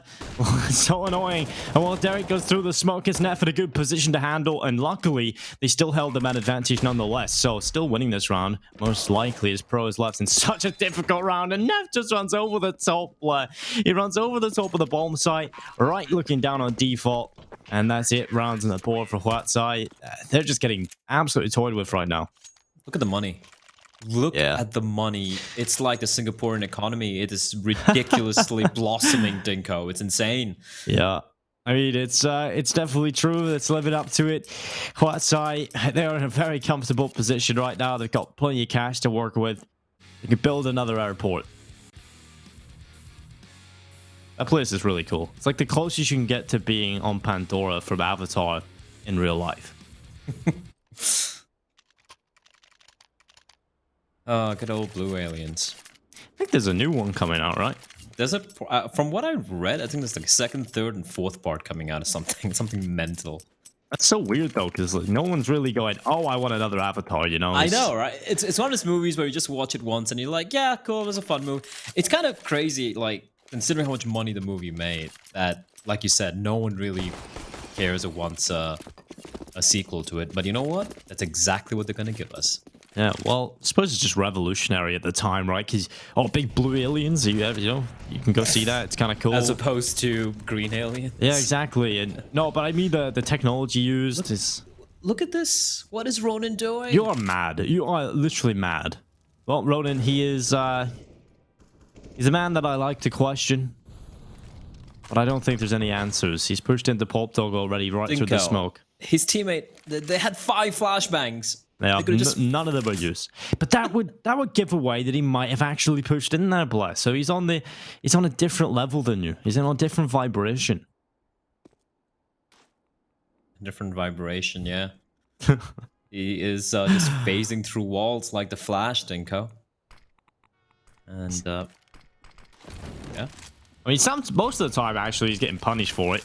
Yeah, there's only the moments you remember where he gets 3 kills. You go, okay, that's awesome. But for the most part, he's actually coming out with not too much success. But he's pushed all the way in the brown holes. He's pushed all the way through the brown holes, and there's no one there. So that's loads of information over towards this A bomb site. And Spiels is going to spray away. He's going to get 2 kills for his troubles. And now Wits and Papachulo alongside Derek into a 3 versus 4. It's 1 kill from Ronan. He's going to go down. He's all over the map. You have to watch his number very closely on the minimap to make sure you know where he is. And well, Wits and Derek, 22 HP on Derek, 10 on Wits. It's not looking so great for Bren now as they move forward. They need an immediate kill, and they've got it. Neff now left in a 1 versus 2, and what a whiff spray, and he's going to get the double. He will get the final 2 kills. It's a 9th round for Huatsai, but what a scary scenario that was. Neff somehow pulls it off, and Bren, they'll be heartbroken about losing that one, Bly. It's the closest they've got to picking up a round in quite some time. Ronan, it's like watching art without the finesse or the calculations. Because when Art goes for his plays, it's always helped out by his team, right? It's not about him going for solo plays. There is a method behind. Oh my god! He's going for it again. What was that spray transfer? He's sick. He wasn't even head level. He wasn't head level, but he literally was looking at the wall, halfway down the wall, and then he relocates his crosshair and just kind of swipes across like it's Fruit Ninja, and he just chops their heads off. What is he made of? He's made of vac. That's what he's made of. Like, Jesus. He gets away with plays like this because of that. He was late to Pop Dog. There were 2 players down. He shouldn't have even got a single kill there. He shouldn't have even been there. He's up against the lower by and he's running Pop Dog. All right, what are you doing, dude? It doesn't make sense. Oh, that is a 6 spray transfer. It was a straight line. Yeah, that's what I mean. He's like Fruit Ninja just swiping across. It's 10. Oh, I'm so done. 10-1. Outside, they're looking so solid. And there's just moments where Ronan just makes me question reality. And not reality, Jesus. Yeah, no, not him. We'll see him later on. My god. This is just, I did not expect this result. And I feel like it's also Bren just having a very cold start. I mean, some of these rounds were just ludicrous, right? Like, Bren just coming in, taking headshots. But when they have the buy rounds and everything, let's look at him again. Oh, at least it's a little better this time. He's got some teammates to work with. But it's just that, it's not about losing duels. It's just that they've been getting basically schooled, peeking in 1 by 1 and whatnot. And if he pushes in again, jeez, thank God. They only have themselves to blame. And for Huatsai, this is probably the best looking Huatsai we've seen in ever.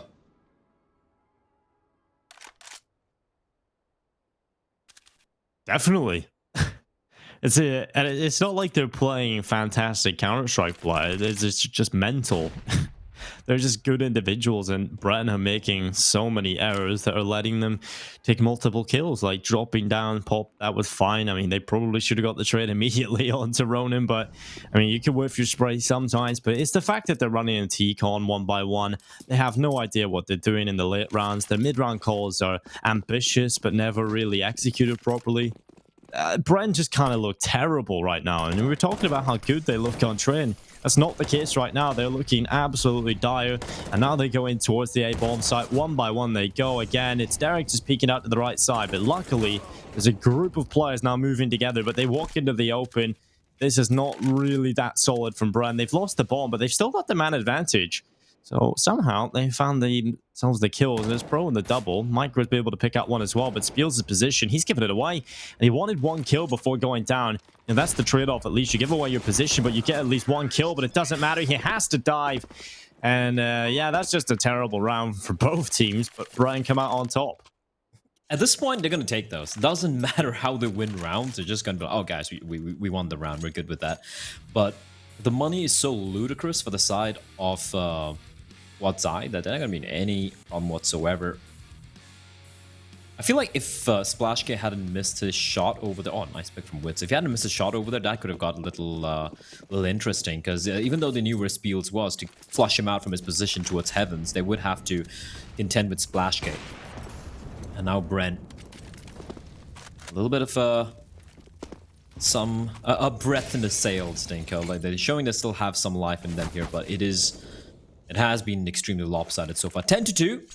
Still, anything could happen, and I'm going to stand by what I said earlier, Dinko. Unless Bren get to 5... If Bren get to 5 rounds, or even 4, I still feel they have a chance. Yeah. Ronin tucking in the corner. It's going to be Pro with the headshot. Ronin going down. A man advantage in play here for Bren as they want to enter the A site.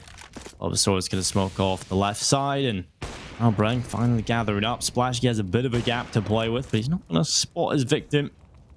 Now Bulbasaur repositioning. Bren have completely vacated the A-bomb side. They want to sell a little bit of a fake here, but Bulbasaur is getting so much information up on top of this train. He sees that no one's entering the A-bomb site via T-Con. He can call over to his team that they're going to be heading in towards this B-bomb site, and you can see the rotation coming back over from Watsai. Just that information play from Bulbasaur is enough to get the rotation on over, but it doesn't matter if Pro opens things up like that. Another follow-up kill, this time from Wits, and that should be the round in the bag. We have to see a huge step up from Splashke and Spiels if they want to win this round. And Splashke not connecting the first shot, but he will in the second. And Bren are giving them chances again, Blair.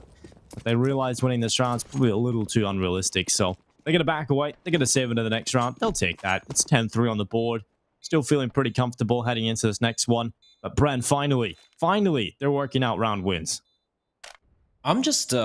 like, where was this Bren all this while? I'm not talking about them trying anything too calculated or too, convoluted, tactical wise. It's just them working as a team, peeking together, getting the trades, immediate, insta trades going the way of Bren. And that's what you want to see here. Let's get to 3 rounds still. A pretty hefty lead for Wadzai, but like I said, heading into the final 2 rounds of this first half. If Bren can somehow steal round number 5, get to 5 rounds here, it's going to make life so much more easier because their CD side, we've seen what they can do. And we know Bren's T side is, well, it's rough. Sorry, Wadzai T side is kind of rough, to put it very mildly. Here we go. An ultimate around the first half. Good thing they went for the save because you can see the money is clearly not that great for a couple of players. I'm going to lose this round. They're going to have enough money for the buy into the final one here. Splashke in the flames, takes a shot. There's a lot of damage here, but look at the pace being set, Dinko. They won't be expecting Poppy's position, and Poppy, flashbang is good, but he whiffs the spray. And that's going to be a lifeline for Bulbasaur. And Papachulo trying to get back. He's going to ramp around the brown train here. And the player towards Pop Talker, they're moving right into him. Ronin! Why? He goes down. Papachulo gets rid of him. A weird position to find a player. He was playing using the smokes as cover, but they're going to last so long. Well, Papachulo moves forward in behind it. Micro with 1 kill. Now 3 versus 3, but look at this. The ult spotted. Wits going down. Bulbasaur gets rid of him. A nice kill from Derek. Bulbasaur will be the victim. And a 2 versus 2. 1 minute and 3 seconds still on this clock. Ball needs to figure out how it's going to get over here. And Micro couldn't have caught a better timing. Neff looks away and he goes down immediately. It's Spiels' Position given away. They know exactly where their last remaining opponent is. And Spiel's now with a very difficult task on his hands. He fails. They line up for him, but he cannot take a single kill. Derek with the AK secures a round for Bren. 10-4. Bren looked rough at the start of this. I mean, they're not looking fantastic here either, Blair, but I think this is much better. I think they realized just keep it simple, and it's worked out for them. And I think that's what they could have done from the start of this. Huatai have not been playing great Counter-Strike. They've just been given so many opportunities by Bren to unleash their individual skill. And that's resulted in 10 rounds on the board on the CT side.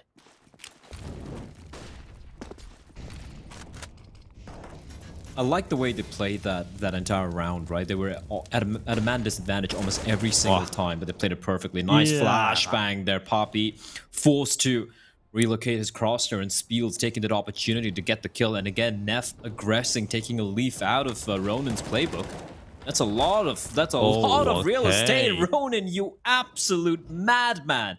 He finds the kill, but at least he gets traded, and Neff now is going to use that opportunity, Dinko, to sneak in all the way from behind. Is he going to head towards Pop? Yes, he is. Drops down, finds one. Doesn't get the second, though. Maybe he wasn't expecting both the players there. And Pro, it's all on him, and Pro out of nowhere. He gets 3 kills, Dinko, and it's all turned around. And Splash versus Wits, the 1v1. Oh, well, Wits will win it. Splashki walks right into the waiting arms. 5 rounds T side. I mean, it's not terrible, Blair. It could have been far better. You can see 10 rounds in a row picked up by Huatai right in the middle there. Other than the pistol round that was won by Bren. They went 4 at the end because they finally figure out to just keep it simple and go together and not give opportunities to Bren. Or should I say Huatai, just to take you down one by one. So finally they figure it out. A little too late probably, but we'll see it. Better late than never. We'll go into the second half. Bren will be looking to pick up this pistol round. If they do, they're on for a good chance to come back into this. Oh yeah, they do. I honestly feel, as Bren, 5 rounds would suffice. You know, we've looked at the train results, look at the way they play this map, and I like the CD side. And on top of that, you look at the T side from Huatai. The T sides have always looked very rough indeed. So if Bren can pick up the pistol, I still believe it's gonna work out. And Derek, he needs no help, Dinko, just tapping away. Almost fouled Spiels as well, but Spiels at least getting the trade. Still man advantage for the side of Bren. 4v3. Splash and Bobo, they got health. Spiels is kind of isolated and taking his duel with Wits as Poppy finds another kill. And one by one, they're falling. At least they're trading their Dinko, but the bombs drop on the bomb site, so they need to retrieve that. And, well, before I have a chance to finish my sentence, they're all dead. Bren, they pick up the pistol round. Important pistol, like I said. Good start into the second half, and when there's follow-up, which they should, there shouldn't be really too many issues coming their way, then we can start to really get comfortable for the team. We can start to feel much more confident in their performance. I mean, it has been 5 in a row now from them, so they have definitely turned this ship around. I think you got to favor Bren. Like we said, coming into train, it was so confusing to see 10 rounds in a row just being picked up by Huatai with no end in sight. It was just, this isn't how this should have gone. Bren finally grabbed control of it. It's going to be Pro with the kill on the AUG. Ronan going down early on into the round. They've lost their star player. And, oh, well, Bren can slow it down a good bit. They can be happy with this. Holding the man advantage, but they've lost Micro. That's a bit of a problem. Look at Neff's position, Blair. He's out in the lower bomb site. How does it get that kill and not take a single point of damage? It is kind of crazy, Dinko. Maybe someone's scratching his nose or something. Just the whole just takes his hands off his keyboard. And was going to get a bomb play here as well. Huatai, this is a win, right? You come into this, you've gone for the investor, you got the bomb plant down. Now a couple more kills possibly coming your way. Not looking for the round win itself, but a bomb plant, 1 kill. Probably would have liked a little more than this, but they can be happy enough. Honestly, considering the fact that they did go for the full force buy, I think they would have been happier with the round win, to be honest. But hey, you know what? They got the bomb down, as you said. It's still going to be seeing the pistols coming out. There's no need to force it up right now. You still have a lead. It is a narrower lead now than the 10-2 scoreline we saw earlier. 10-2, again, reminding everyone, it's 10-2 at one point for Huatai. The Bren have now strung 5 in a row. And looking at this buy from Huatai, it should be 6 in a row here. And that's the thing with this Bren CD side, right? Once they start setting up the defense, once they seem to have kind of warmed up, that's when they start getting a little dangerous. Yeah, they could definitely get much more comfortable. And while Splashkey's out and towards the side already, Bly's looking for these shots. He's done good bit of damage here to Papachulo, but it's Derek picking up 2 on the FAMAS. Pro will step in as well. And it's a good haul from the CT side. Every single kill comes their way. They could be happy with that performance as we go 10-8 on the board. Bren just racking these round wins up, and you can see the effects of that previous bomb plant. You know, they may not have won the round. Obviously, main goal would be to win the round. But after losing Ronan so early on, the best they could hope for was to scramble and get that bomb down. So they do get themselves some cash going into this one. And it's going to be a fully fledged buy. We're going to get to see the AWP out if they want it, the full utility, all the bells and whistles. And this is a round they have to win if they want to try and get back into things. Because yes, they may be in the lead 10-8 on the board, but you have to remember how many rounds they've lost in a row now. This has been a bit of a turnaround from Bren, a huge turnaround, in fact, and they are safely in the driver's seat. If I'm Huozai and if I've done my homework and considering they let through Train and showing that, yeah, you know what, they know at least how to play this map, they should realize that in a bomb site, that's the main chink in the armor for Bren. That's where they want to kind of divert their attentions to, even if it's like a slower round or a faster round. Pressure that B bomb site, make Micro feel uncomfortable. Sure, you might not necessarily win the rounds, but that's going to force Bren to commit 2 players towards inner eventually. And when that happens, that's when things can get rough. But Derek is giving Huozai a taste of their own medicine, Dinko, and is going to stick around. Deagle comes out. That was the MP9. That was the MP9, and he takes away 2 rifles. He takes away the 2 stars right now in this matchup for Huozai. Spiels and Ronin are 6 feet under, and it's a 4v3. Make that a 4v2, heavily favoring Bren. Well, Splashkey getting rid of Wits. It's a 3 versus 2, and a nice shot from Splashkey. That's going to pull things right back into the equilibrium. His team once again have a chance to win this round. There's a Molotov available in his hands as well if he decides to use that up in towards Connector. Around the corner is Micro, but he's using the scope, moving forward, scoped in. Now, this does put a lot of pressure on. I'm sure he's paranoid to the left side, but he's going to start walking forward, clearing these close corners. But yeah, you've just backed up in the Ivy with your back showing. And that is just a little bit risky at that point. And Neff isn't even helping. He's completely useless in this round so far. And we'll see if he can get involved and win the 1 versus 2. At least picked up the bomb now. As they move forward, 30 seconds left on this clock. He's got to get these kills quite quickly. The chance onto Micro, but it comes down to who hits who first, and it's Micro with a better position. He was shielded by the bomb site itself, and that's going to be around for Bren. One that Huozai should have had a much better chance of winning, or at least compete closer to that 2 versus 2. That was useless. That was terrible. Look, either Splashkey told Neff not to come out, but whoever went for that call, that was just dumb. That was just simply dumb. Splashkey did a great job getting 2 kills there. But this is where you have your AWP out, you scoped in. That means you have a very narrow cone of vision. It's just basic, like math, it's basic Counter-Strike. You want to have your teammate with the rifle with you so you can at least trade together. And that's just, I don't know what they were thinking. That's just messy CS, considering they brought it back from a 4v2 to a 2v2. And this is just a mop-up. Just getting slaughtered. Dinko, it was 10-2. Tied it up.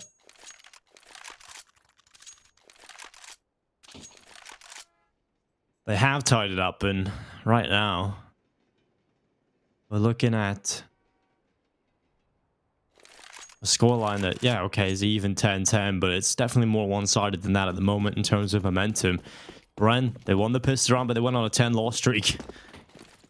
I hate to be the one, who says I told you so, Dinko, but I told you so. I mean, if Bren get to 5 rounds, they can easily come back. Yeah, I mean, coming into it, it was looking real rough for them, but they finally figured it out towards the end of the first half. They got enough on the board to be able to compete into the second, and with winning that pistol round, you kind of forget about that negative 10-round loss streak, right? You kind of forget about the feelings, the emotions that you're just feeling the win right now. You're riding that wave, and it's going to be a play into the B-bomb site. Huozai looking to push on through. They've got the ball in the back, and now Micro, he's got caught with a flash in his hand, but luckily still alive. Smoke deploys to the left side, and the flashes keep continuing to come through. We'll see if he's sharp on the aim. It's not going to work out for him. He kind of fluffs that. Definitely could have played that better, but luckily, there? Pro... Yeah, that's the bomb, Blair. Why is it there? What is it doing? Bobo!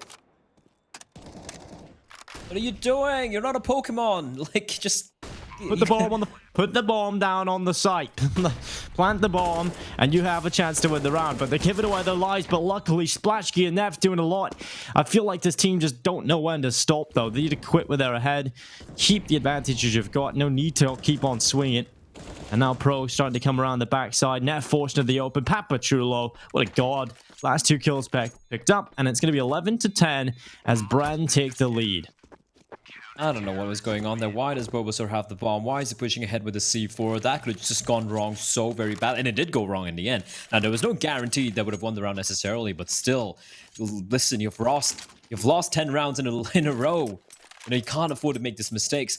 But I just want to point out again, Micro, right? The fact that he allowed Huozai onto the bomb site, gets caught out with a nade in his hand. Yeah, he stayed alive for a while, didn't even get a single kill. No. Then in a bomb site, it's a problem. And later on, when Bren's going to be picking Train, and 100%, there are going to be opportunities for them against other teams where they will have the chance to pick Train. That's something that's going to be a problem. That's something that other teams, better teams than Huozai, are going to be abusing. Ooh, the timing on that. Well, Eric's about to walk on through. Is he about to take a little leaf out of Ronan's book? And he gets one for it. He goes down to Spiels, and Neff catches the aggression towards the other side of the site over on B. And, well, he's just run right past. He has no idea there's another player up in the brown holes. You can't blame him for that. He's got himself deep into the B bomb side. Papachulo with an important kill. Splashki going down, but now Neff.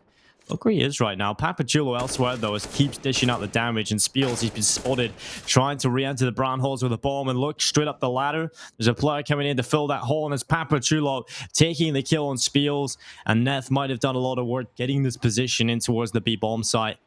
But I think this round is just one I want to forget forever, Blair. It's not like either of these teams played this round well. I think Brad's aggression on both bomb sites is a little bit questionable, but it works out for them. It works out in the end. Papachulo taking down Neff. What a big round from him again. Yeah, Poppy's in the house. Just get the hell out of here. Fro played that very smart, I feel like. Like the trigger discipline. Like, he wasn't able to trade immediately, and he's like, okay, he hasn't seen me, that's fine. He conveyed information, and that actually allowed Poppy to come up from the ladder, right? From Pop Dog. Pro and Pappy were the two players that won this round for Brad. I mean, if you look at the aggression, Derek, okay, gets that one kill out towards Ivy, but I mean, is that push really needed? I mean, it's a little bit questionable, especially when you have Micro pushing the brown holes as well. You're just risking so much on the CT side. And even this soul, I'm not necessarily a big fan of. You know, the buy's not great, boys, but doesn't matter. Though. Yeah, not a single flash either. Ronan's still there with a deagle, Dinko. Oh, he's out. Okay. He's out of there. He got one, though. Not too bad. And now Neff left alone in a 1 versus 4. A lot of work to do here for Neff. What can he hope to pull off? Nick going through. He does seem to bit a little bit. Just gotta put it out there.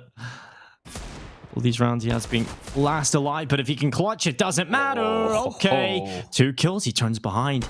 A player just came around the backside. He nearly had the timing, but Derek's push works out. You could see Neff was aware. He knew it was a possibility, but he wanted to commit to the bomb site. He wanted to leave T-Con and try and get in a better position. A nice try from Neff. You know, you can sit back. You can be the passive player. You know, you can bait a little bit. As long as you're getting close in these clutches, you need to start winning some, though. But this one, it's just a little bit unfortunate. He turns around. Derek just a few seconds too late to come around. But 13-10. And a couple of these rounds have come close, Blair, but for the most part, it's been pretty damn dominant from Brun. Oh, well. Again, reminding our dear viewers, it was 10-1 to Huozai. Then it just completely flipped on its head, and Bren decided to plug in their monitors, plug in their mice, and it's just been a slaughter here. I like the wall of smokes there, though. They're going to try and take advantage of it, but they have no idea of Pro's position. It's no one waiting on top of Pop as well. Pro, how is this allowed to happen, Dinko? This shouldn't be happening. This should never be happening. 5 players come out. Bobo's behind. Hold on, Bobo. What are you going to do? Well, gets to 1. But now position compromised. I know exactly where he's got the bomb. He can get the bomb down. In this scenario, I'm okay with Bulbasaur having the C4. But a 1v3 post-plant, when they know exactly where he is, Dinko? I don't know. Why would no one... Why wouldn't you keep a single player in Pop? Why is no one holding Pop Dog when 4 players are coming out from Outer? Like, why? Sometimes it just doesn't make sense at all. Molding. Yeah, literally. And now Bulbasaur left in connector. It's 1 kill, a second as well. Okay. Derek now, the last remaining player, and he's going to clutch it out again for Bren. Oh my god. That's rough. Yeah, he is trying his best, but it's just not enough. Derek has saved the day. You know, last round as well, he's an important kill there. Neff was starting to make it a little bit close. That's what I'm saying. Huatai have had flashes of what they're capable of, Blood, but it's the moments where we do see Bren just being slightly better, right? The edges being taken by them. Look at this, Dinko. Yeah. That shouldn't be happening. Yeah. Yeah, they just don't really know how to approach the A-bomb site, especially if you're going in that style, right? You're not being methodical. You're not clearing out areas with utility. That just seems to be nothing. That just doesn't seem to be possible for many of these teams, right? So at least send a player there, but I don't know. I don't know, Blah. I blame the in-game leader there, right? You have a bunch of raw aimers. Oh, my micro. lord, that looks scary. But like, okay, out of tossing a Molotov, someone's got to keep track of the Molotov, right? And then you toss another Molotov, or you have someone holding the angle, or you have someone coming in from Pop. You flash into Pop Dog for your player from Pop to drop down, neutralize that position. There are so many ways to handle a potential CT presence over there, and they do none of it. In fact, even worse, no one's looking. It is just abysmal Counter-Strike. But Splash gets found Derek Dinko. It's a 5v3. They've lost 13 in a row. Surely.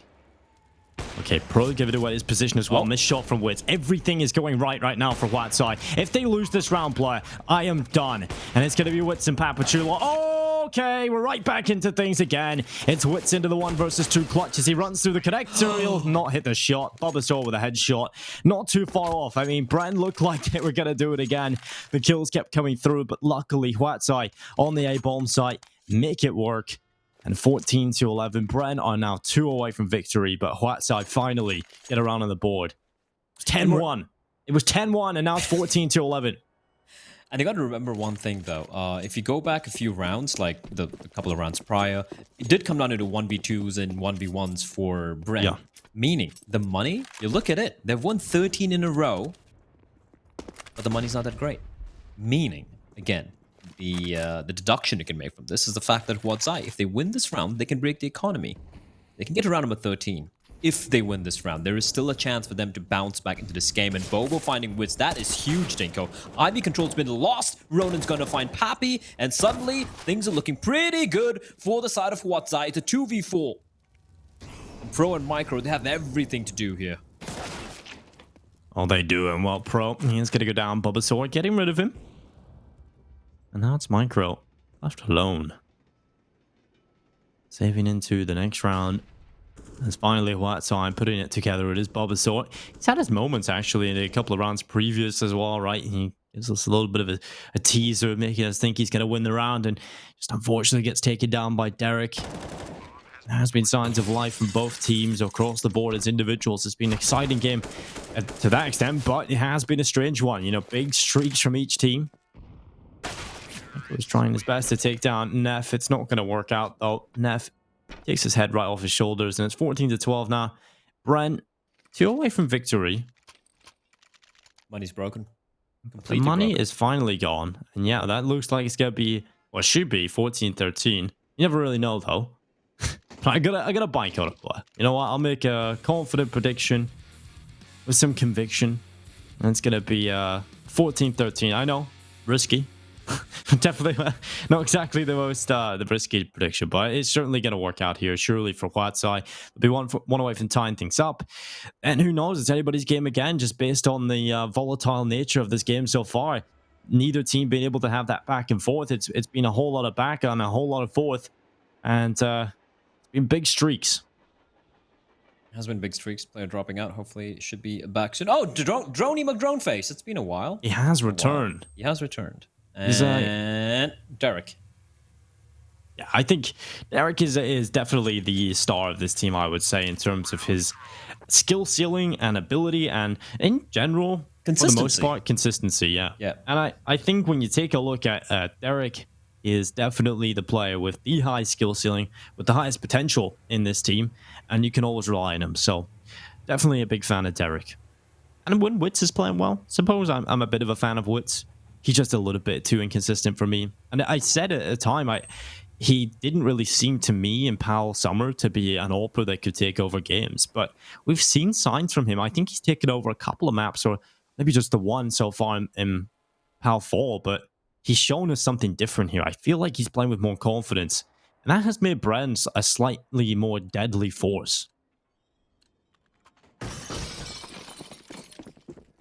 They have. Ooh, full eco though. Come on. Come on, I like that. Whiteside. I like that. I like that. I like the full eco from Brand. They know they have just 2 more rounds to find. There's no need to force it up. And Who knows? They could win this blood. Who knows? They could actually walk away with this, but not looking good. Yeah, Derek, the start, but yeah, I don't think he's gonna win this duel against Bobo. Oh my god, it's the bomb just running down connect. It's all about the jewels in this round. It was a USP, Dink. It's fine. Yeah. It's fine. I know. I just get a little bit scared sometimes, Blood. I have trust issues now in these rounds. Yeah, that's simple. You just embrace it. You have no faith, have no trust, and just embrace the darkness. Lower your expectations to the lowest possible, and then lower it some more. Yeah. Which would, actually, if you go down that route, let me introduce you to South Asian Counter-Strike. Trust me, that's something else altogether. We do have 14-13. Bren, a couple of rounds away from taking this win. And Poppy with the opening. That's Danger Man. That's the Ronin taken out early on. Now 3 players towards Ivy. You have Neff pushing down lower all alone. He's sitting in a CD smoke towards the lower slope. I don't think he's going to have an opportunity to sneak up because 2 players are posted there. And that's a freedom allowed when you get that opening pick, right? It's a 4v5. You can have 2 CDs towards in and out. And that's going to be Neff getting the kill. That's huge. How does he get these kills? He just walks in B alone and always seems to find one. And they don't really get rid of him. He stays alive for far too long. He can get a little bit of map control as well off the back of it. Splashkey goes down as he peeks into the AWP of Wits. And I feel like this round, there was a lot of opportunities presented to Whiteside. I don't think they understand what's going on this T side right now. Neff has been getting so many kills. He has an obvious weakness over towards B. How many times have we seen him get that kill? It's been so often. Why aren't they playing off of that? Why aren't they trying that and having a setup ready for him? Instead, what they do is they send Ronin out towards the A bomb site early on in the round, just doing Ronin things. He goes down immediately. He's been absolutely terrible so far on this map. Got 13 kills. He's been neutered completely. And they're just giving themselves an immediate disadvantage. And they send 1 player into B alone. And then an Ivy push comes in after that's all happened. I agree with you. I think I hit the nail right on the head there. Like, the inner bomb site hole from Bren has just not been exploited enough. And if you've even watched 1 game of this Bren lineup on Train, you should be aware of that. And forget that, like you said, Neff, how many opening kills has he won towards inner? Sneaking in, running out, whatever it is, and yet they're not doing anything about it. As there are the chances, Dinko. 15-13 map point. I would love to just be in the server and just hear the comms. Obviously, I wouldn't understand what they're saying, but they speak English. They speak English. Okay, that's good. Well, I would love to hear the call. I would just love to hear what the Indian leader called in that previous round. Ronin, run out T-Con. Neff, run out B. We're gonna go Ivy. What? Makes no sense. What is the call here? Oh, I'm not a fan of Derek's position here. Oh, he's going to go for the wide swing. He almost gets a second kill. Trades are fast and furious, though. Bobo finding Poppy, but Pro on the bomb side. He does have backup in the form of Wits with the AWP. He's scoping in, scoping out. They're making a lot of noise. Pro doesn't win the duel. Bobo decapitates him, and Bobo's looking for more. Splashkey gets spotted up, but Wits finding Bobo. 2v2, bomb down. The health advantage slightly for the CD side. But Splash with the AWP, Dinko, as long as this man is alive, there is still a chance as Neff finds Micro. And it's all on Wits, and this is not looking good. He's got the kit, he's got a Molotov, and he's got a smoke, Dinko, but he's just going to stick this. That would be ballsy. That would be highly, highly impossible for him to pull off. He's just going to stick it, gets out of the smoke, shot doesn't fire, and he's going to be found out by Splash K. Wits trying whatever he could. And we actually might go all the way to overtime. Because guess what, Dinko? The money for Bren ain't so good. Would you have it any other way, Blah? Would you have it any other way? We want to continue this game. Obviously, it's been such a strange one. All the rounds, it's all been, the maps. yeah, exactly. one round for Bren at the start. They won the pistol, and then they lost 10 in a row. Then they decided to go on a streak of their own. I believe how many did it? 13 in a row was it from Bren? Yep. So, and then Huatsai went on, not much of a tab, but they came back into it. They were winning rounds.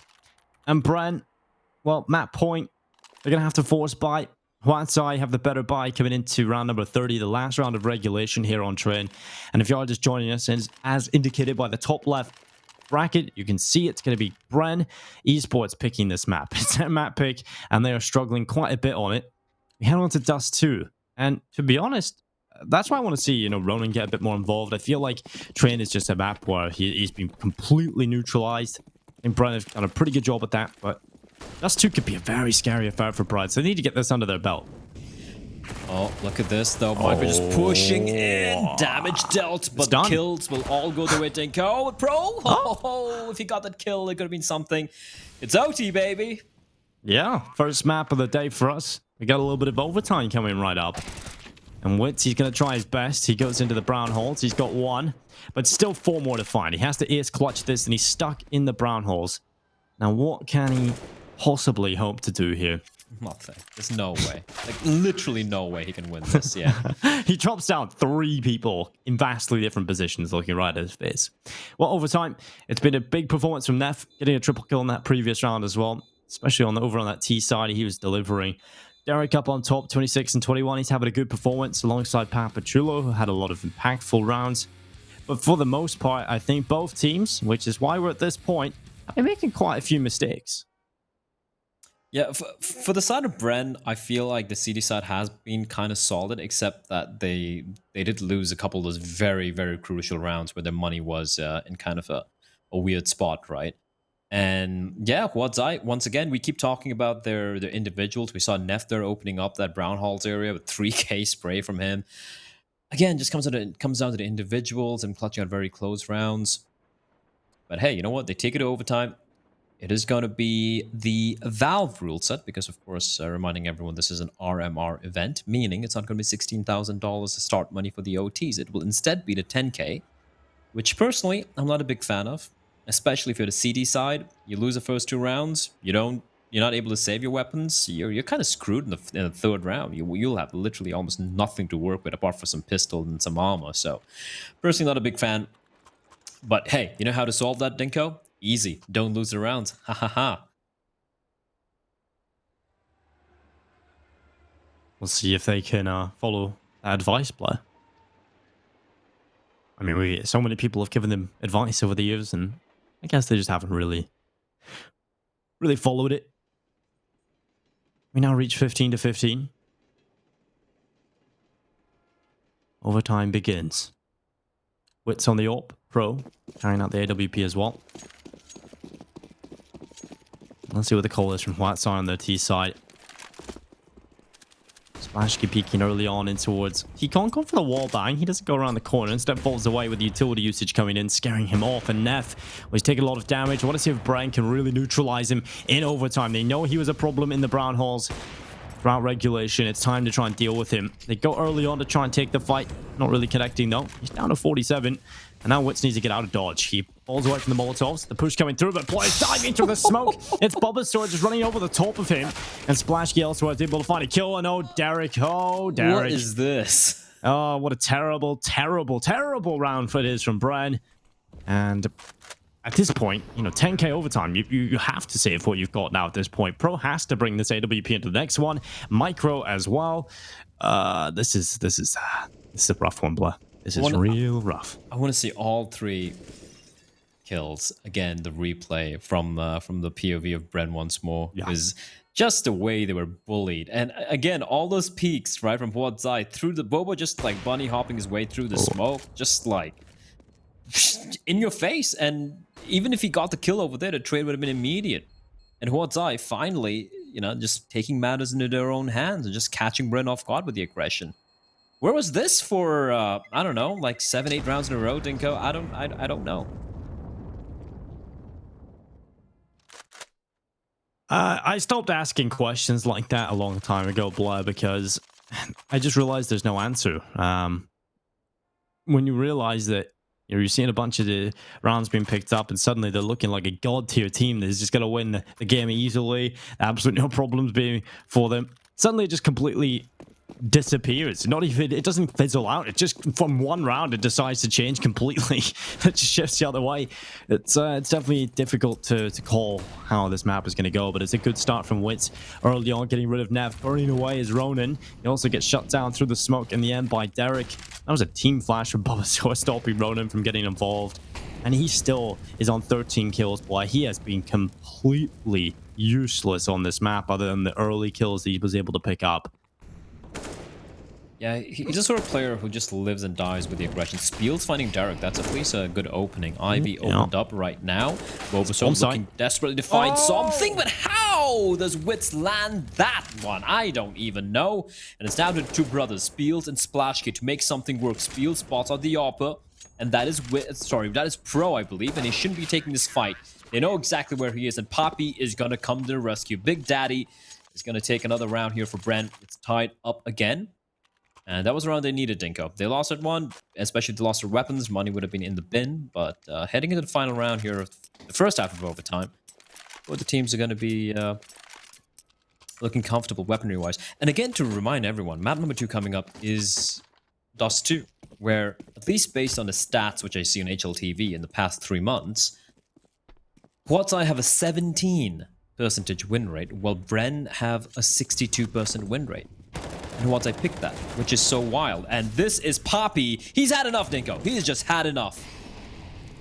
He is taking matters into his own hands. 2 kills picked up early on for him into the round. He's going to keep going. He's gone up the ladder. Oh, what a madman.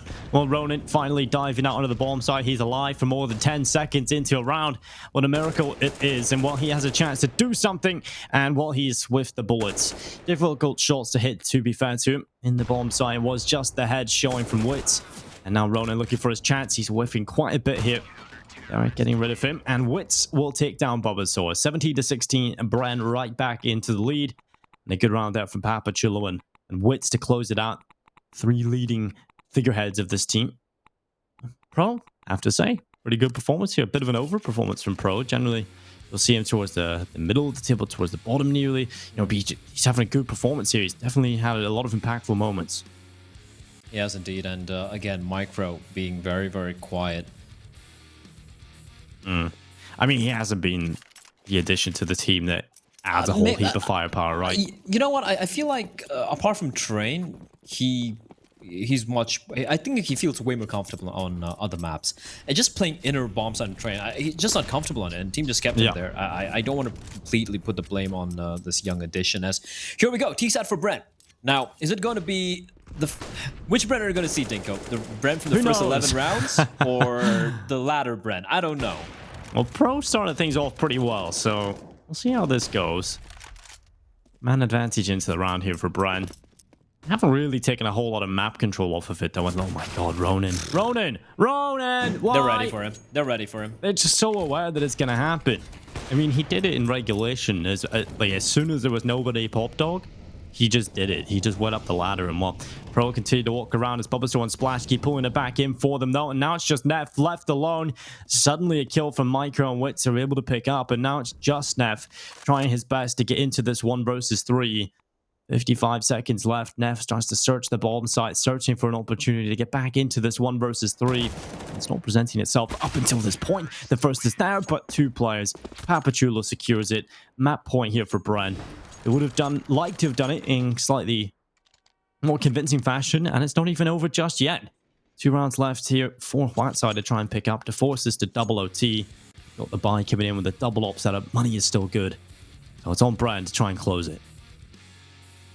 2 rounds back to back. Very, very doable here for Bren. And Splash, unfortunately, just falling back into the flames is just rough luck for him. Of course, they have the money to buy here for Quadsai.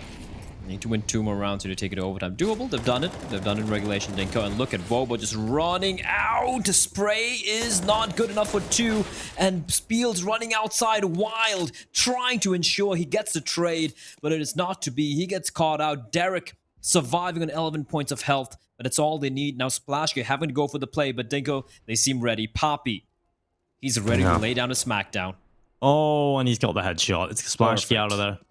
Yeah, perfect stuff. And now Micro, Papachulo, and Derek maybe just having a field day, really. I'll be Derek with a headshot. Nev going down, and Ronin, he turns around. Micro hitting the deck. It's all on Ronin.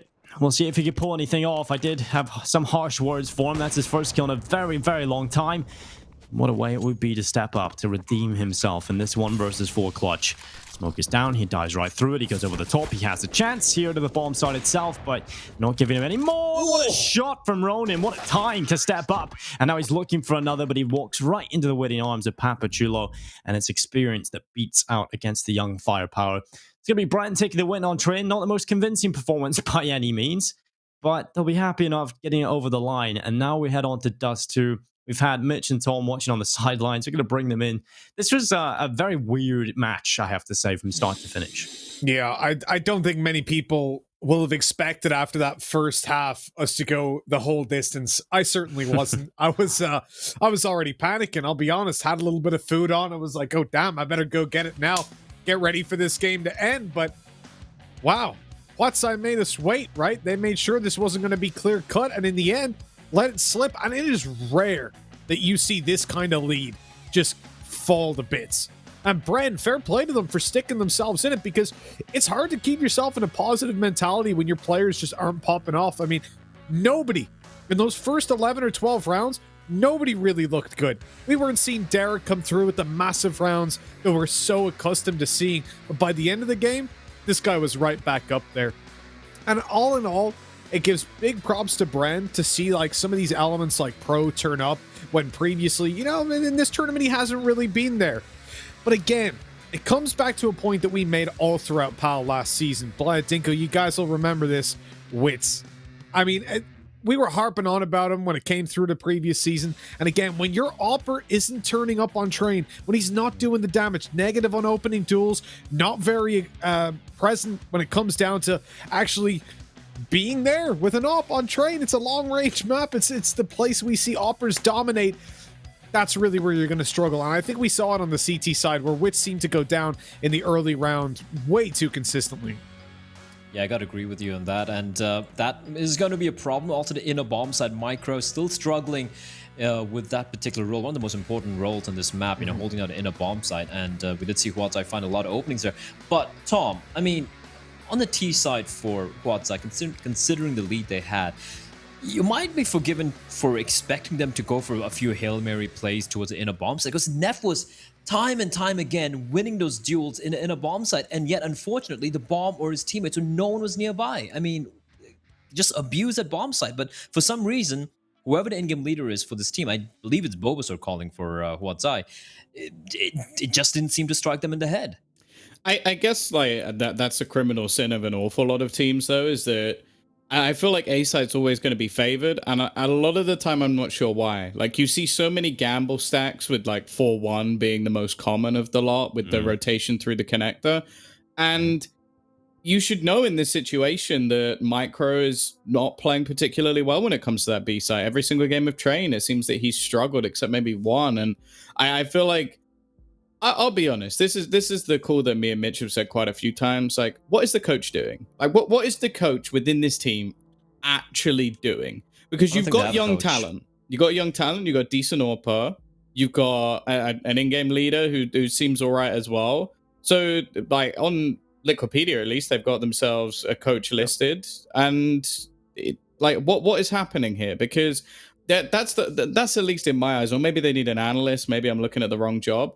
But surely there has to be someone who's like doing some sort of research into the opposition and just going, hey, they have a really weak B site. And then what, Bulbasaur just goes, let's push A every round. Like, no, that was not what you'd do. If you knew they had a weakness, you'd exploit it. And I feel like obviously you've got to say, okay, they should have realized this within the match itself. Like, they had enough rounds to play with. They had a good first half, even with the slip-ups. But after a while, you just have to go like, what were they really doing? Like, why were they not putting the pressure there? Why were they consistently just going towards that A side? And why were they letting that 4-man stack just obliterate them? Well, we're going to be finding out if Dust 2 is going to be anything different, because, you know, it's a map which is a little bit more forgiving when it comes to just going for the individual duels, which is something that I really do seem to enjoy going for quite often. We're going to be going to a very quick break, and we'll be back with map number 2 of this best of 3 series between the Pinoy powerhouse of Bren facing off, of course, against the Singaporean, well, team. I don't even know if they're the best Singaporean team right now. Huatsai. That's coming after a break.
Welcome back, everyone, to day 6 of the Perfect World Asia League 2020, where we are in game number 2 right now. Map number 1 done and dusted. We're going to be heading into, fittingly, Dust 2. The map pick coming in from Huatzai. Joining me as usual is going to be the wonderful Dinko.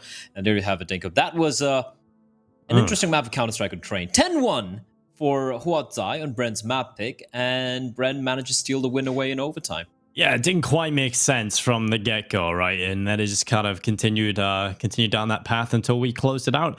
I think what we've seen, a lot we can take from is the fact that Ronan literally has zero thought process. He just knows go kill, and that is it. And, you know, no matter if it's working or not, you know, earlier on we see him get a couple of kills, fair enough, but he continues to do it over and over again. And you can laugh about it, but it is such a hindrance to the team, okay? He can have these moments, he's a sick individual, but at that point, you have to really consider, is it worth it? Because he's giving away so many needless kills to the other team. He's giving you disadvantages to start the rounds. There was a time where on the T side, he runs out of T-Con, gives away his own life, and you have one player, Neff, being able to get a kill into the B-bomb site.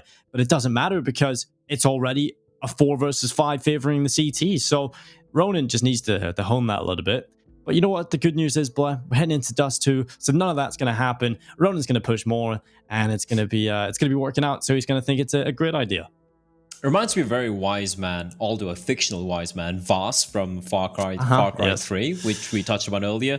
The definition of insanity is when you keep doing the same thing over and over and over and over again. I do laugh that how ingrained video game culture is in our life, that we quote Far Cry 3 instead of Einstein. Well, Einstein said as well, stop pushing Pop Dog. Yeah, he said it. That. He said it. Of course he did. Check the internet. It's correct after all.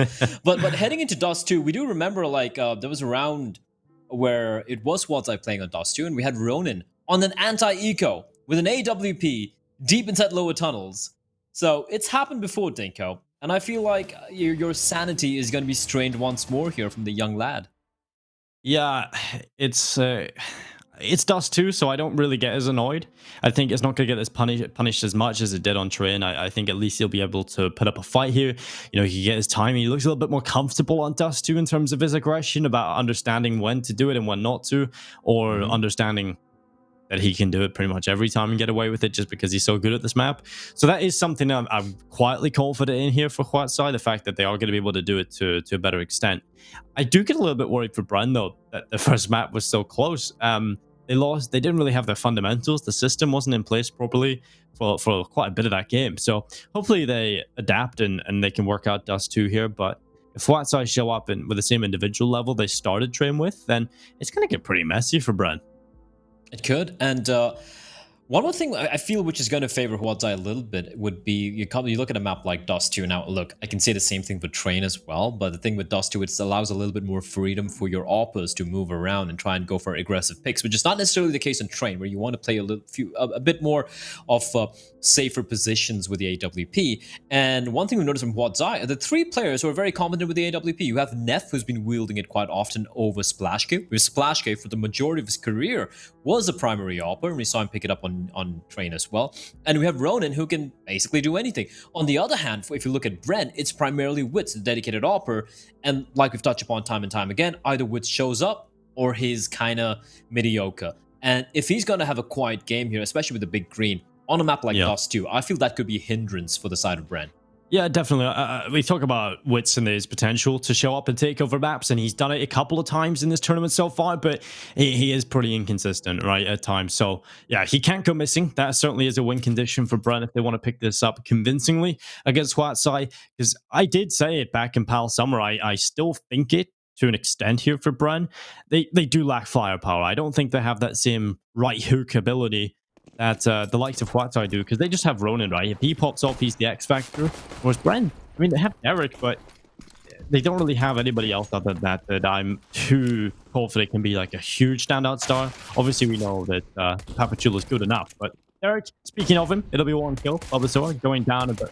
Papachulo looking to hold on. It's another kill coming in. It's a second. This is a clean pistol round win from Bren. Every single kill coming in towards this A-bomb site. It's just Derek and Papachulo, the 2 players that I just mentioned, Blatt, really showing up early on, and now Neff trying his best. Was a bit of a shiny light. He's last alive again.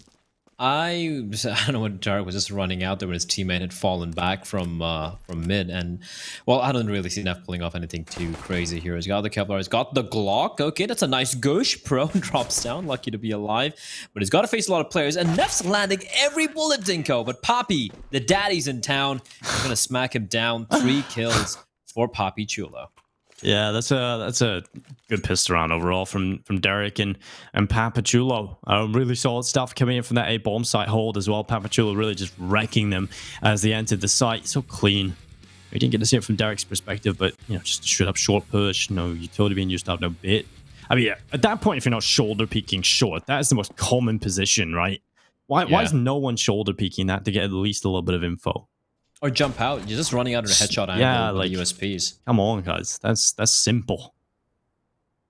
Neff with the scout. Neff has been solid. I'll give you this. We might have a lot of complaints about the players of what side.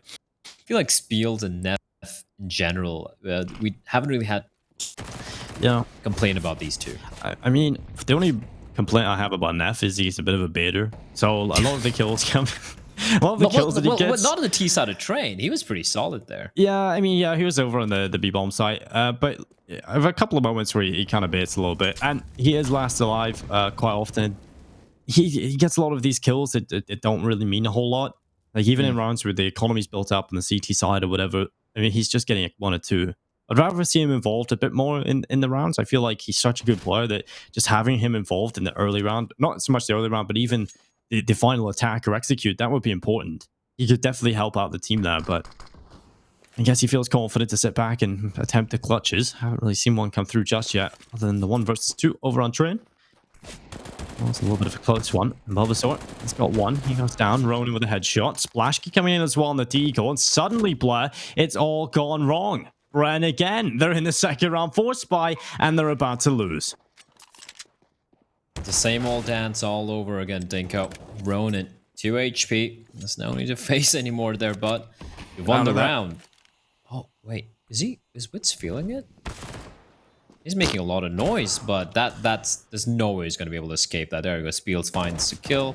I don't know why didn't just go for the save. Why is Poppy facing out in the open with an M4? Why would he just give that away? I don't understand. Yeah, but still, you still lose it, right? Yeah. Again, the individuals of Watsai, they clothesline the player towards tunnels. This is Bobo. Sick shot though. Micro was just, I don't know. Why are you playing up close? Yeah, that's the biggest issue I have there, and I don't really understand that whole CT round basically from Brian. It's pretty terrible. They just need to go and watch a demo of a pretty good team on Dust 2. Just figure out how to play these second rounds. And well, bro, he's gonna go down. It'll be Spiels on the Mac 10. Another kill from Neff. MP9 picked up, and Spiels gonna go through with the Mac 10 now. It's just Wits and Papachulo left alone, and Wits has an opportunity, but it doesn't quite work out for him. Papachulo, that was the best chance. How have you actually died to that? Spiels getting a double as well. Yeah, that is a lot of money. 5 kills, 2 deaths. Spiels off to a pretty good start. 5 kills to the SMGs. Money in the bank for Huatsai. They played that one pretty in the face. They didn't seem afraid, and that's nice to see. You know, you lose a pistol run convincingly. You win the force by base of your heroics and of your individuals, and then wasting no time just wrecking that force buy from Bren. Meaning, it's going to be 5 USPs, and it's going to be a stack towards mid and B, Dinko, and they're going to be charging in straight into the blender. But it is going to be the USPs actually doing quite a bit of damage. However, normal C will be enforced by Splash. A kill with the Molotov, and of course a double kill with the AK. So yeah, they lose a couple of players, but it's just the SMGs. Ones are going to be happy with the way that played out. And for Bren, it's going to be time for the buy. Big guns coming out, although you do see the lack of the AWP in the hands of Wits. So let's see what he does here with the M4.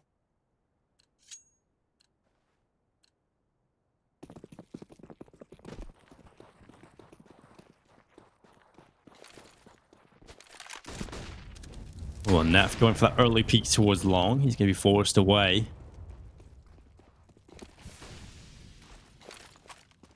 Bro, tossing the nade up in towards middle. I'm going to do anything. Just a slower approach here from Huatsai. Giving us a little time to take our breaths. Back on Twin, it was just non-stop action, right? Pushes everywhere, all over the map. Most of it not making sense, but at least it was entertaining. A different approach now from Whiteside. More of a slow, thought-out default approach to the round. Hopefully, or they've approached this position slightly differently, but this is nice. I love the double, but it works out for one kill. Which swings on by. Derek now dropping. Better position to hold for multiple players coming into his How is he crosshair. alive? He's got one kill, and he will go down to Splashky's Deagle. But now Papachulo Pro and Micro, they have to pull off a retake. And yeah, Derek survives way too long there. He does only get the one kill, which is a bit of a problem for him. Would have loved to have grabbed the team the man advantage into the retake, but they still have a lot of work to do. And now they move forward. A good position from Spielsby, rattling away. He doesn't get anything but Bulbasaur. He steps up a double. He'll go back for the third, but Micro looking to win this 1v1 clutch up against Splash Goose. Such a good angle with the ult, but he's not going to pull it off. Instead, has to go back again, and 2 missed shots on the AWP. This is just giving time and space for Micro to play with, and he runs over the top. The site is under pressure, but the time it is ticking. There's no kit on his back. The round has been won by Splashky, just playing with his food. And there's the round picked up for Whiteside, and the kill is the cherry on top. But my god, it's a terrible kick. Splashky is he's not really been hitting many shots, I won't lie. He's winning rounds by running away. It's you got the fight or we flight. Take those. He's got a little bit of both, I guess. You know, he's tried to fight. Doesn't really work, so immediately runs away. Wait, we take those, Dinko. Win's a win. Pretty weird. The last time I seen Splashky play, what's quite some time ago, obviously.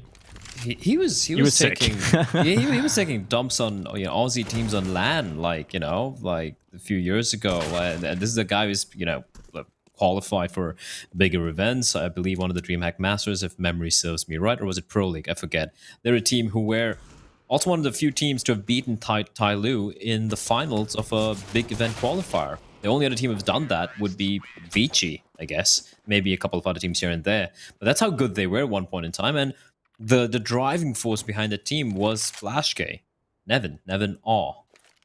I believe that's how I pronounce his last name. Don't kill me if it's wrong. I'm not even gonna try to pronounce any of the names in this region because I'll only butcher them and offend someone. Mainly myself. You can't butcher PP Overdose or Wang from After Gaming. True. And I'm a big fan of Olivia's real name. Pirach, yeah. He used to play with Pirach as his in-game moniker for a very long time. He just keeps switching it up with Olivia. I don't know if it's his girlfriend or loved likes one the name Olivia. I don't know. It's like, I always fancy myself to be an Olivia. I also feel like fancy Summer. Summer is his girlfriend's name or something. I don't know. What do we know, Dinko? Like, we don't have girlfriends. We're just lonely solo people. I don't know. I haven't felt the love of a human being in 20 years.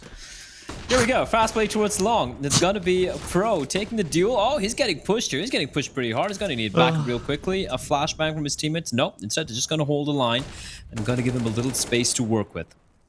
So long control rests of Whiteside. However, neither of the two sides really suffering any casualties.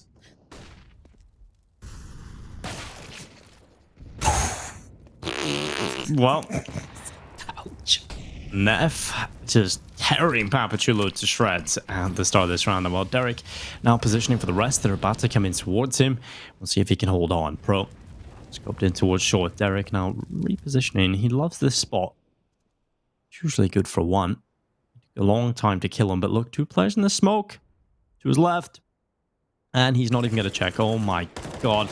Info. There we go, Derek. Thank you. Big spray down.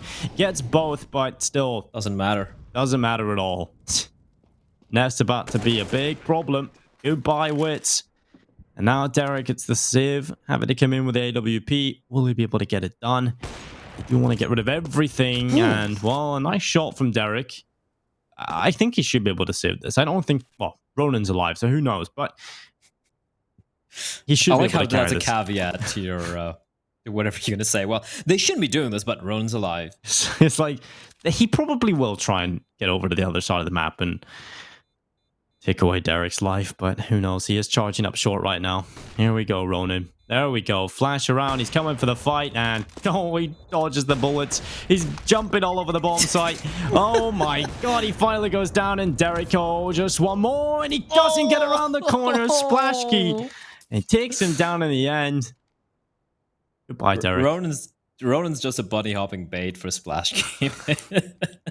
It's like Derek just panicking, spotting the supply, just jumping all over the bomb site, missed shot. He's like, oh no. He finally gets the shot off. Splash Key misses another shot, obviously, and takes the kill in the head, luckily, just as Derek gets around the corner. Oh, it was just the last second as well. Well, Splash Key going quickly in towards B. Now, this is a different approach at the AWP. Okay. Bro. B rush with the AWP. And another one? Okay, Splash Key. That's a nice shot. And now Spiel's holding on in the pit. The rest of the kills come in, though. He's got for another the one. T side. And, well, Splash Key, he is stepping up. Good round. I think he heard us. Yeah. I think he's watching. I think his like coach or whoever is just watching the stream, and the delay caught up with them, and they're like, "Splash, Caster's what calling they you said out." about you. He said you're shit." I said, what did he say? I'm rushing B, guys. You have the AWP, Splash Key. I'm rushing B. I don't care. It's an eco. There's no need to rush. I don't care. Of course, he gets a 3K. And what's I? 7-1, Dinko. It's just like Train. Except it's their map pick this time around. Yeah. And also, I don't know if Brennan going to be able to pull this back in the same way they did on Train. They look a little rough. They look out of place right now. Micro yet again. I feel bad for the guy. I feel like he's got skill. We've seen it in a couple of series in this tournament. It's just they have him in the most boring, useless roles that he is completely not comfortable in, right? He's just so bad at being a B anchor. Yeah, and it's not even like his 4 kills. Jesus. He nearly just killed himself. He had 8 HP and he jumped into the pit. And not even the safe way. Oh. I love the cat splashes going for him as well. I mean, look at this. Okay, firstly, I like the nade there. Neff getting completely obliterated. Look at this from Splash. The second shot was better. That was just unbelievable. I'd love to see when this final kill when Splash Key dives into the pit, but never mind. Right back into the action round coming up. It's round number 9.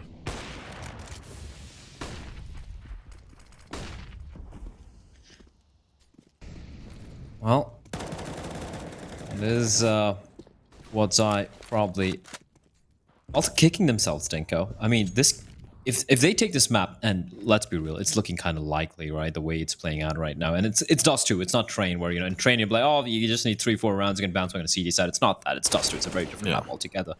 It's just that if I'm what's I'm gonna be like annoyed winning this map and then just getting losing this map out, and that's a slaughter. Pro and Poppy just doubling up, and Ronan's gonna be left alone. And as much of a wild card as this kid has been, Dinko, this one should be beyond his capabilities. Bombs dropped on the wrong bomb site. He's just looking for some frags, maybe a couple of exits, to be honest. And actually, why not? If you can take a few guns away. Oh, no, he's making a lot of noise. And Witz is going to get a free kill here. Or is that? Who is that? Wait. Bro? Okay. Micro. I thought I would have heard him. He's just thundering up T-spawn. That's kind of weird. And Witz should get the kill. There we go. But yeah, I mean, like, think about it if you're Huatsai. Like, considering the hold you had on Train, like just a complete control of that map, and then kind of crapping it away, they're gonna be so unhappy if this one also doesn't go that way. But anyway, that's all. I was just hypothesizing how it's going to play out. We have another buy, of course, coming out for the side of Bren. They've won a couple of rounds here, showing signs of life. But still not looking great so far.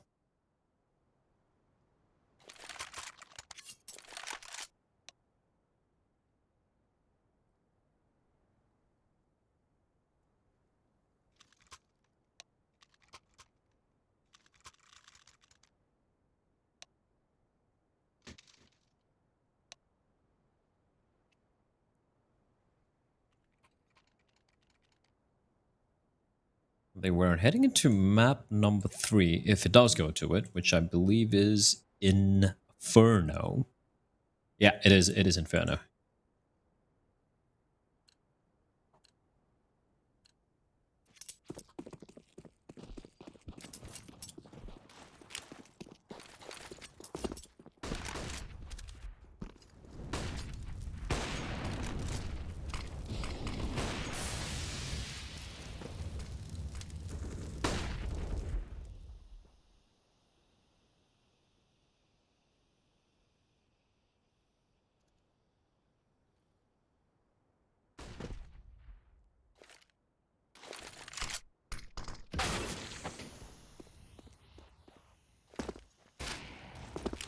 Nope.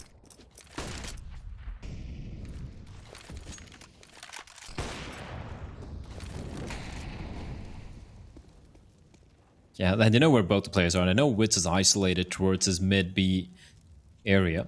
And bomb getting retrieved by Splashkey. What? Why would he do that? Why would he do that? Dinko, why would he do that? Of course, I mean, there's information gained. Now they know both the CTs are not there over the A bomb site, which is great. But why would Bulbasaur walk in through the smoke with no information in a 3v2 where the bomb's yet to be planted? It makes no sense whatsoever. And they're going to plan for short. The Splashkey is coming in here. Oh, but that's just weird, Dinko. I don't know which way this one's going to go. Splashkey trying to get over here. Go back up it through short. Ronan. Oh, he spotted a barrel come around the corner. He knows there's one up there. And that's Pro. Needs to be careful. Splashkey in behind. Pro. Good night. Easy 1 versus 1. 8 rounds for Whiteside. I mean, these rounds couldn't actually get any easier, blah. I'll just point out in that 2v2, Ronan just stood out in the open. Like, he knew where one player was. Yeah. These rounds are so close as well. And listen, Splashkey wasn't even close by. Like, he could have got peeked out with an AWP. He just doesn't give any respect to his opponents. He's more like, yeah, you peek out. You're not going to hit me. I'm just going to kill you. Ouch. Yeah, that's a pretty good start. Splashkey getting the opening kill. Net able to come back in as well, and it's Wits that follows suit.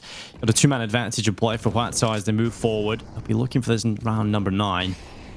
9-2 up. I'm starting to just really feel like Bren don't have much of a chance here on Dust 2. And I do have my reservations about saying that. Basically, after seeing the performance of the previous map, the comebacks, it was quite hard to call anything. But Pro, he'll get one. Bulbasaur coming in with a headshot. What I think we're seeing is quite evident right now that Bren are quite uncomfortable here on Dust 2, at least on the CT side of things. The same for Whiteside. Who knows when we go over to that second half. I don't think Splashkey played this good in months. Maybe we just called him out. And literally after we did that, Blow, or I did that, he just steps up and goes sicko mode. He's 16-2 right now. This is unbelievable.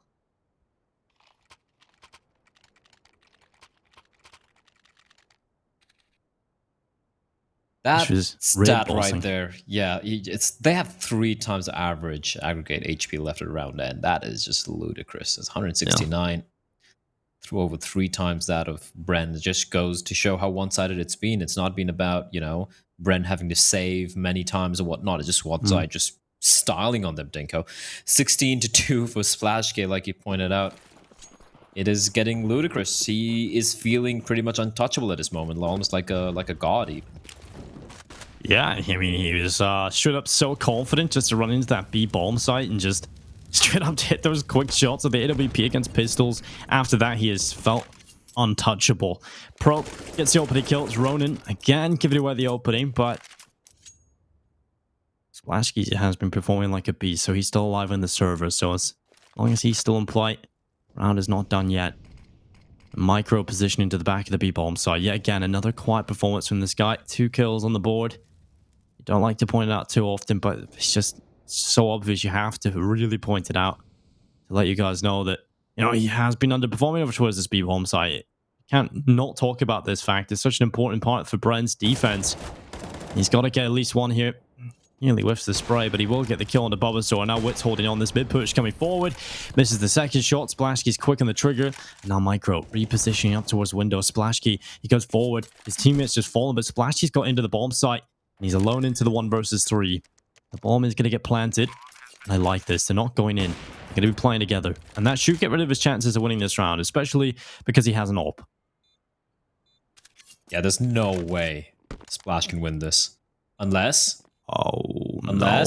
he knows where Derek is. No scope in the face. Flashbang is a little too late, and he's gonna not face. This is smart from Splash. Look at the bomb plant position as well, Dinko. He can make this work. Flashbang's gonna come on out. They're gonna have to avoid it. But Pro was able to land the shot. That was so scary there. Splashkey. That looked impossible, Dinko, but for a moment there I believed. I love, though, the conviction from Bren in that clutch. You're seeing that Micro immediately just trusts in his teammate. You hear the flashbang, you know there's going to be the push from Splash into the bomb side. Instead of holding, Micro just jumps, turns his back to the flashbang, and immediately starts the defuse. Pro obviously looks away from the flash. It was pretty obvious it was coming that way. Splashkey just couldn't get his crosshair in the right place quick enough, and you see Pro looks away from the flash, comes back, covers off his teammate. Brilliant stuff in the clutch there from Brandon. Finally, another on the board. I haven't felt like if Splash had managed to just kind of get the kill onto Micro towards window, that'd been a 1v1. That could have been the round again for Huatsai, but yeah, not working out for him. And honestly, if you look at the money, they have hemorrhaged a few players in some of these rounds, Dinko, so it's not necessarily looking good. Fast play coming out towards Cat. Derek, he knows the players drop on down. Flash up high. Timing is everything. And it's going to give him an opportunity for Poppy to peek out, but Poppy not able to take advantage of his teammate's flashbang. And now Derek, he needs to stay alive and play for the retake here. It's a 4v5. Neth is indeed very low. But what? Oh my god! How did we're gonna see a replay, but how, when, how, what, where did that come from? Just 3 easy kills for Huatsai overall, and look at this. Oh my god, this team are just mental. Ronin especially, obviously. PGL replay, please. We should get you a big replay button, Blah. You just kind of hit the button. You don't even have to say anything. When did he even get? Oh, I think it dropped down. He dropped down. He dropped on CT. He definitely from short. Yeah. Oh, that's nice though. I bet you're just at that point. You just question everything. How? No, the thing is, Dinko, Derek, whoever the player was at towards A bomb side, they saw the player drop down because he jumped down. You could see him over the edge over there despite the flashbang. So information was conveyed that there is someone towards CD spawn, and they don't check the corner. So yeah, I guess a well-deserved knife from Ronin. Pro replies back, a nice 2K. Derek's push up top of mid. Splash might not expect making a lot of noise, Dinko, and Derek is licking his chops. He's looking for the kill. He's gonna find one. Perfect timing for him. And now Ronin's stuck outside of long and waiting for Spiel to do something. I'm not too sure what Pro is doing there. Well, this is a good chance for Bren. They've got the pistols out and they're winning rounds, and Spiel's, well, he's last alive. They picked up an AWP in the hands of Derek. Witz has found himself an AK, both onto the rifles, in fact, now. Actually, Witch switches back. They trade the weapons, and now he gets into the pit. They've got the bomb in their possession. Spiel's trying his best to try and work this clutch. The smoke's going down, give him a bit more cover to move closer to long. But still winning this round is going to be just so difficult to be able to pull off. And well, there it is from Derek. It's Spiel's that goes down, and it's 10-4 as Huatsai are increasingly getting a bit worried now, I'd say. Bren definitely starting to come back into Dust 2 and a bit more confident in these last couple of rounds. In the previous, that's just Huatsai things, right? That's just Ronin just putting himself in such a strong position. But we're starting to see the weaknesses of Huatsai in terms of being able to lose rounds like this. This is a little bit chaotic. And Bren, you know, if they scrap together 5 rounds, we've seen it over on Train. It was enough. Blood to come back. We'll see if it's enough again on Dust 2. They open up the round with a kill. Ronin gonna be taken down. He's pointed out the money. Final round. Money not that great. Neff, the bullet off by just a millimeter, and Witz will punish him for it. As Spiel's having to be forced to make a play here. He does have Bulbasaur right next to him, and flashbang is good. Spiel doesn't turn away. Bulbasaur with the trade, but Pro immediate trade for the CDs and Splashkey.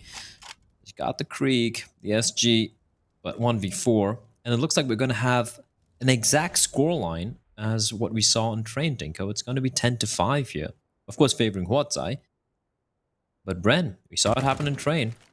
And again, we did talk about the CD side for Huatsai not being great. And a little bit too much over-aggression, getting punished time and time again. A Splashgate, the spray.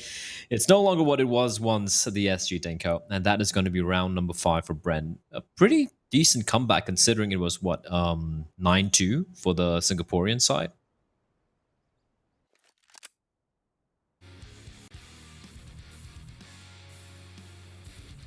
Yeah, I think, to be honest, Huatsai they can't be disappointed, I guess, with 10 rounds on the board, but there's a couple of rounds there they definitely should have been able to pick up. But Bren will take those, they'll take the scraps. And if they win this pistol round, they do have a chance to get back into things here in the second. And they desperately need that, I think, at this point. Maybe a little bit of utility being used up, down in towards mid. They're sending their way here. It's Micro, the front man. He's been tasked with the front role. He really does take any role offered up to him, doesn't he, on this team? Yeah, I mean, he's the new kid on the block, right? So he's like, you'll hey, do everything. Yeah, take a knife out, throw away your Glock, and run backwards into the side. Yes, sir. And absolutely, no problem. Honestly, I would love to have a player like that. Like if I was in game leading a team, like someone who just blindly follow you no matter what. I feel like that's something missing in many of these Asian teams where they just kind of seem to play for frags. As all the timing on this could be big. Denko, Splash K, Bobo so slowly walking out in timing. This is a time where they just run out of cat, isn't it? Yeah, there we go. Smoke. But we can try and use that as a one-way though. And he is indeed. Taps away shot. Why aren't they reacting? They know where he is. And they're going to take the duel. Derek whiffing all his shots. Everyone's whiffing the shots. Everyone's still alive. I don't know what's going on, but Derek finally gets a kill. It's like almost everyone forgot how to shoot there for a second, Dinko. Bomb gets planted. It's a 3v2. That's just hilarious. Everyone missing their shots, but here we have a chance. Spiels, they're not even looking at you. They're not even looking at you. Take the headshot. Finally, he gets one. Papachulo answering back, and it's all on there. Flast alive, trying to pull it off in the 1 versus 2. What a terrible, terrible piss around from both sides. And I guess mechanical skill just all went out the window there in that round play. But hopefully it gets back on the server coming into round number 17. Oh, that got a little that got a little painful, honestly. How does Derek stay alive for so long towards Cat? I don't know. And he's missing all of his as well. But hey, right now we're seeing the exact mirrored scoreline we saw on Train, Dinko. Is Bren winning the pistol round? Both the pistol rounds, in fact, mind you. What is this? What is that? That is cheeky from Neff. That is very cheeky from Huatsai. I would have loved for him to get a kill from that angle. I think I saw it in one of the on some Reddit thread a while ago, but I don't think I've ever seen it used in a pro game. I mean, you always want to see little gimmicks like that work out. You want to see them reap some rewards, but I feel like so often we just don't see them play out the way you want them to. It's like the 4-man stack towards overpass to get the the pick on the usually third a train jumping. just comes across. Choo-choo. Oh, Why, Micro? Why? Goodbye. And well, luckily Derek is here and he's going to try his best to recover this round. He's being the hero and he's done everything so far. 3 kills. He wants a 4th. Now he smells blood. He goes forward and another kill for Derek. He could just do it all. One more player. It's Spiels left on the A-bomb site. Smokers down for the CT cross, and I like the decision not to try and take the fight. Instead, they go to B, they get the bomb planted. And that should be the round for Bren now, but I don't like a round like this where Derek has to literally get 4 kills to be able to win the round. That's just not good at all from Bren. Oh, absolutely. They just got picked apart there. Like, firstly, Micro, you spot the player out towards outside tunnels. Hold the angle. Your teammates are in top mid, right? They didn't smoke off the Xbox to neutralize a scout. You know they have a scout, and you got to smoke it off again once you're going to be peering down over there. And yes, great work from Derek again. Just this guy has proved himself. In my eyes, he is the best player in this lineup. And he approaches the game the way I would personally approach it, and I'm a big fan of him. But apart from that, as a team, the way they approach it around was just abysmal. You lose 3 guns, it looks so scary. And if Derek felt any one of those frags, that could have been around for Huatsai.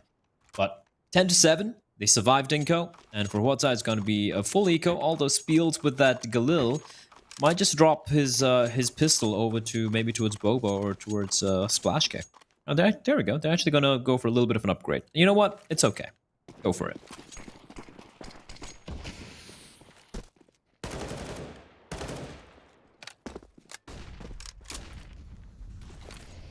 I mean, you totally be used up for long, but it's not really needed right now because no one from Whiteside actually even put a player over there early on into the round. Instead, focusing a lot of their resources in towards middle. One player down towards Xbox. Bulbasaur here with the USP.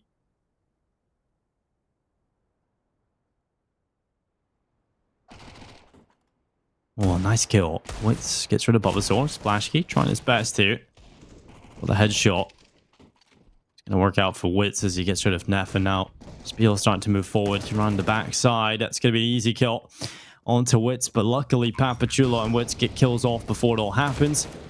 Now Spiel's last alive. He's lost a little bit of health, but he has already got himself 2 kills, and he's going to throw away a Zeus chance. He's going to pop it off, a little bit of a celebration perhaps. Trying to scare them off, fend them off as they start to turn their attentions towards the lower tunnel. They might just lose way too many players here, but luckily, they're going to find the kill quickly. You know, I would have absolutely detested it if they had lost too many players there, Blair. You know, if you lose even one rifle, that's too much. Yep. But they get it done. They don't lose the player, but I'm still not a big fan of it. I like how you didn't use a Zeus there, because you have a Galil, you get the kill with a Galil, it's $300. You get a kill with a Zeus, apart from bragging rights, you get no money out of it, right? So yeah, it's just not really worth it. We do, of course, have Bren. They've grinded back Dinko. Again, it's just like Train. But now we have the buy for Huatai, and one thing which has been spectacular for the side of Huatai has been Splash Kick. We called him out, and he delivered. And Spiel's pushing in ahead of his own smoke. That is cheeky. I like that. Now, it's all about the timing. Bren not going to be expecting this level of aggression this early into the round, 1 minute and 30 seconds. But they are slowly gathering up towards this mid-door area. They have the bomb floating all by his lonesome towards tunnels. Not a big fan of that personally. And now we have the floater, which is Witz with the AWP. He's going to fall back. And look at the timing. Look at the minimap. Look at the hit, though. As Bulbasaur is going to come flanking in from behind. Neff, all he has to do... excuse me, just stay alive, and he's gonna get taken down. I choked at the same time Bren did, and they're getting shut it down. Witz left alone, 1v4, he's got the bomb, but he's in a very, very rough spot indeed. Yeah, 1 versus 3 here. What are you doing, Ronan? What is wrong with you? What the I don't get it. I really don't get it, Ronan. What are you doing? He just runs right through a Molotov. Well, luckily he gets punished for that. You know, if he gets that kill, I'm annoyed. I'm actually so annoyed if he gets that kill there. 30 seconds left. Witz can still win this. He has to be very quick running A. No. If he goes to the A site, but, you know, he has to get this kill quickly. He's gone middle. Witz...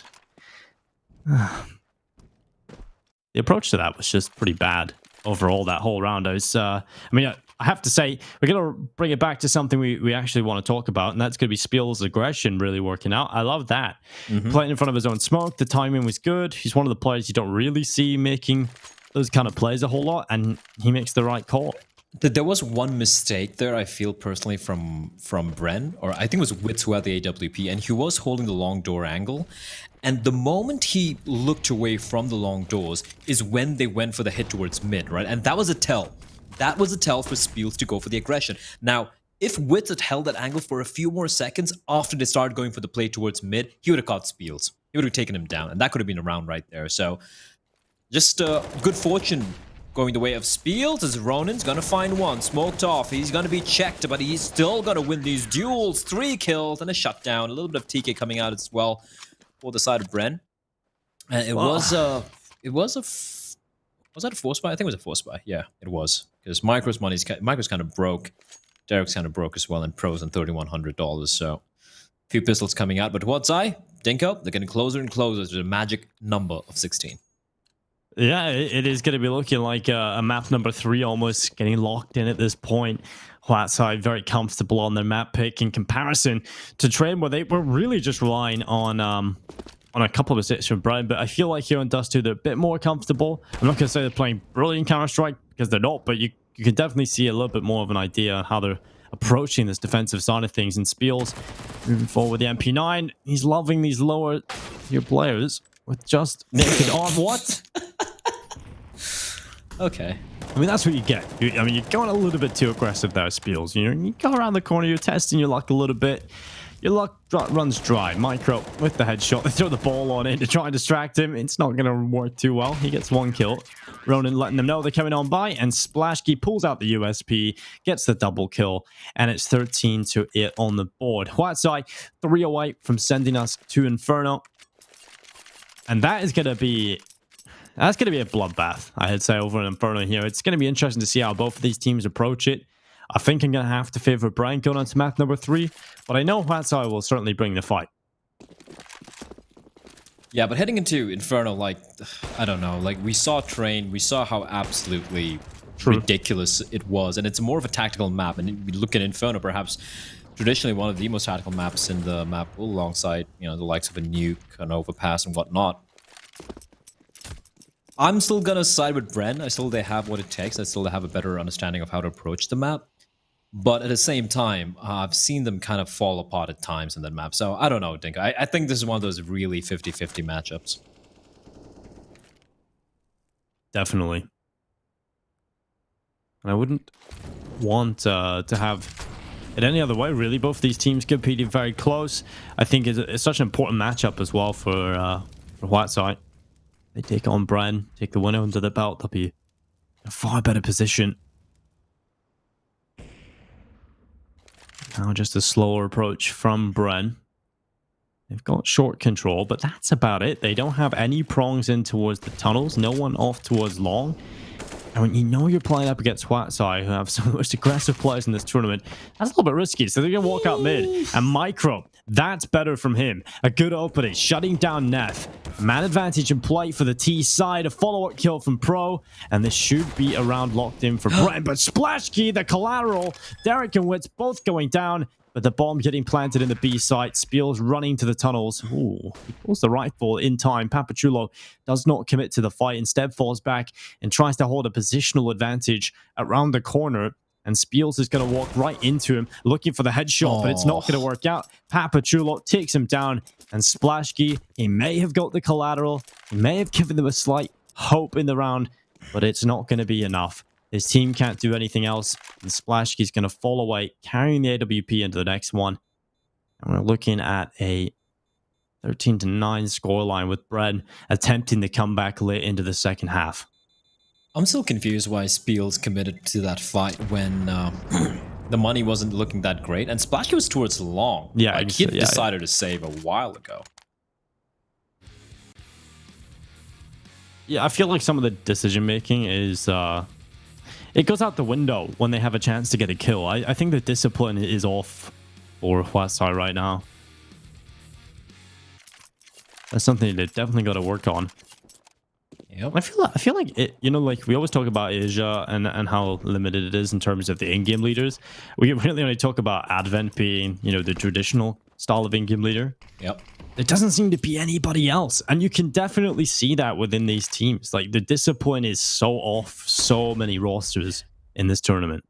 And I don't think it's just about... okay. Oh my... Spiels! Spiels! You can't... How have you done that?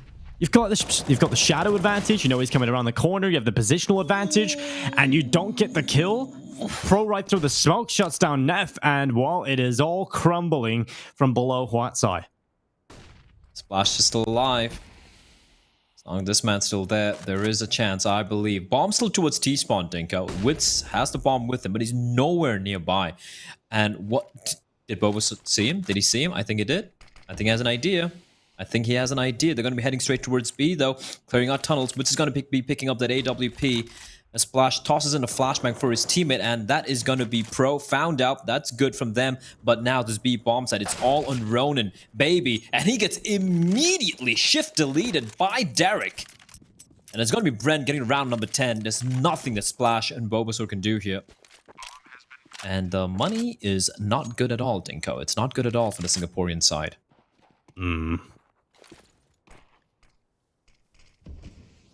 Based on the way both of these teams were able to build up so much momentum in the previous map, I can definitely see a world in which Bren pull this back to tie things up and maybe even fight for the 2-0, which a couple of rounds ago, I'll be honest, I just didn't see as a possibility. I thought we were going to be going to map number 3 locked in, confirmed. But Bled, things are opened up again. Bren are back into things. Derek has been damn consistent as well. Derek has definitely been a force to be reckoned with, and Bobo, no, he needs to hold this angle. I'd actually drop down right now and just play the edge. Why would he? Okay, never mind. He saves the gun. Just to touch upon what you mentioned about the lack of in-game leaders, right? I'm not even looking personally for a glaive level or a Goppy level of highly tactical in-game leading. There doesn't seem to be any sort of like leaders in general. Forget in-game, right? Like if you go back a few years and you go back to the time when Fnatic ruled the world, I'm talking about CS 1.6, like 10 years ago. Karn was an in-game leader. And he was never known for being a tactical mastermind. He was more known for kind of making it work with the firepower he had, like a Forest, a Get-Right, a Gux. These were like the stars of the generation, and he wasn't that crazy. But you know who's crazy? It's Neff with the Deagle. Where is he shooting? Right in the middle. You know, maybe if I shoot between two players, that might reach both of them. Yeah. The bullet was split into two, and Ronin. Goodbye. He's committed Little seppuku Yeah, in the flames. He's just like a little barbecue Ronin right there. Spiels. We'll pick up Zeus, and he'll be shot through the smoke. Okay, that's all right. 13 to 11. You look at what really gets my goat, what just annoys me is like the individual skill that you see from some of these players, and all you need, Dinko, is just one half decent in-game leader just to like whip them into shape, you know, and just be like, stop peeking, stop aggressing, stop being a dumbass. And boom, you all suddenly, just like that, you have a team who's able to maybe take down Tyloo, as we do see aggression from the CDs. It is a little bit of a half investment, but they're getting mowed down, just slaughtered. Someone needs to get that bomb.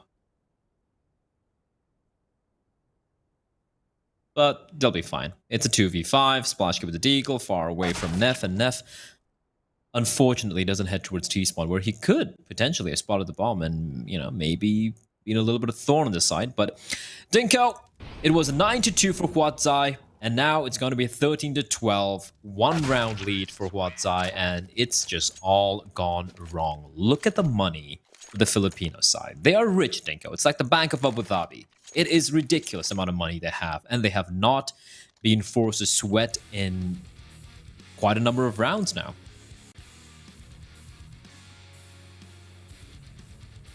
We've had the Bank of Singapore and the Bank of Abu Dhabi in here. There's a lot of money going around. And what, 13-12? It seems like there's a bit of a crash over here for the CT side, but they've got enough to play with. They may be able to recover it. And they're going to go for a boost. Ronin for a wall bang. Going to come off the angle, in behind the smoke. And such an important round coming up here from Brian. All this hard work could be for nothing. And Pro, he runs right into the waiting arms of Neff alone. No flashbang, nothing. What's Poppy doing? What are you guys doing? One by one. Why? What is this, blood? This is one of the worst rounds I've seen. What's Neff doing? There's no need. There's no need. It's a 5v3. Oh, this game's gonna break me. Like, this is literally the complete opposite. It makes no sense. It is the complete opposite of how to approach Counter-Strike. Both the sides just pushing in without utility, just going for frags. Neff, he gets a kill, Dinko. It's a 5v3. You've almost won the round, and he walks on in. Oh my god, I just want to delete that round from my brain. That was terrible from both sides. I usually give teams the benefit of the doubt, but that was just dumb.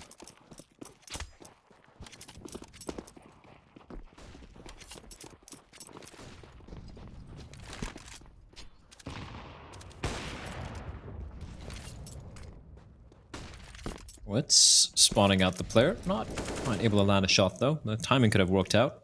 But now Ronin with the AWP thing. Because a double up setup, it's been in play for a while right now. Splash and Ronin. The problem here is Ronin's kind of alone, Dinko. And knowing his tendencies, I'm not a big fan of keeping that kid alone. Especially on the CD side. Because he's just going to walk up mid with the AWP alone. Without anyone to back him up.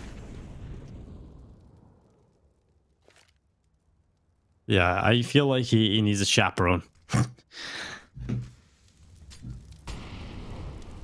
14-12. 2 rounds separate the teams, and the flash is going to be good. Gets rid of Witz completely. He's going to come off the angle. And now just a minute in play. Bren desperately looking for this opening kill to give themselves an advantage. And I do question, Blair, why couldn't Bren have approached the previous round in this way?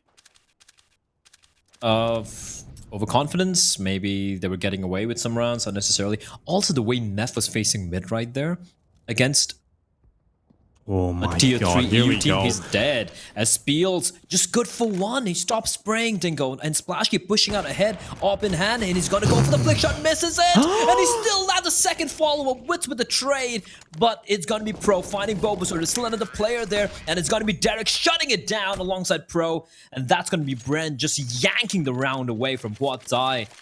Oh, that got so very scary, but Bren, I like the approach.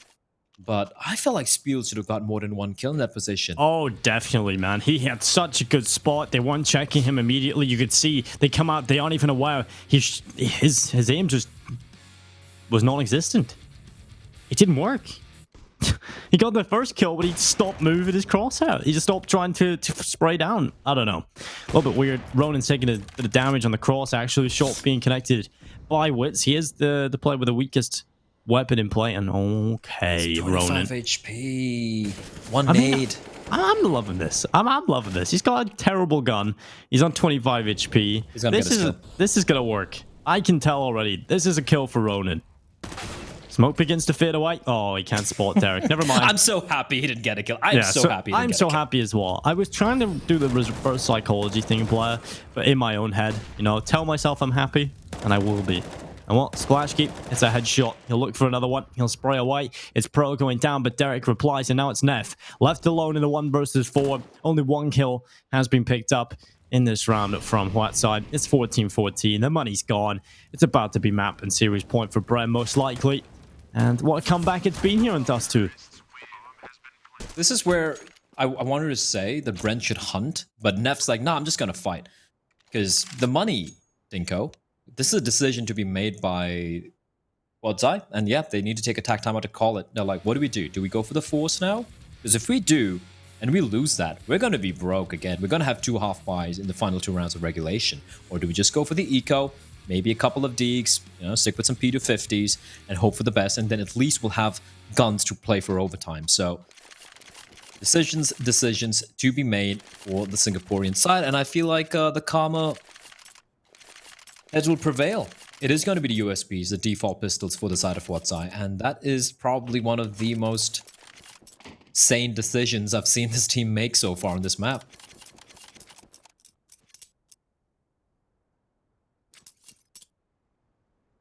Well, it's certainly playing for the long call, and we'll see if this works out for them. You do like to see smart decisions rewarded. So we'll see if Whiteside can pull it off. It's been a difficult challenge for them in these last couple of rounds of Bren just slowly but surely getting back into it. And now we reach round 29. Bren with a superior buy. But if that's anything to go by, Blau, how many rounds in Asian Counter-Strike so far in PAL 4 have we seen in these scenarios when it's just pistols? You don't expect it, but they pull it off. Happens way too often. And now they've just left mid completely. Oh They're walking into a couple of players. Micro's going to catch a Q walking by. There's the first. The second player, he seems to be aware. Spiels is going to be hard checked here. The bullet's coming around. He goes down to Wits. Luckily, these 2 kills coming in early for Bren. And now they can start their journey to the A bomb site. Bulbasaur's over here with a smoke in his hand. And he starts to approach from long. He's going to throw that bomb off, that smoke off the boxes, or at least he was going to do it. Instead, just swings into the open dry and gets shut down. It's Neff and Ronan with absolutely nothing to do right now. They cannot do a single thing. So map and series point for Bren.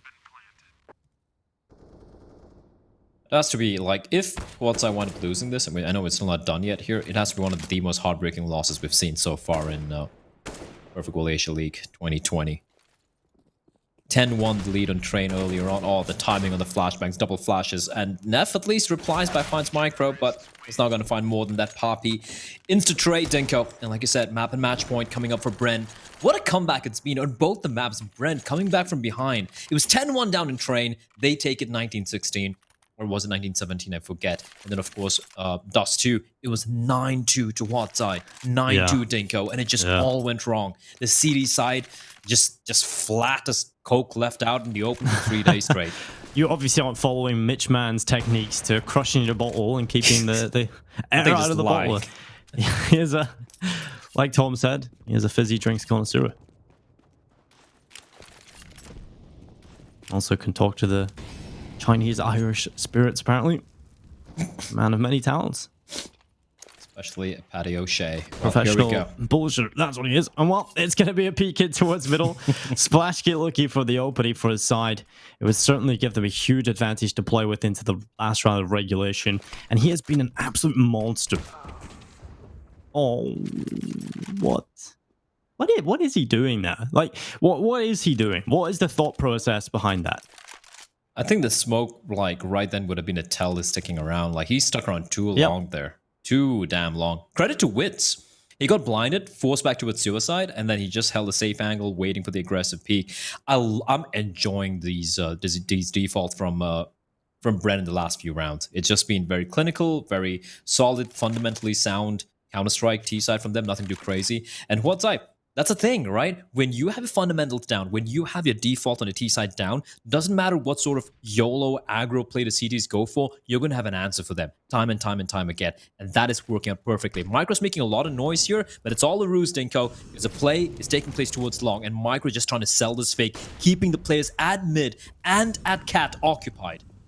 Spiel's coming around, could get the right timing, but Micro runs right into the waiting arms of Splash Key. He kills him twice. Another smoke ready to go up in towards Catwalk. Wit's getting a better position as he runs forward with the bomb. He's going to get it planted. It's planted for the position of long. And now Derek looks to hold it off. Witz goes down. Derek, he has been the hero as he has been so many times for this team. He looks to continue to add kills to the tally, but he gets aggressive, and that's not going to work out. It looks like overtime's coming right up here, but it's a 3 versus 2 as Whiteside try to get back in. Papachulo doing his best, trying to be the rock, the veteran of the side. And they're so low in front of him. What? The double kill, the lineup, and it might just be enough to win this map. Neff coming around the side of the ramp. The time is ticking. 2 players look down the barrel. It's 16-14. Papachulo, the veteran, the rock of the team, gets the series over the line for Brian Esports. And Whiteside, it is heartbreaking. A loss in overtime and a loss 16-14 on their map pick. And they continue to go forward with a terrible run of results. I know, it's so heartbreaking. How many overtimes have we seen this team play? Mitch, Tom, jump on in. That's got to be heartbreak for the Singaporean side. But at the same time, you got to give some credit to Brent. They brought it back, and I personally feel like that. Mitch, for me personally, the latter half of that T side from Brent, that was some clinical Counter-Strike. Yeah, you know, for Bren waking up into the series is quite surprising, honestly. Like, both maps, it felt like they're completely asleep at the start. You know, they're giving Watsai a little bit of a leash. You know, run along there, have some fun, but eventually they just yank it back when they get a little bit too far ahead. And I'm loving watching them, honestly, when it comes to the second halves, but it's kind of concerning to me at the same time. Like, they're struggling so much against a team that we have... I think at this point pinned as the bottom team in the tournament. It'll be hard for them to move anywhere past that, and I think at this point for Whiteside, their run is probably over. And if Brenner's struggling overtime and 16-14 versus a team like this, do we really have faith in them breaching into that top 6? I don't know. No, I mean, I don't think so. Go on. Yeah, I think Brian, unfortunately, again, it comes back to the point I brought up in Pal Summer that they haven't fixed yet, and it's the lack of firepower on this team. You've got Derek. I feel bad for the guy. He's a beast. Papachulo certainly has his moments. Witz is a good AWPer, but he's not fantastic, right? He's not going to be the star of the team. Micro isn't the addition that's going to be working out for this team. I don't see it staying for a very long time. And I just think this team just need a few more changes. They need more firepower being added to the roster, but I just don't know who they're going to get, Blair. That's a problem with the Filipino scene, is like there was a small pool of players that could potentially have try and pick up, but unfortunately it's most of them have moved on to Valorant. That's a problem with the Southeast Asian scene right now, and I guess this is probably the best pick in the form of Micro. And again, I want to say I agree with Mitch that, you know, firepower is lacking for this team, but I feel like Micro's also being forced to play some very, very uncomfortable positions, you know. And what do you think about it, Tom? Like, I feel like he's just been put in a very rough spot here. Oh yeah, like that seems to be what every team we've witnessed so far is doing. It's like, yeah, you're the new one, right? B side. Every map, you're the B side player. It's like, but when all my old teams up, no, B side. And it just looks like some adapt well, like Techno, for someone so young's done very well. Didn't have a great game today, but he seems to have been put in horrible roles as a stand-in and has done quite well. Micro, on a lot of maps, he does all right. On Train, he doesn't, which, fair enough. That is one of the hardest solo sites to hold in the entire game because you get these fast rushes and there's a lot of positions still to hold from so many different angles. So I'm never going to harp on a solo B player who isn't looking comfortable because it's a role that many players can't play. And we sort of highlight the ones that can as being some of the best in the world.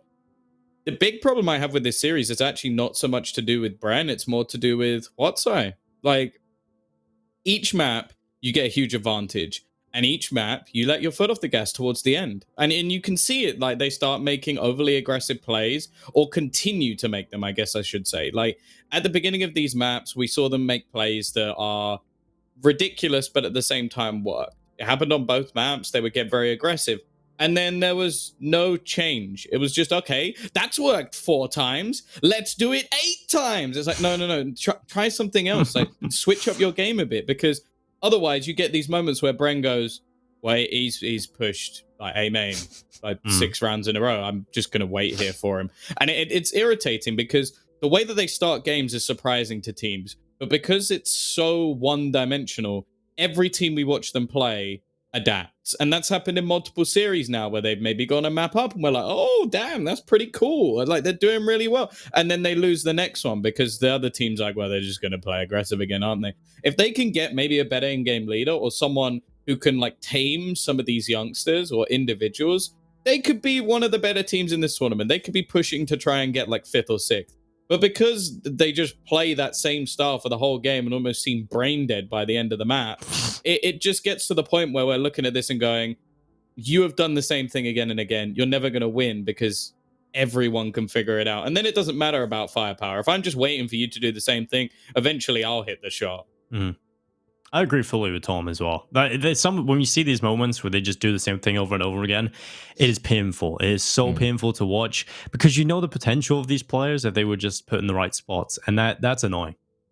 That is indeed annoying, and that is unfortunate as well for the side of Watsai. They do have the potential, they do have the firepower. Unfortunately, they're kind of lacking everything else. I feel like game sense, etc., etc. There's a Twitch chat copy paste if you guys want to go into that one. But let's not talk about what's transpired already. Let's take a very quick look at today's schedule, where we have one more game remaining. And I do believe it is going to be the Chinese powerhouse of Vici Gaming facing off against the not so powerhouse team of After Gaming. And that's coming up after a short break. So don't go anywhere, ladies and gentlemen. We'll be back with more Asian Counter-Strike goodness. Coming up next.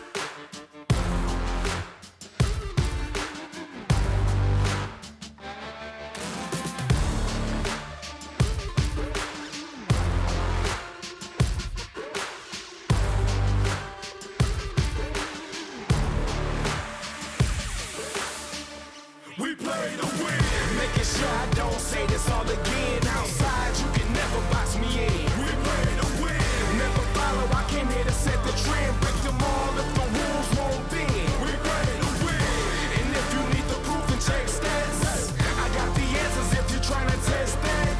I'm taking off, you can watch as I ascend. You can ask me how I do it, I just say we play to win. Aim for the stars, never settle for the moon. Spread my wings, all I needed was the room. Keep them guessing, see it's great when they assume. I play to win, I play to win.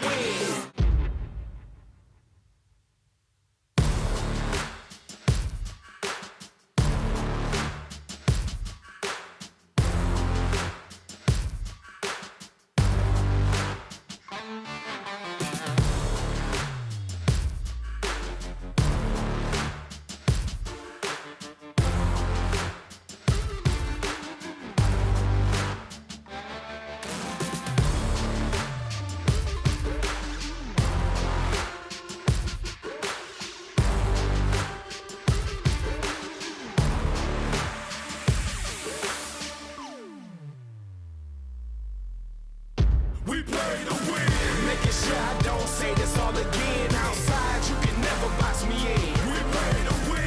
Never follow, I came here to set the trend. Break them all if the rules won't bend. We play to win. And if you need the proof, then check stats. I got the answers if you're trying to test that. I'm taking off, you can watch as I ascend. You can ask me how I do it, I just say we play to win. Stars never settle for the moon. Spread my wings, all I needed was the room. Keep them guessing, see us great when they assume. I play to win, I play to win.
Welcome back, everyone, to day 6 of the Perfect World Asia League 2020. My name is Blair, and the action is still heating up. We still have one best of 3 series remaining for the day.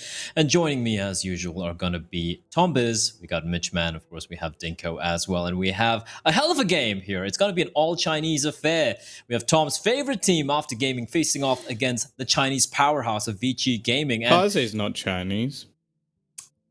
Chinese organization, Vici Gaming. There we go, Tom. Fine. There you go. Marek's Vici, not Chinese either. oh, shut up. All right.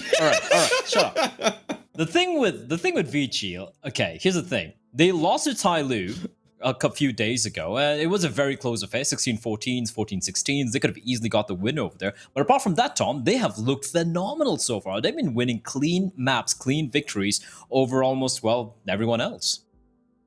Yeah, it's been pretty good. I think their first game that we saw versus Brem was a little bit shaky. It got us a bit worried that we sort of sat there going like, oh, I've heard not great things about Bren, and Bren had taken them pretty close. But no, they've looked good since. In all honesty, they definitely should have won versus Tai Lu, but that mental block came into play. Almost as big as the block on your internet connection, as you disappeared as they did towards the end of the game. But yeah, I think they've definitely been one of the better looking squads, and obviously on the other side of things, we have Mitchman to give you an in-depth breakdown of what he thinks of After Gaming, one of our best teams in this tournament. Yeah, I mean, you took the words right out of my mouth, Tom. Mitch, please describe in detail about After Gaming. 100% agree. After, they're top 10 in this tournament. Absolutely, hands down. These guys suck. Top 10. Let's move on. Okay. No, like After are a mess. They really are. Like, they've got so much potential on Wang. This guy's unbelievable. Obviously, Oi, we've seen on Invictus. He was a really solid player. Marek's got great history in the region. Bingo's been playing really well. Sakai, probably worst decision making I've ever seen in my life. And excluding him, the team itself should be good. They should deliver, and they don't. They play this really weird brand of Counter-Strike, which is like as if you've solo queued into a matchmaking. Like, these guys they hit shots, but they don't know what they're doing. Like, I honestly feel like they play some games with their mics muted, and it's insane to watch sometimes, because having seen some of these guys on their respective teams previously, having watched what Wang is capable of when that man gets an op in his hands, and then for them to just get stomped out by some pretty bad teams, it's like, I'm sat here scratching my head going, like, how are you only barely beating Zigma? Like, what was that game? It was madness. Yeah, I don't know what to really think of this. It's the kind of team I want to say they've got potential in the future, but I don't know if that's true with the way they're playing. Well, all right. Very, very candid with your opinion After Gaming, Mitch. But let's talk a bit about the map vetoes here, Dinko. I mean, we might have an inkling which way this might go. Do you have any ideas? See, when I just don't like After on train, so I hope we don't see that. That's Just definitely on what. I don't like them at all. But in particular on trade. Obviously Vici have a far deeper map pool. So when we go to any map, basically After are not favored. When you look at the matches overall, After have a pretty good percentage on Mirage. That's something in the past that Vici have kind of looked a little bit rough on. So Mirage could potentially be an option, but then again, Vici started to look really good coming into this tournament on that map. Put a lot of practice into it. I definitely see a chance in which we do see Trin, unfortunately, after showing a willingness to play it. And I think anywhere we go at this point, it's just going to be a Vici 2-0 though. So yeah, for past Mirage and Trin, I think they're the only maps we've really seen from me. Let's be very, very honest on this one. If Vici do not 2-0 this series, that's a disgrace. Exactly. Like, yeah. They've been playing so well recently. I wouldn't even say with the exception of the Tyloo game. I think they played really well in that. Yeah. Like, the reality is they're on form. And if they manage to drop a map to After, they need to go back to the drawing board seriously on whatever map it is. I mean, they 2-0'd Invictus in 2 different tournaments already. In PAL 2020, they played Pro League as well just a day ago. When they 16-0'd Invictus. That's a team many people would say would be the 3rd best team in the region. So they're looking really solid. Let's take a look at the map vetoes, though. I do believe we have them ready for you guys. And not expecting Dust 2. There we go. Dust 2 getting banned out. Overpass getting banned out after. Nuke pick from Vici. No surprises there. And yeah, like you predicted, Dinko, Mirage being the maybe they have a chance. Yeah, I think Nuke was always the obvious pick for Vici. Overpass is a permaban of After. They decided to ban that every single time. So coming into Vici, obviously picking up Nuke, it's their comfort ground. They stomp everybody on it. They're going to stomp After on it. Mirage, I mean, it's the only map After seemed to want to pick. They picked it against Tyloo. They picked this map against Tyloo, and fair enough to them. They did bring them right to the brink. It was 16-13. Tyloo underperformed for sure in that series, but nonetheless, a decent performance. But honestly, even though Vici have had their times where they've looked a little rough on Mirage, this still should be a 2-0. We don't even need to think about Inferno. Are you happy Train's not getting left through? That's something I was happy with. They wait to the last second, they get rid of it, and so Inferno. I mean, we see all of these maps come through pretty much every match in Asian Counter-Strike. It's Inferno. It's always in there, a little bit of Mirage every other series. So I think we know what to expect of this series, and it should be a 2-0 from Vici. Should be a 2-0. I mean, I guess that goes without saying. I'm not even going to do predictions here. I feel like all of us kind of in agreement that Vici should be taking the win. Oh, Tom. Tom? All right. Okay. Go over something. I'll tell you after. God damn it. I'm going to give this one your way, though, Tom. One player we want to touch upon and who has impressed us. Let's look at the bright side. Jam Young. How good is this guy? He is by far the best player in this server, and that's including Kaze, who has always been tainted as someone to be also the best player in the server. He is so far better than everyone else on the other team. I don't even expect him to get to 30 kills because I think this should be so one-sided he doesn't get the chance. Okay, all right, that's very clear. Now, okay, I hear the game's about to go live. I know you two are ready to take this one, but I'm not even going to do predictions like I mentioned, but 2-0 to Vici. Everyone in agreement here. Raise your hand. Aye. Cool. All right, there we go. Tom. All right, there we go. Perfect. And on that note, I'm gonna buzz off for a bit. Dinko's gonna be joining me. Yeah, We're gonna be grabbing oi, a nice oi, drink. Oi. Tom, Mitch, have fun with this one. I'm sure we will. Set your timer. I don't even know if Dinko's going to have time to do his ritual in between this game. This is going to be one hell of a quick one, I'd imagine. It should be at least, unless after want to give him a little bit of time to get his energy back up. You know, for Vici, as we said, look, it's not even necessarily too much of an insult towards the after side. Vici cannot afford to lose a map against these guys. Like, they want to be contenders at the top of this region. We've seen some super sloppy Counter-Strike from After, but let's delve into how it could happen.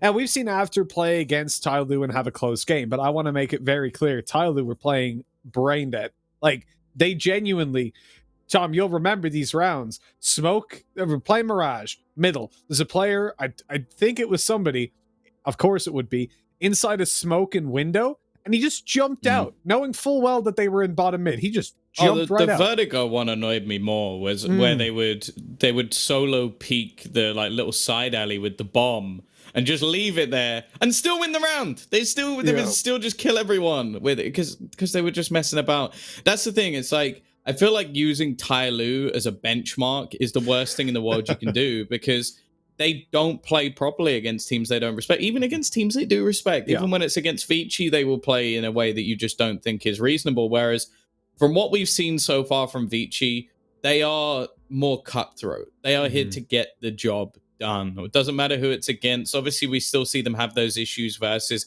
even Invictus to an extent, but then having a streak of rounds, which was really impressive.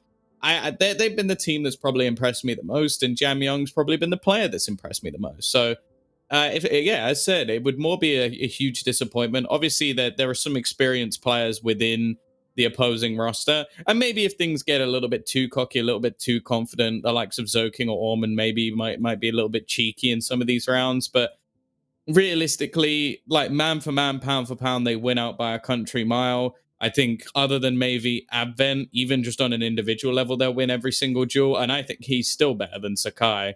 So I honestly, I can't see a way that they manage to bring this one through. And if they do, hey, maybe we got to start looking them at a different light. Maybe this manic, crazy style of play is something that can work. On Nuke, however, nah. If they manage to win Nuke, I'm gonna be like calling up some sort of like investigative authorities to try and check this game out, because I just will not believe that Vici could have lost this map. Yeah, I could be thinking the coaches are playing a cipher for once. But yeah, like, I completely agree, 100% with you on that one. The reality is Vici only have the weakness really of having Advent, like that he is the only downside to this roster, and that's only on skill as well. That's not like, I don't want to sit here and be like, oh, you know, Hunden was actually really bad at counter. It's like, no, he wasn't. He was a fantastic in-game leader. I remember hearing certain people on an analyst desk actually say that Hunden didn't belong playing Counter-Strike. Like, oh, why would he even play? They're morons, is what they are. People that don't understand that it's about CS is about shooting, and if you don't shoot, you're bad. No, it's not all about headshots. There's more to the game, and unfortunately, even people in the talent industry don't understand that. But the reality is, you know, someone like Advent, he brings a lot to the table.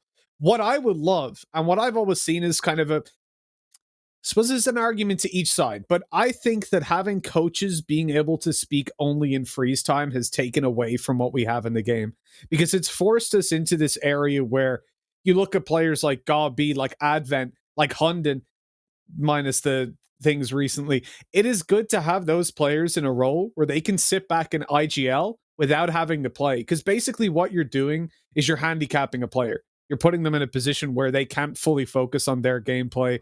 And I agree that brings more skill, and it's a role that's very, very hard to be good at.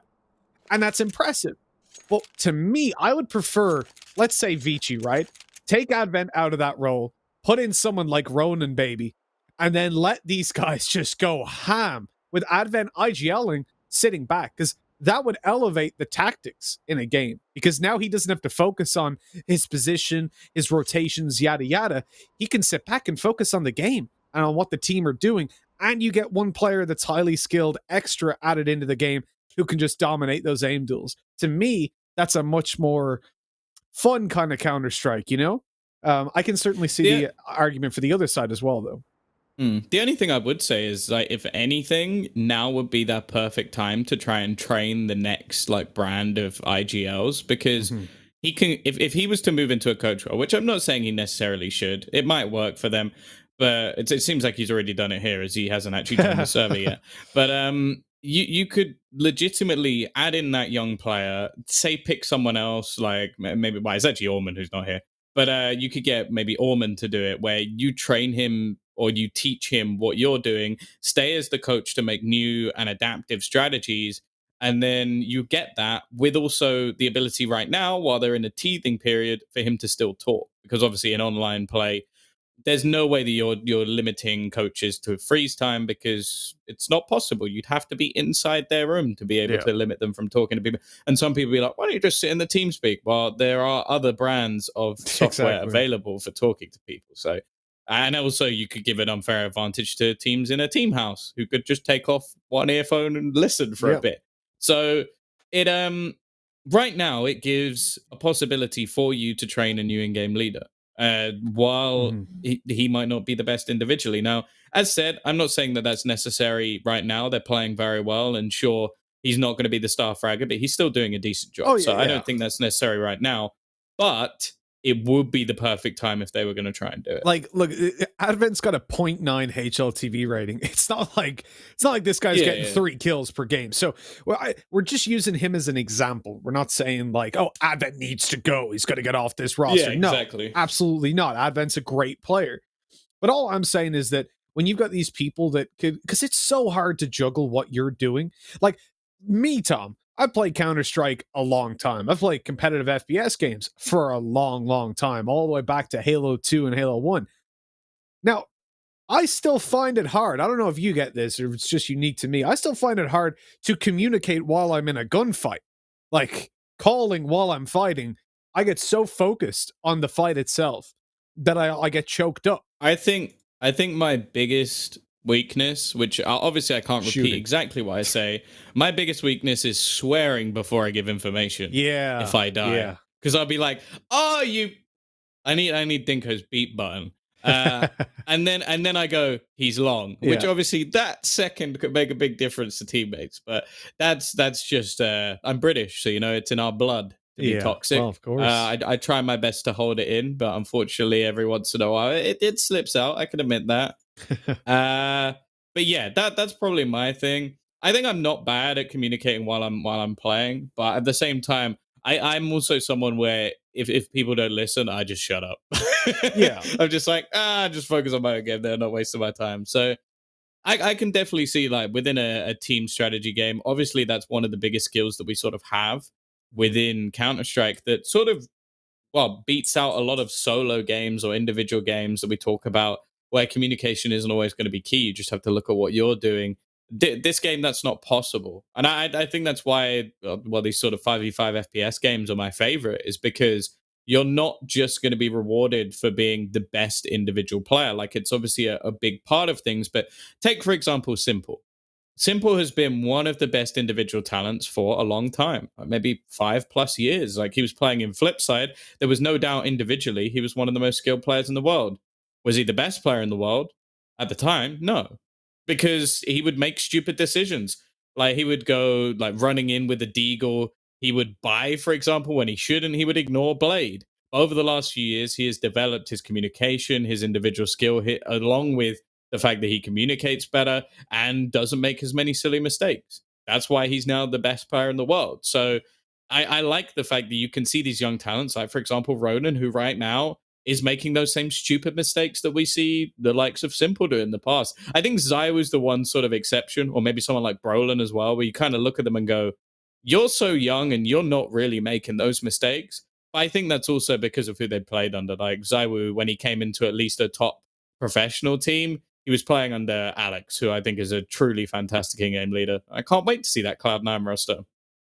Yeah, yeah. Well, once we see the full Cloud9 roster in action, it's going to be a lot of fun for sure. Obviously, we are just having a little bit of tech issues while we wait for Alma to get on, but I've heard he'll be back in just a little minute, thankfully. So we won't be here for too long. But yeah, when I look into the oh, look, he's here already. He's back. He's ready to roll. Nice. Yeah, I for me, I've always wanted them to bring it back over to the ability for a coach to talk all the time. And I mean, obviously, with what we found out has been happening since 2015, quite good. They didn't.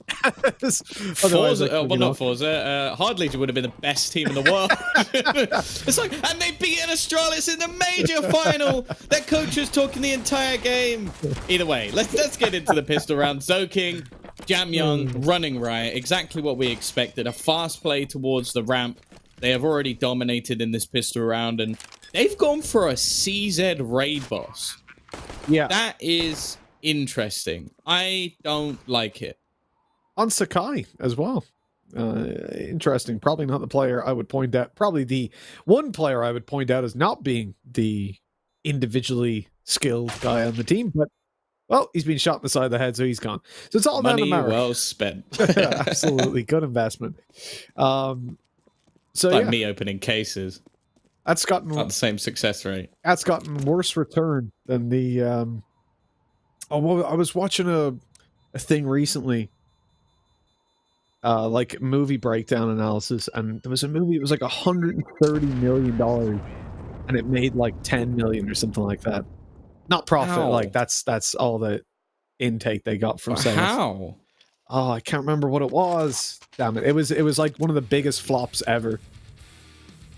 It's mad when you see that kind of thing happen. Like, but there's some seriously good movies that have just fallen by the wayside as well. That like no one. Yeah, but most up. of them still at least make Pacific like Rim, dude. That's one of them. Like that movie's actually really good, and it just flopped like crazy.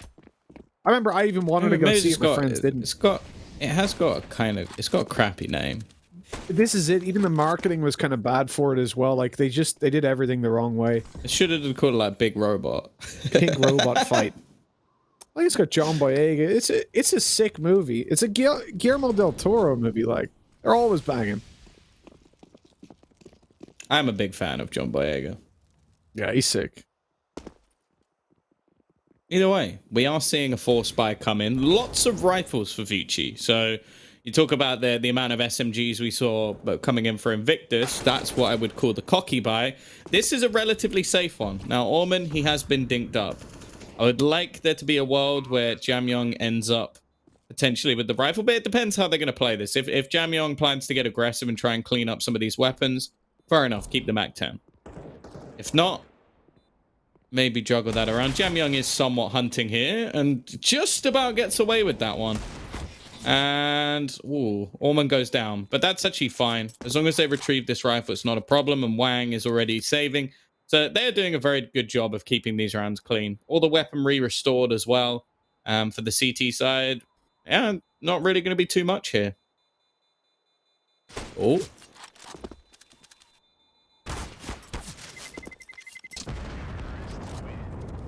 There's no need for this.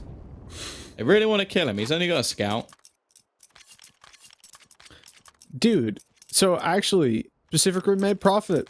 I was just looking it up. Yeah, that's quickly. what I was gonna say. I was like, 411 million. Most movies make like at least some profit, but a flop would still only be making a bit of profit because obviously you're making a movie. Like it's expected to make a hell of a lot of money. They made like 60 million off it out of a like 150 million budget. Like apparently it cost 350 million total. And they made 400. That would still be, that would still be considered a flop. Yeah. Considering who's in the movie and whatever. But like, obviously, like, because that's the thing. If 10 million sounds a lot, but when it's a movie, that's really not much. If you've invested 350 million, you get 60 back. You're gonna be like, bro, really? That was a big risk. You could have lost a lot of money on it. Oh. Okay. Bingo's got a Zeus kill. Wang's found one with a scout. You retreat the AK for at least a second. They've made this one costly at least, but obviously, as said, the T's have done a relatively good job over the last couple of rounds. If they drop one more player, this is a very good round. It's already alright for the side of Beyond, but Oi. I don't really see a way he gets out of this. And well, Zoking will be there to put him down. So they've got a couple of kills over the last round, but realistically, money is now very good for Vici. They're on the T side of this map, where we saw how dominant their CT side ended up being when they played previously versus Invictus. And well, although I am not really singing the praises of Invictus today, they are much better than After Gaming. Yeah, absolutely. And the reality is, VGT side here, they should just be wrecking face. I don't really see a lot of room to get into this series when you're looking over towards Afters. We even mentioned when it came down to maps, there's nothing. Like, there really is essentially nothing that looks good for them. You would sit here and go, oh, they'll probably win that map, or it's a solid start. And you can see immediately they're just getting absolutely wrecked. All these duels going in towards Vici, outside control in their favor. Sakai falls down to Omen, and at this point they should be able to get into the A site pretty much for free. Bingo's just stuck behind a smoke. Oh, but he's ready for Jam Young. Oh, he still gets it. The timing was so terrible. Whoa. He even connects a headshot onto Alman. He was out of ammo in his M4 and didn't want to reload, cautious that someone else coming up through heaven. Well, no, actually, because Oi was down below. I suppose they still could have. That's unfortunate. And that headshot connected to Alman. If it was a P250, it could have been easy. By the way, I just took a look because I knew there was something. There was a movie recently. Did you see the new Teenage Mutant Ninja Turtles ages ago, 2016? They brought it out. The first or the second one? There was two. Out of the Shadows. I don't know what one that is. The one with Megan Fox in it, right? I have no idea. I haven't seen them, but it lost $80 million. Oh, damn. And Hellboy, the 2019 remake with Ron Perlman. No, wait, Yeah, without Ron Perlman. The other guy came in. Yeah. It lost I $40 did watch million. that. Yeah, that's not surprising. That was not a great film. Yeah. The other two Hellboys are the old ones. They're banging. Great Yeah, movies. yeah. The originals were great. Ron but Perlman's sick. Replaced an actor that people liked. Yeah, exactly. I don't know why they did that. Yeah, no one's original anymore. People just like remaking stuff. Oh, also one more thing. Tomorrowland. I don't know if you saw that ages ago. It was like marketed like crazy. Lost up to 160 million. Jesus. Damn, that's a lot of money, man. I'm just getting sucked into this now. How many of these oh my god, some of these are terrible, like 150 plus. Someone got fired over that. Yeah, I'm not surprised. Oh, once again, we're down to pistols for After Gaming. Not been going great. They managed to retrieve an AK onto Bingo, but in the meantime, they've lost another player. The bomb's been planted. They don't have a kit. They don't have any utility. They do, however, find a kill onto Kaze. They need to try and pick these apart. Bingo, this is a nice round from him. That's 3 kills already. Flashbang's going to slow them down, and they really don't have time to waste. They've got to clear this man off the site, and they will do. It's left onto Zoking, and he's going to go down as well. I think they've just about got this, yeah? Actually, with plenty of time left on the clock. That is a big slip up from Vici. That should have been a really easy round. Instead, that 1 AK slipping into the hands of Bingo, and he explodes with their first round on the board. Awesome stuff. Actually getting around for After Gaming straight away. Boom. They've got a chance. But they've got to follow up, really. Like, look at the investment. It's going to cripple their economy quite a bit. Wang's taking out the AWP to look to do a little bit of damage, presumably towards outside. And by the way, Tom, I found out what movie I was thinking of. Found it. The, when I'm saying a bigger flop than Boom, Mortal Engines. See that one?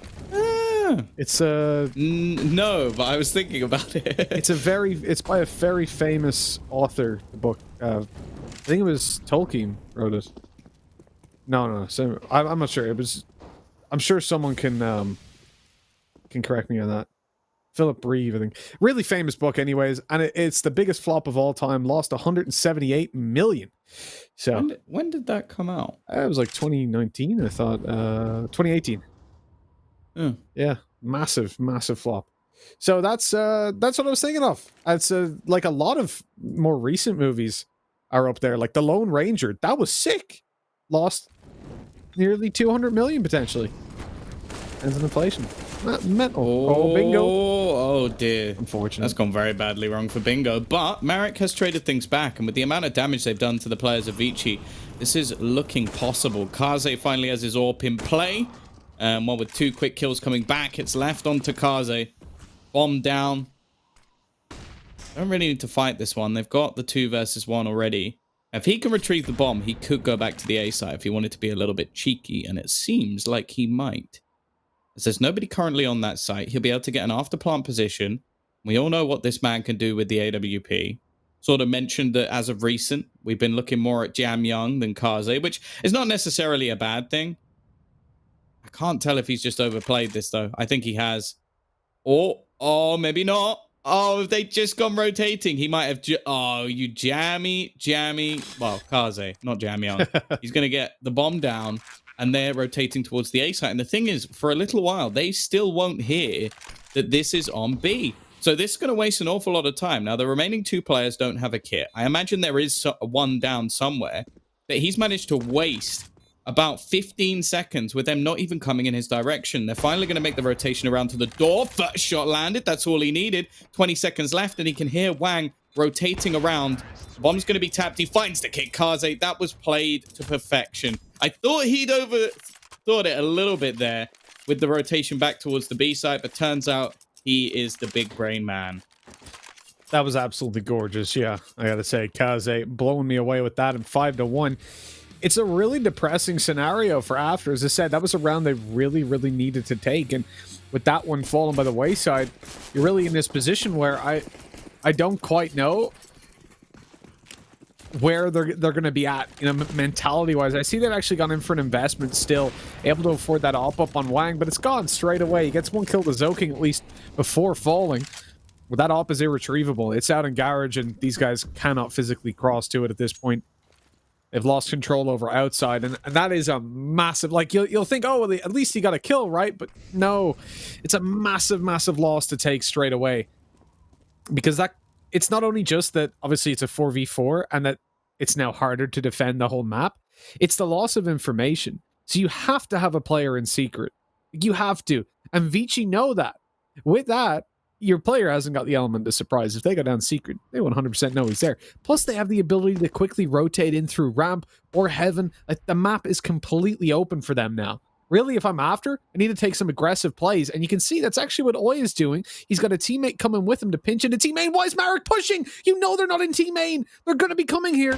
This is a very aggressive play, and he gets punished. I don't get it. Tom, they knew that they had to become in secret, right? Sure, let's just move on and see what Bingo's going to do, because he managed a 4K in a round or 2 ago. Sakai is gone. He's been caught by Orman. Jam Young's sneaking his way down the ramp.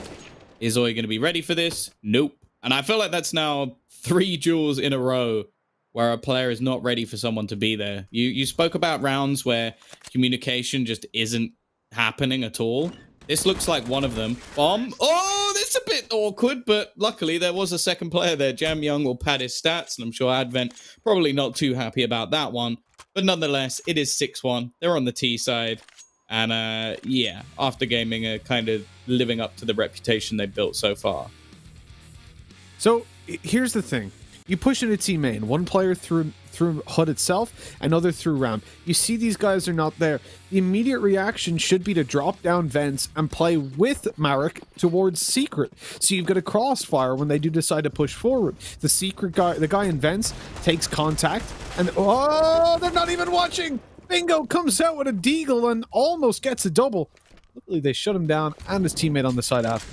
Yeah, it is as simple, like, these protocols on the CT side, you need to know when you get set information how to react to it. And at the moment, you can see After do not have that. This was a very every man for himself. Oh, they're not in team main, so Marek pushes up secret kind of affair. I don't like it. This round is getting scary. The same as last time. In these eco rounds, they get aggressive and they manage to take themselves some serious control. Zoking and Jam Young both low, but they don't check Jam Young even after the first kill comes in. It's very costly again, and Vici over the last few rounds really haven't made any money, but it doesn't matter. They've got 7 rounds on the T side. Like, even if they were to lose every single round, which, I'll be honest, Mitch, I don't think they will, But if that happens, they have still had a good T side of Nuke. Yep. You could see the pressure that Vici applied, though, not in the previous round, but the one before. We were talking about the outside control and that real vat of information it leaves behind, and you saw the absence of it is what caused them to make those weird decisions to push up. They're not quite capable of making those reactive plays to the map control that they lose or gain. And that's what Vici are looking to exploit with this aggressive smoke play. Smokes into heaven and outside to stop these players from being able to gain any information on what's going on. It makes it much harder to call for what needs to be a rotate down to the B site. There is one in secret and one close, and it's the player close that might catch them off guard. But, oh my word, Zoking and Advent were both covering that as Jam Young took a nade out. He jumped to the side, 2 players still staring. That was so unfortunate for Oi, but he is now being punished, and although the rotates come down towards this site, they won't be able to deny this bomb plant. Oh, okay. Zoking has gone down. Jam Young is just so good. The reposition makes it more awkward for Bingo, and he's coming under pressure. He does go down.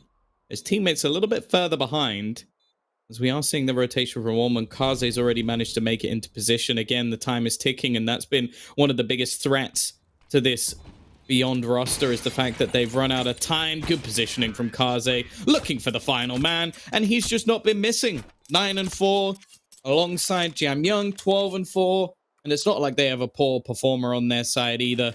Whereas on the other side, wow, Takai's not having a good day, Oi's not having a good day, and well, a few big plays, and we could have actually seen this be a lot closer, because these rounds from Vici have not been clean. Now, as we sort of mentioned, I don't think they're delving into their strat book whatsoever. This is the bare basics of let's just rush towards the B site, and it really won't be that hard because they can't defend outside. Yeah. No, I mean, this is... ramp, or vent. So this is Vici, yeah. As you said, they've really sniffed out the weakness immediately of After. As soon as they lose outside, there's practically nothing they can do. And the best that we've seen from After so far has been that 1-for-1 trade. But the map control that they lose because of it is just insane. Vici gets such an advantage against any team, but especially against a team that aren't so comfortable. No. Alman's able to take a quick double. He's 10 HP, but should be able to get to T-spawn. Tuck away with this rifle. And at this, you have to acknowledge the T's economy is quite bad. Like, Vici are in a spot where losing a round could cost them, because they are getting punished in a lot of these aim duels. The reality is that a lot of the time it is these 1v1s or 2v2s that are being won out by Vici. And okay, you can say, oh, the rounds have been close, yada yada, but if Vici are winning every single clutch, it doesn't really matter, does it? Like 9-6 as a half, but all the rounds were close. Well, that doesn't get a map win for you. Well, that's the thing as well, and I feel like once it gets down to a clutch situation, that's where you see the Vici players actually switch on. Like the round that Kaze played was played to perfection. Like he made it so that they did exactly what he wanted them to do, which it just shows the caliber of players are on a different level. Like it's not even close. And when we see some of these rounds, like they go for a faster play outside, they get the bomb down, they have a lurker, and every single person wins their duel, every single person does their job. And sure, in some of these pistol rounds, they've been caught off by aggression from ramp, for example, but all of the positions where they've been caught off is when the bomb's down. Like they've got the bomb down successfully pretty much every single round. It's just been, oh, okay, we push a little bit too much in our after plant positions once the round's pretty much done. So although they're not making a huge amount of money, the rounds are not that close. It's just that in the last 20 seconds, they push a little bit too much.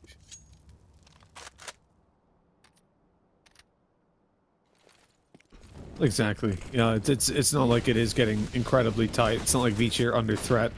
They're definitely looking like the more solid side, as you're saying. Just a slight overextension, but that is due to just the confidence that they've got. Look at that. Glock kills even coming in. You've got Vici up on 9-1, and it's looking like we're going to see a 10th. These buy rounds, they're not even close, as you said, Tom. This is you gotta shield the eyes of the children. Don't let them see it. Well, okay. Zoking killing everyone in this round. Second time's the charm for Oi, getting up the ladder.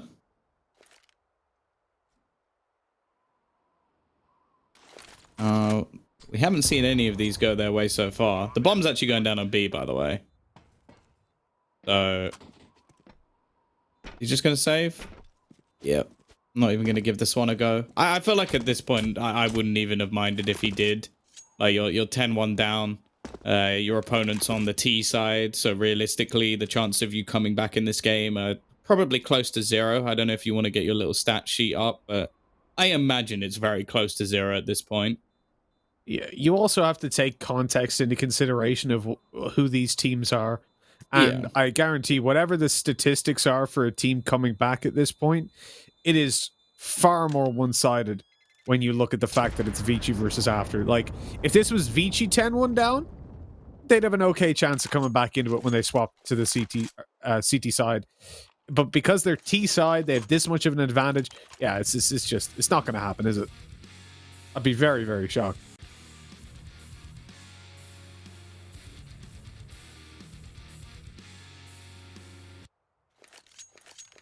Well, here we go again. It's another buy round. Still, it is amazing how they're 10-1 down, and Marek came into this round with 1 flashbang. Sakai came in with no utility. Like,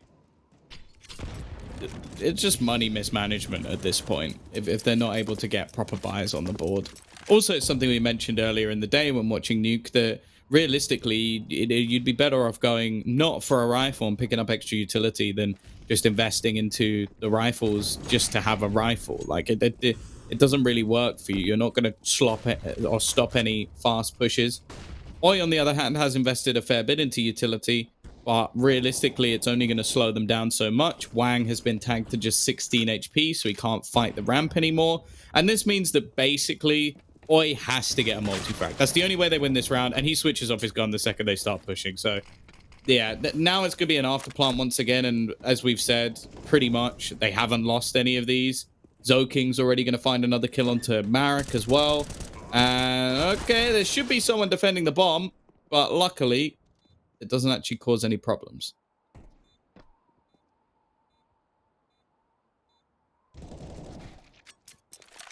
Well, we have seen quite an interesting turn of affairs. Wang picks up one, he's out, he's bailing. And I guess at the end of the day, this is what we expected. But, well, no, at the end of the day, we expect Vici to win. But this is even a little bit more so. This is exaggerated. Like an 11-1 scoreline, T side of Nuke. Yeah, it speaks for itself. It really does. I don't think there's anyone watching this, Tom, that's going, ooh, 11-1. Is that good for After? Is this map that T-sided, is it? No, I think everybody can look at this on the surface level and realize that After getting bodied, and even just the confidence of Vici at the moment is on display when it comes down to post plants and even early round. They're giving away a lot of opportunities. Like, we talk about Vici as a tight squad, and you can see that they're not playing as tight as they have in the past, but I can't fault them for it, because we know that they're capable. We know that they're not a team that will throw away these advantages completely. It's just that at the moment, they don't need to play super tight when it comes down to the late rounds, because, look, they just run outside and kill everyone, so you're not really going to be able to take it super serious, are you? Well, yeah, there's not really much point. I think they already know at this stage they've already won the game. They can get the bomb down on either site whenever they want. They can take any portion of the map whenever they want. They're just a better team. It's not really much else to say about it. Like, again, they've gone towards the B site, but they've also found 3 openers along the way. Orman has been able to cut off rotations as a solo man for the majority of the match. Like, any aggression towards him normally involves a minimum of a trade, and over the last few rounds, he's been getting more than one. Jam Young, when called upon, has been fantastic. We're seeing save after save. Now, I can't really blame After for these saves, because most of these situations are seemingly impossible. But at the same time, if you're saving weaponry every single round, something's going wrong. And in this round, I don't even think it's going to be allowed. There's enough money at this point they can try and hunt down. It will be Jam Young to fall at least, but the rest of the team are looking to try and push him. Oi has a hell of a lot of utility. He's going to try and use it just to stay alive. flashbang into the corner. And he spray through Advent. Oh, not quite. He actually goes down. So that's something. A FAMAS save in to round number 14 when you're 12 on down. It is something.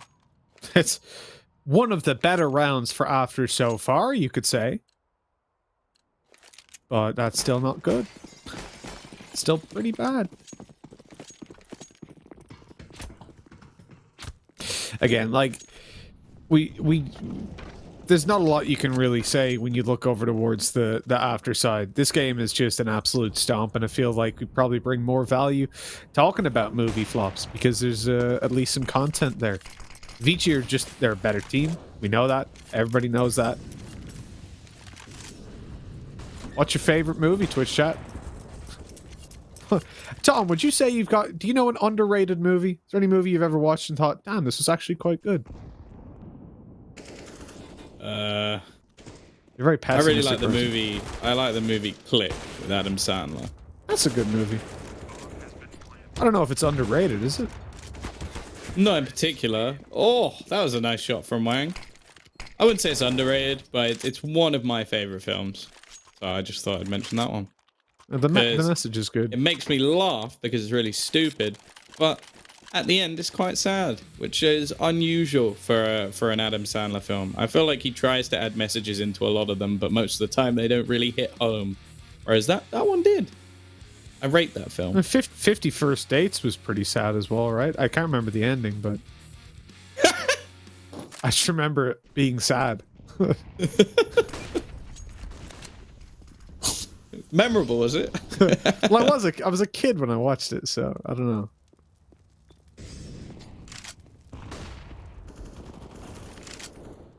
It was one of those things just for long trips in the car, portable DVD player.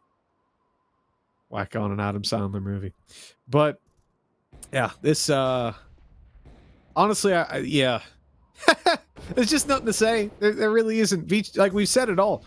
Beach are good. They're getting map control. They're winning these opening duels. After look uncomfortable, they don't have the reactions to the map control that they're getting whenever they do get map control, which in itself is a bit of a rarity. Anything to add there, Tom? I don't think there is, but maybe you can think of something. No, I think they're about to be pummeled once again.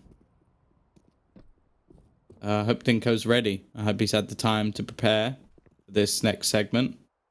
I don't know. His ritual is probably still ongoing, to be honest.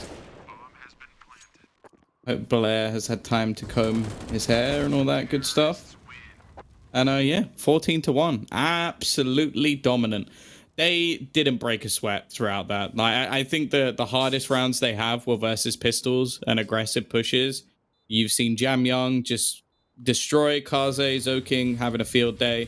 And that's not even mentioning Orman, who was basically cutting off every single rotation they attempted the entire match. So, yeah, that's one of the most dominant halves I've ever watched. The fact that they even lost a round is surprising. They didn't really deserve to. That was almost flawless from them. So, yeah, I'm thoroughly impressed with Vici. It's what we wanted to see. As I said, if they're going to be a team to challenge the likes of Tyloo like they did earlier, they need to be dominating these sort of matches. And they're not the sort of team to sort of take this lightly. And I rate that. Though we've mentioned the quote many a time about if you play these sort of matches and you practice poorly, then you're going to end up playing poorly as well. And realistically, they're not doing that. They've invested into dual Beretta. Zoking has brought them in. There's been a few teams doing that. They haven't gone for the Julies in a kit, though, which is a bit disappointing. This round's actually going a little bit better. We might be about to see a second round onto the board. Kaze low. Advent. They push him from behind. You don't see many players playing the P2K, do we? But there's both Advent and Kaze running it in this game. Yeah, it's usually the USPs, regardless of region, really. Just a heavy preference. Oh, no. No. They don't have the kit currently, and oh, they don't even need it. Oh, I thought they were finally going to get around. No such Just luck. shoot his teammate. just one of those games, Tom. It's just one of those games.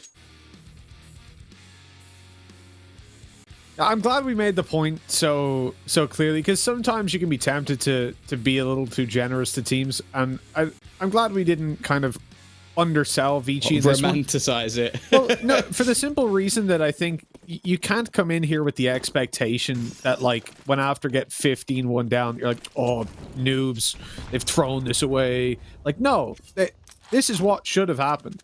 Like, this is the reasonable expectation to have from this series, because Vici or Vici, you know.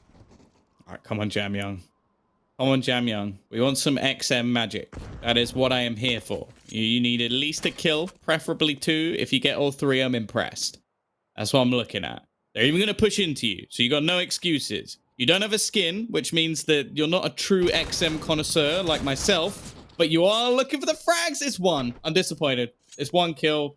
Not enough. You may be still in the lead in the round, but that should have been at least 2. And now you've left it on to Kaze. Oh, he's going to get the first tag. He's going to get the second. No, come on. Yeah, there we go. He needed to be traded there. I thought he was actually going to get a kill. Instead, both players left on a measly 27 HP.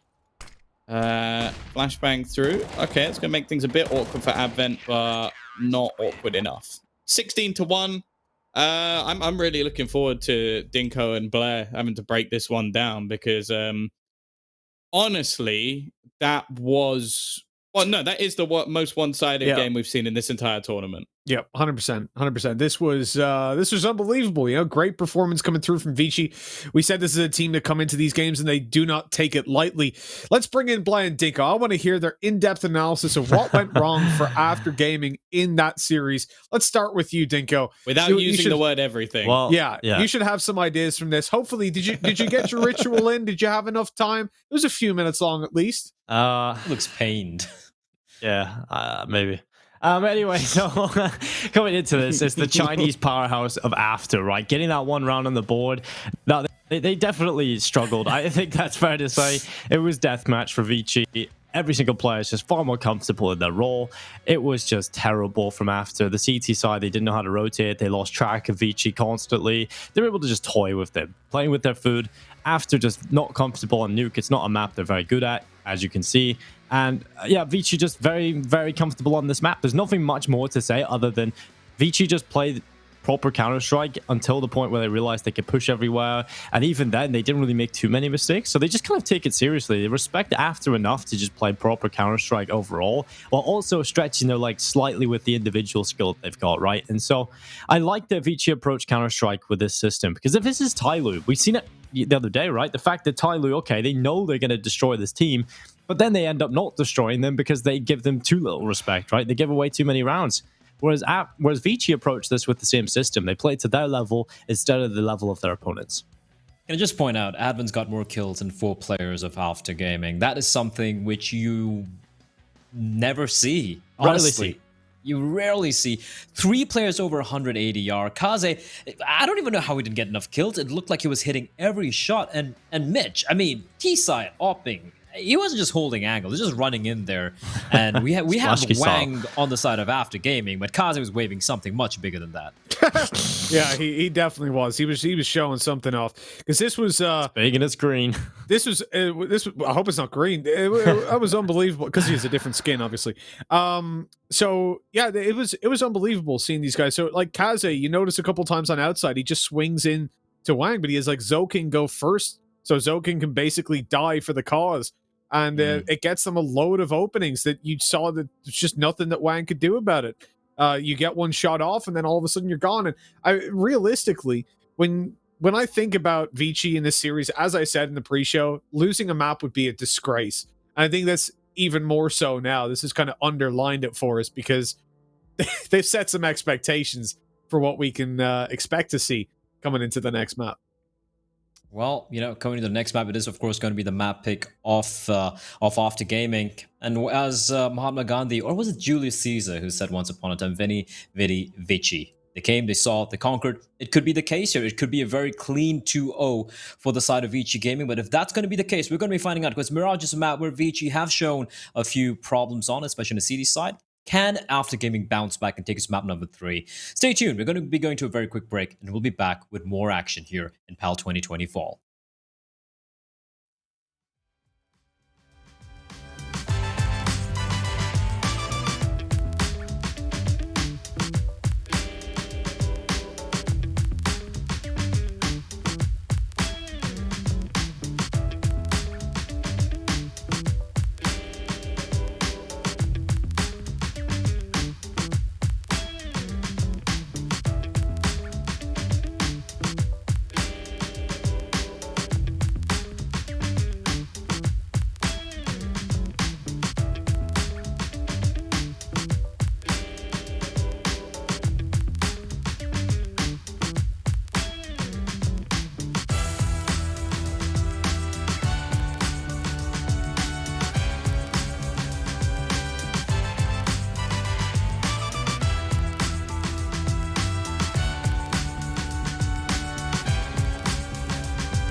Well, about as quickly as it began or as it ended, it will soon begin. We're about to jump into the next map of what is a pretty one-sided series, one could say.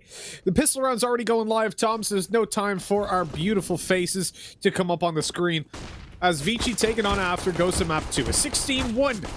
That's how Vici won the first map, and now we come on to Mirage. Hopefully, this will be a little bit more comfortable for After. They came through with a couple of kills, but it's starting to go back the way of Vici again. They don't check the stairs as they try to walk past into the connector. Some mistakes definitely being made. Risky peek for Advent, maybe one that's not really needed. I suppose his two teammates have managed to do a good job of holding on here. They don't necessarily need to peek this, but they're taking some risky fights, giving a good opportunity to Marek. He needs the 4K to close this round, or potentially he could just try and slip away. Orman switching sides, and he just about gets it over the line. It looked like after gaming we're going to get themselves a pistol, but instead Vici steal it at the depths. Now, something we sort of mentioned when we were talking about recent form and map statistics, obviously you look at the overall map statistics of Mirage for Vici and you go 54%. That's not great, is it, Mitch? Then you look at recent form. Now, they lost 4 times at the Summer Perfect World Asia League. Since then, they've only lost it twice, and that is with 6 wins in between, and they've only lost it to Tyloo. They've beaten Invictus twice, 3 times even. They've beaten Bren, and they even beat Tyloo twice on this map as well. So this is not a map that's going to be a walk in the park for anybody facing Vici. It may be one of the weaker ones in the past, but if you go over the last, say, month or two, their win percentage is actually a lot higher than those stats suggest. And one of the things we highlight when you look at After, you know, Wang, solid player. He was getting up to absolutely nothing in the previous. Any kills he got were immediately traded. And then you look over towards Vici, who are a team that have been, oh, this is an interesting approach. Zoking up close versus pistols. That was so fast. It looks like, oh my god, this guy's nuts. He's hitting every shot. There's his first miss with the scout. Marek's 17 health. Sakai is being tagged through the wall. This should be easy. This should be as easy as you like it. The SMG's coming through to clean up these guys. At least a bomb plant's gone down, though. I think that's a successful round for After. Yeah. But what I was going to say is in the previous map, right, the upsides of After weren't there. Bingo had an all-right game at best, and everyone else was asleep. Then when you look at Vici, Jam Young, 20 for 9. He was there. You've got Kaze turning up on the op in all those duels versus Wang. I really don't know if I can find a single positive for After, other than that their CT side was really weak. Bingo was all right. That 4K bingo goal was pretty good. But the whole issue for them on Nuke was their CT side.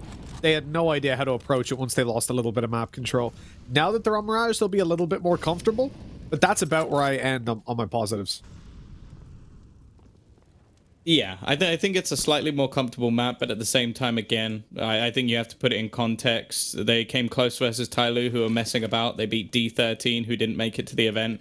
They beat AZ, who I don't know who they are. And they just about beat Sigma, who are currently one of the worst teams as well. So we're not really singing the praises of them just yet, especially versus a team like Vici. I think this should still be a walk in the park, but at the same time, I expect more from After on this one. Like, this is the map they've chose. It's a more puggy map. It's a map where individually they can try and flex their muscles a little bit, and well, it's one that you should definitely be able to catch out some of the plays that Vici are making. This round already, Kaze's gone down. No more scout magic for him.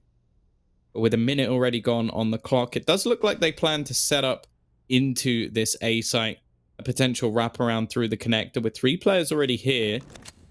Also, the rotation of Jam Young will be a relatively quick one, so they've got to be careful that they don't end up just basically pressuring straight into a stack. Zoking facing completely the wrong way. Jam Young maybe giving some false information that he had him covered. It wasn't the case, and Advent's getting spammed down beyond belief. Oh, okay, Sakai. That was a nice shot. Jam Young gets hit with the fadeaway. And Orman has no choice. He wants to try and save his rifle, bring something into the next round. The money for Vici's not great because of the 2 weapons they lost in the last round. And, well, he's just going to try and fade away. I don't blame him. Saving over this rifle is definitely the right call. And this leaves us in a position now where, after have at least gotten themselves that one round on the board a little bit earlier on, hopefully a smile on their face as the first buy round goes their way. And this hasn't been a bad start, realistically. You win the first buy round. The second round as well was very close. They managed to do a lot of damage. They managed to get a bomb plant. Really, it was just Kaze on the scout that stopped them from having any hope in the post plant. So a good start for sure.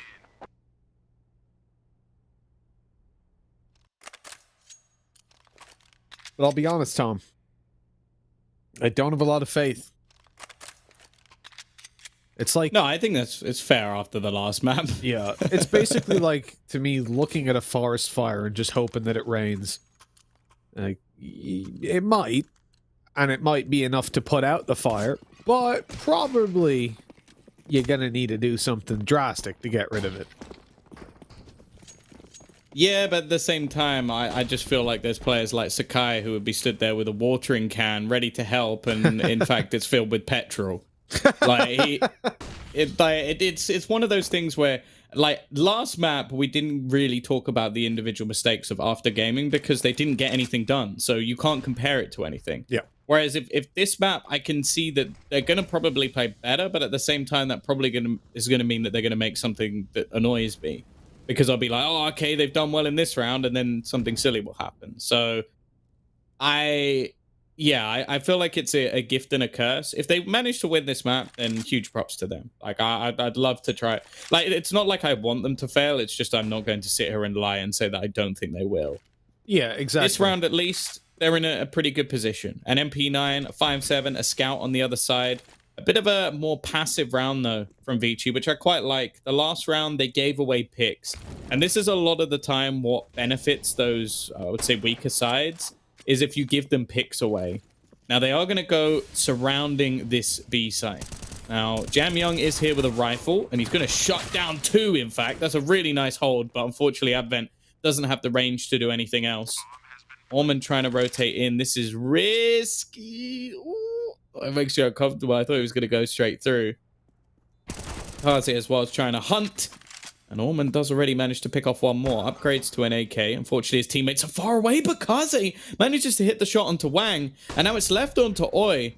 Talk about the slip-ups. This would be one of them. The push through the smoke not working, but Oi's trying to rectify things. He needs to kill off every single player. There's only 15 seconds left, but that is plenty of time. There's a kit next to the bomb. It won't be a problem for Kaze. I'm sure he's going to find another weapon just after defusing. And sure, it comes close, but you have to remember there were 3 players without primary weapons in that round for Vici, and they still make it work. That's the concerning part, right? You just know that their individual skill is so great that they can come through with these kind of big plays. Whereas on the after side, I don't think it's going to come through quite as frequently. You certainly can't rely on it. And as I said, you know, that first buy round going their way, it brought a lot of faith up. You're starting to feel a little bit better if you're on the side of after. And now, it turns back. It turns on its head so quickly. The Vici are back in control, and you've got one chance to make this early game still go your way. This has to be After Gaming's round, or it is going to get real scary or real fast for these guys.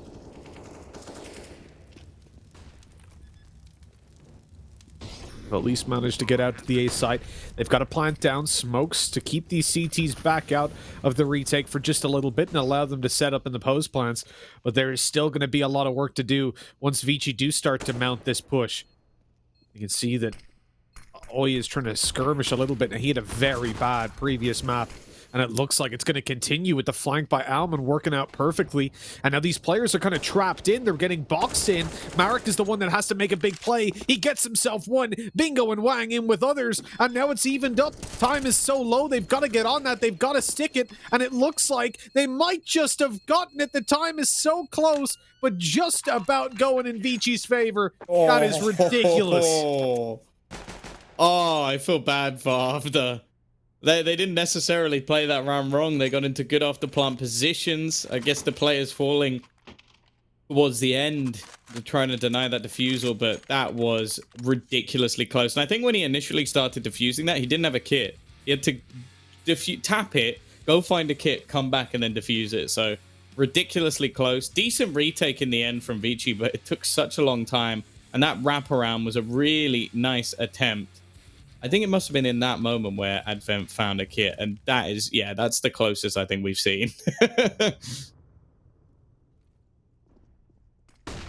Definitely one of the closest rounds of the tournament, I think, when it comes down to defuses. I think you got to be good at if you're after, because they don't have the timer, right? They thought it was pretty close. Now coming into this round, they've fully invested, and they've just been torn to shreds straight away. Look at this. Vici 4-1 and a 3 versus 1 on the board. No money for after if they lose this round. Certainly if they don't get a bomb plant. This is devastating. Truly is. This had to be the round, right? This had to be the one for after to bounce back.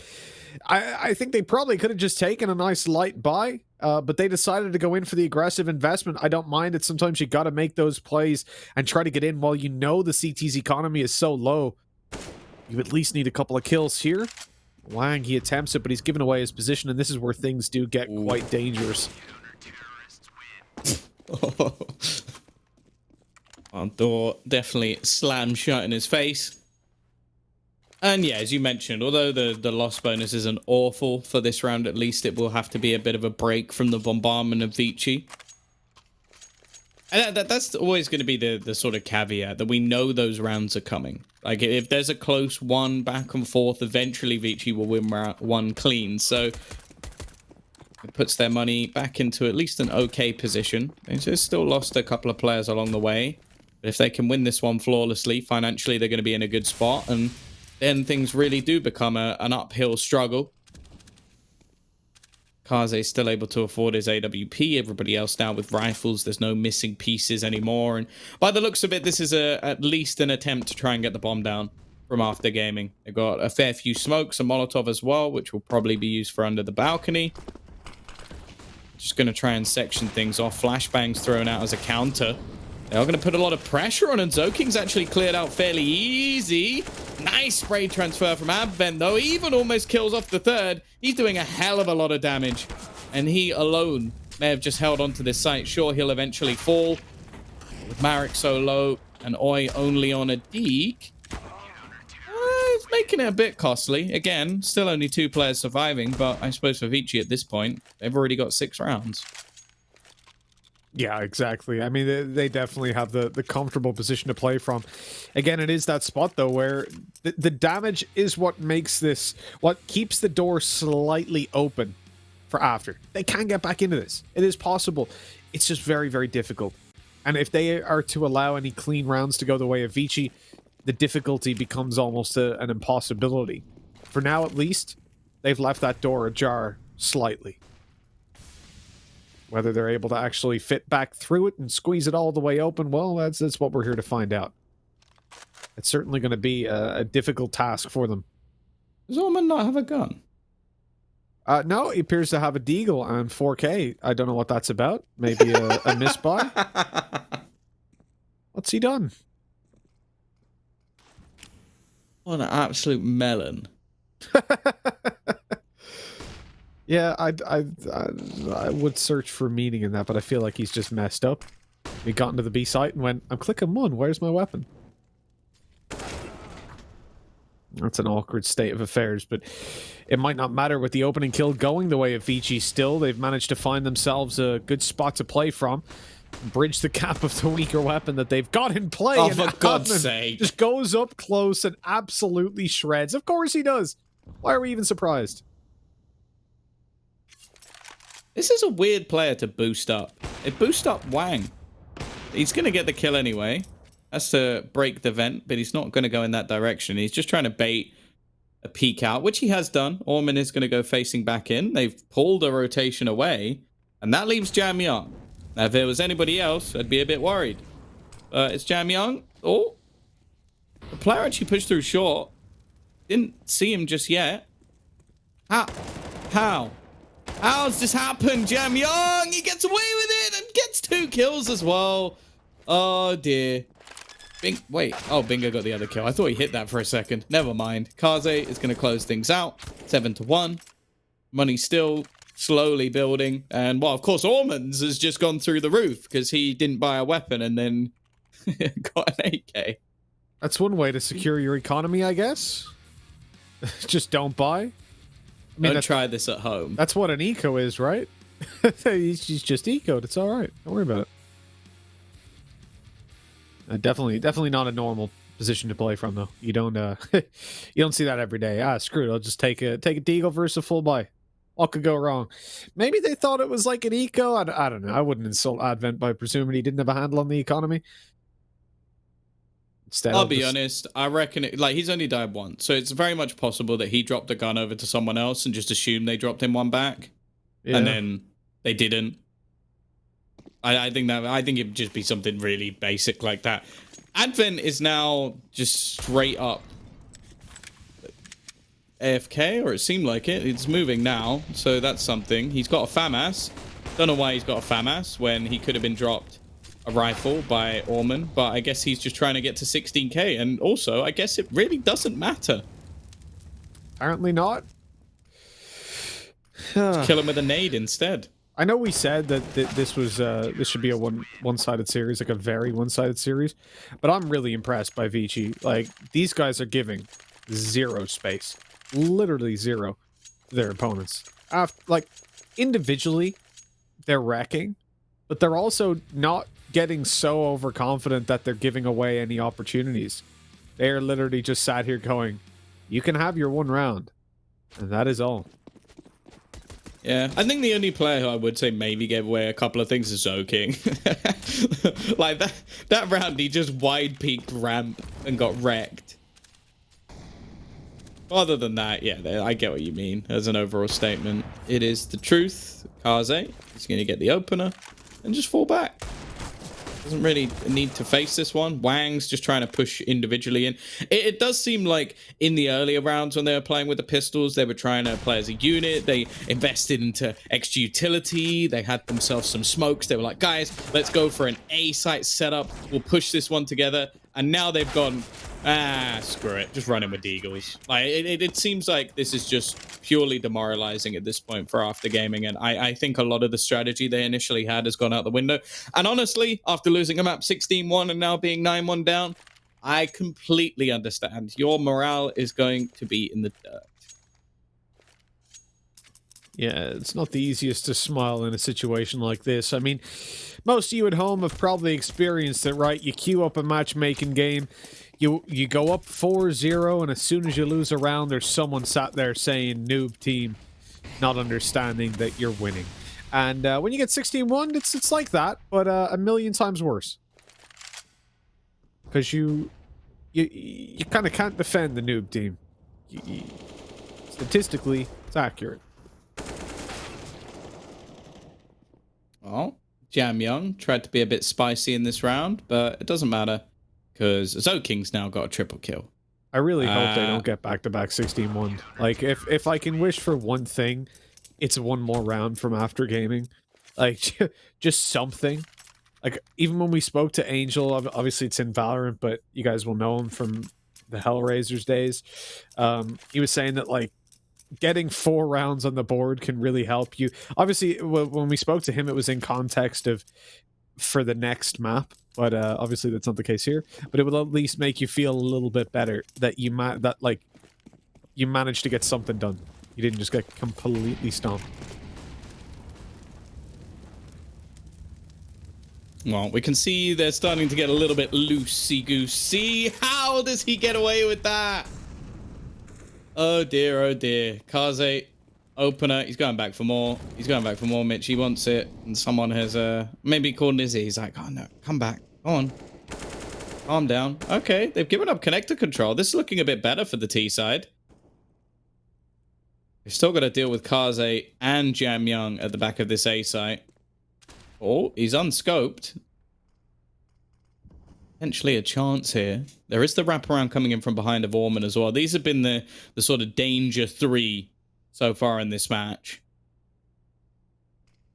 Jam Young's actually going to sneak his way all the way back into the corner. I don't know if they'd expect him to be here at this point. This could be a real problem. Kaze just sat towards the back. I think they know they have to clear this. If he gets the timing right, he's got a free kill for sure. Looking for the bomb plant. There's one, there's two, and while Kaze is alongside him to close it. I really do like the small adaptations we see from Vici. That was a risk being taken by Jamyong, but I think he knew his teammate had his back. And to thread the needle like that into the corner, individually, he wins them the round. Once again, money is ruined. So after gaming, are just going to be going for some pistols once more. And yeah, that was their best chance. That was the best opportunity because both Advent and Zoking got taken down relatively easy. But then these three players have been genuinely superb. I can't take anything away from them. We have said a couple of times, right? Jamyong looks like the best player in this region. I think it comes down to his decision making as well as his individual skill. Like somebody can come through and make these incredible plays, but he does it a little bit too often. When you go to the international scene, I don't know if he ports over quite as well. And even from what we've seen, he doesn't necessarily. But Jamyong has this very grounded play style where he doesn't get this super aggressive style. He just wrecks people. That's what I love about watching him. When you look into this round, you shouldn't, basically. There's not a lot to look into, is there? I really feel bad for After. Like, this is just embarrassing. Getting wrecked. Yeah, pretty much. There's not been anything to really write home about. Like, the closest rounds they've had have been like, okay, the round where there was the bomb almost went off. Oh, that was a good one, yeah. And it was close. It was like a 0.1 second, and then they won the round. But unfortunately, they still didn't. Money is now through there. And this is what I was saying earlier. Like, because they didn't win any of those close rounds at the beginning, I think they just got shut out of the match. And Kaze is now having a field day. That flashbang actually probably denied him getting a kill. But he gets the second one and then goes back for more. Why not? He's got 20 kills and 3 deaths. He can do anything. Can he get out of here, though? Oh, maybe not. You're not actually going to peek this, are you? Surely not. Of course he is. I guess at this point you don't care. But, like... Oh, Jamyong's got it. Never mind. Didn't even need to. Oh, man. 20 and 3. Holy cow. You don't see it every day, do you? You really don't. Yeah, at this point, you know, we've had a couple times where we're saying, like, what's the coach doing? I don't think there's anything that you can really say in this position that's going to make this easier. It's not like it is a strategy that isn't working. It's not like it's the approach to the round. Vici are just better. That is plain and simple. And you see what we mean about this whole Tyloo thing? You can have close games versus Tyloo, and it means nothing. Because Tyloo don't treat you with respect. They come in as if you're a bunch of noobs in matchmaking. They push absolutely everything. They give you every opportunity. And then you play against Vici, who are arguably a little bit worse than Tyloo, certainly based on the history those teams have. And you get smacked because they don't give you those chances. They don't play brain dead. They come in focused as if you are Tyloo, as if you're any other team.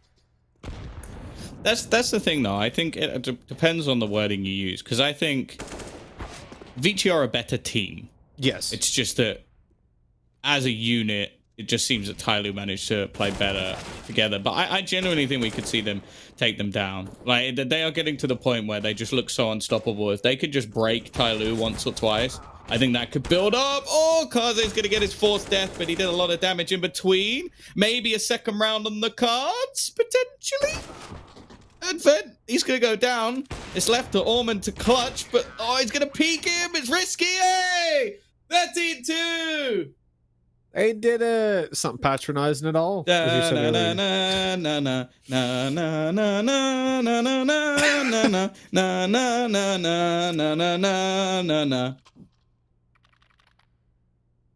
Well, overdid it a little bit, yeah. Just okay. I will say, possibly. Oh god, nobody wants that. So yeah, 13-2. They've delayed the inevitable. And I can say that after in this series, they are definitely a bigger flop than Mortal Engines. Biggest flop. Haven't of all lost time. as much money there. Yeah, they haven't lost whatever 180 million or so, thankfully. I think If they'd be anything, quite at a disappointed. minimum, they've gained 3 grand. There you go. There you go. They're more successful than Mortal Engines. There you go. That's a good sign, at least. Well, pistol round underway. Zoking's just going to walk straight into his opponent. This is looking better. We could be getting to the big 3, which everyone knows is the magic number. Oh, it's left onto Orman, though. Oh, he's digged up 2 of them. Oh, this is awkward. Oh, that's really awkward. He only needed to land 1 bullet. Surely he's dead now. Eventually. There was definitely a chance for him to win this round, but they've made it to 3, Mitch. I'm not going to do the song again, although I was tempted to. Da-da-da. Excuse me. Yeah, it is what it is.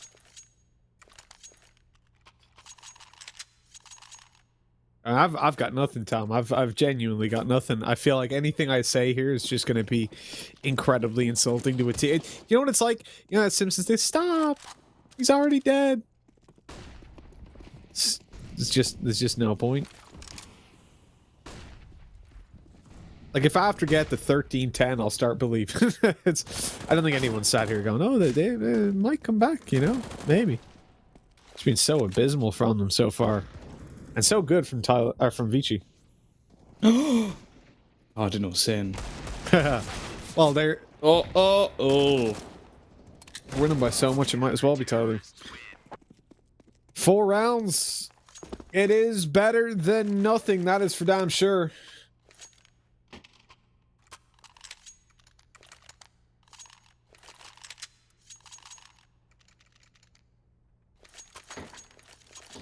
Well, not going to be anything invested into this round for Vici, so the goal is to get a bomb plant.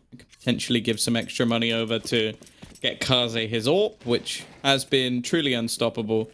It is really wonderful to watch when he has one of his standout games. So obviously, he's not someone that we talk about having like a lot of bad games, that's for sure.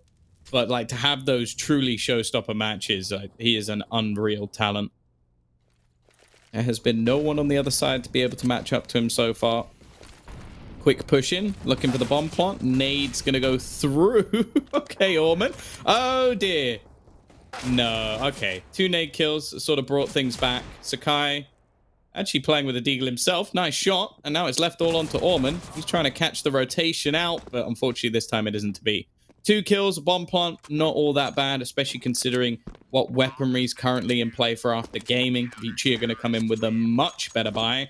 And that bomb plant has given Kaze the ability to get AWP and armor. So that is a nice little bonus for them. Wow, it's a great round for after. At least they got a round win on the board. Downside of which is that obviously they allowed the bomb plant and they lost a lot of players considering what they were up against, which was basically nothing. I wouldn't be happy if I was after gaming, but hey, it's better than most of the rounds they had in the previous map. Now they come into this round up against the rifles. This is where things should spiral out of control based on what we've seen before. Sakai able to get 3 up close on the ramp, shutting them down. Kaze running sprays him. That's not too bad, but he was low.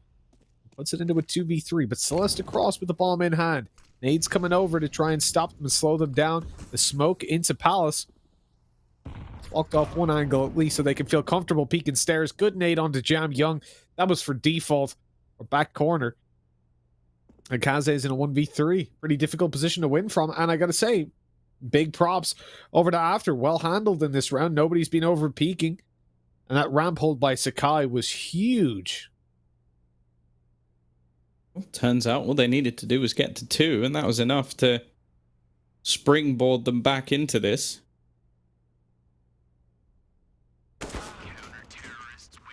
Not even going to be a bomb plant. Still going to be a decent amount of loss bonus gathered for the side of Vici. So if they did want to go for a buy in this round, they definitely can. It would have some limitations when it comes to utility.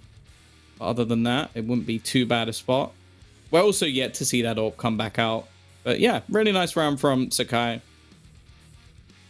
Well, things starting to look at least a little bit more flattering than they would have done. It is going to be the buy straight back in. Orman is going to drop down to a Galil, but everybody else with a similar buy to last round. Timing shot. Goes a miss, but only just. You can see them press and probe around the map, at least in the early stages. But they've managed to gain quite a lot of control. Middle's basically theirs. The CTs have fallen into much more passive positions, holding behind the back of window into short ladder room as well. Actually, far more defensive of this B site by the looks of it. A quicker rotation in that direction, that's for sure. If it was to go towards A again, it'd probably have to be a retake.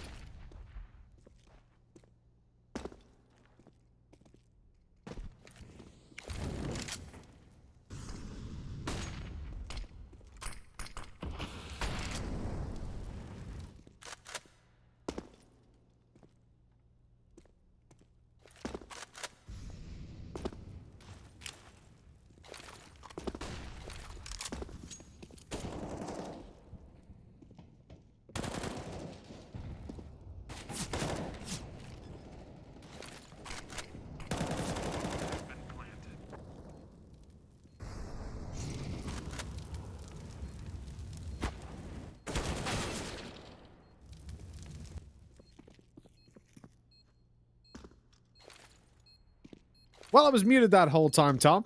That's unfortunate. Problem with coughing earlier on. This was so winnable. And it's all down to Sakai to try and get it in a 1v2. This is just depressing. I thought they had it in the bag. He taps it, looking to bait these players into the open. He gets one! And Kaze, well, he swung, almost giving the opportunity away. But in the end, Vici take it 14-6. And never in doubt. The guy has been unreal. 26-8. Close round in the end, but sort of settles things for them. Well, they just about hold on in that round. Still, the CT side do actually have enough money to buy into this one, and with only one player surviving for the Ts, it's going to be a bit more of an uncomfortable buy. Of course, for after, if they lose this round, they lose the match. That's basically it. They'd have to win a force buy with pistols and maybe at most a couple of SMGs. There wouldn't be anything good in it, so realistically, they have to fight back from here. And for the Ts, well, their money would be in a fair bit of trouble as well. So it's not like they're out of the woods just yet, but they are very, very close.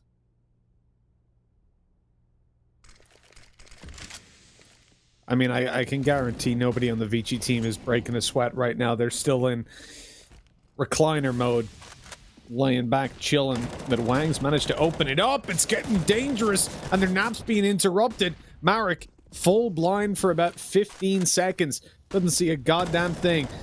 He's able to find one still, and Oi comes in. Oh my god, that's gorgeous. Great work by Oi, shutting it down. They find the final player, and 14-7. After our looking a lot better on the CT side, and this is the team we kind of expected to see. As I mentioned, there's a lot of capable individuals on this team. Even the weakest link of Sakai, from what we've seen in the past, seems to be just completely tuned in and ready to go. And despite 26 kills on Kaze, Vici are struggling to close this one out. I expected a close game. On some of the rounds at least, I think After should only have fallen behind when it came to tactics, but on the previous map and the first half of this, they just were not winning any duels.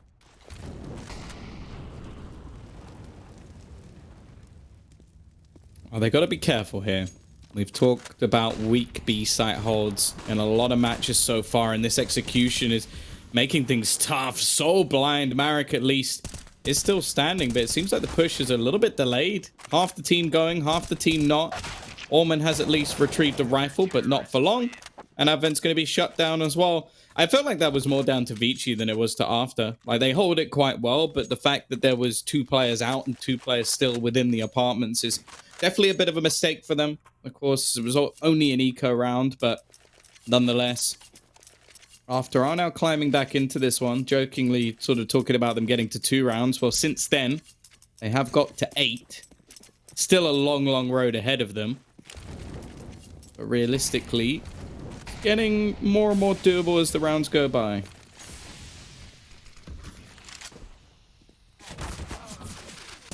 Well, there's a nice opening by Bingo. Through 2 smokes, he manages to find that. Fantastic stuff. And for Vici, They're barreling in towards the B side. You've got Oi tucked in on short, but they've actually managed to sneak Jam Young out. All these steps being made in apartments just to cause the rotations over.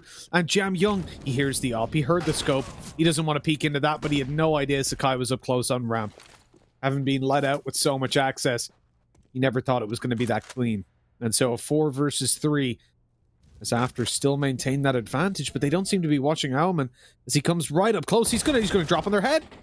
He literally lands on top of Marek. Easiest kill of his life. Oh, definite opportunity there, but I have just slipped away. Advent trying to still push back through. He's going to spot one, but there should be a player within shot. He manages to get past and looks for the second. Advent may not be the star fragger, but he's given one of them a chance. Kaze, as said, he's been unstoppable so far, and these are the situations where he seems to be the toughest to beat. Spotting over the top, trying to catch a player rotating through the market. But because he's seen nothing, he now starts to become wary of short, and in fact, he might have just missed the boat as they've gone pushing through the door. Making quite a bit of sound, though. He's going to hear everything. Wang goes for the peek. It's an instant headshot. He makes it around the corner, and he's going to clutch it again. He's been unreal in this series. Wasn't really tested on Nuke, but they needed a round, and he's going to find it. It's 15-8 now in favor of Vici. And while Kaze reaches his 28th kill, I sort of made reference to the fact that I don't think Jam Young would be able to hit 30 because there wouldn't be enough rounds. In the first map, I was definitely right. In the second one, Kaze has actually had to put up some stats. Yeah, he's been called on, but he's answering the call and showing that he isn't here to mess about. I give big respect to After, though, for making this kind of a comeback into a position where they can at least find all these rounds after being 16-1'd and 13-2'd. You wouldn't imagine that there'd be a whole lot left in the tank, but these guys, as I said earlier, they don't want to end up in a position where they get back-to-back 16-1'd or dominated. They want to make sure at least that this map is close, even if they do lose, which is quite likely at this point. They've got to fight for 7 consecutive rounds just to find an overtime.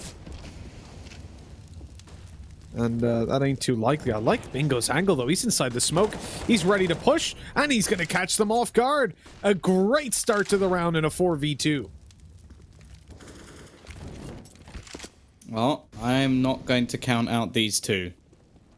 It's Kaze and Jam Young. The youngsters within this team, the two that can do the damage, but Jam Young won't do enough.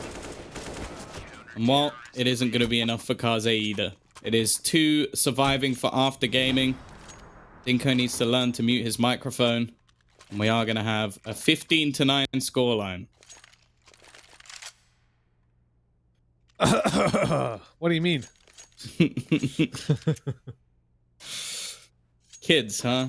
Kids. I know, kids these days. They don't know what a mute button is. But yeah, 15-9. This is a position for Vici that is undeniably favorable, but they have struggled in the last couple rounds to get anything on the board. I mean, where was this After from the start, you know? Had we have seen that? Because their T side was just them losing every single duel. Like, there's... I don't even think it requires more analysis than that. If you look at every single fight that they took, they lost them. Like, they would get the jump on someone, shots would miss, Vici would react faster. In opening duels at the moment, After have found a total of 8. So matching up almost with the rounds that they've got. And most of those have been on the CT side.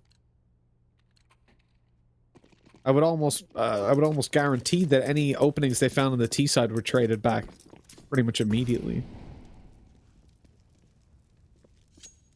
In this position, we should be seeing just a 10th round here for After. Just a few pistols, but they've got full smokes for the execute. Yeah, I think it's safe to say the CT side of this map has been far better than their CT side of Nuke, but really too much to write home about. Sakai, I don't like this position. Just get out of there. You know that they don't have much in this round. Sure, it's going to be an after plan. They're going to go pushing through. What is So King doing? The man's in front of you. He was so fixated on the corner, and now there is a player in the corner. They've made some mistakes here, that's for sure. It's left onto Kaze. He'll only get one. It's some extra money in the bank, but ultimately with the loss bonus being almost at max, probably at max at this point, Vici are going to have a buy nonetheless. 30th kill for Kaze at least. And if they were to go on to lose this, he might have a chance to actually break the 38 record that has been set by multiple players in this tournament so far.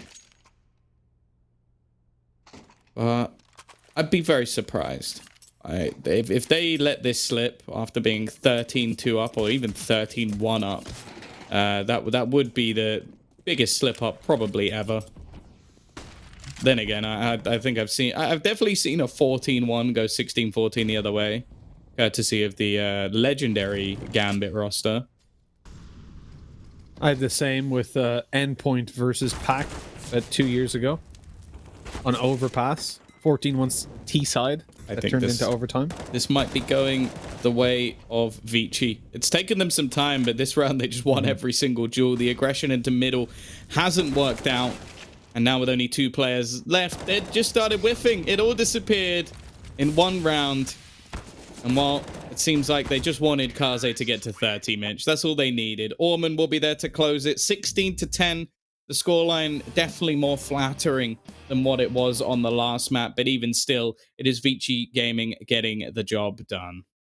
Yeah, excellent series by Kaze. And I think overall we can be relatively happy with After's recovery when it came through to that second map. But at the same time, this was dominant start to finish. It's exactly what we wanted to see from Vici. And what I want to see is what these two beautiful men think about the action that just went down. Because, of course, myself and One Punch Man have been bringing you through that game. But we've had these two beautiful gents sat in the back lines, ready to give us some analysis.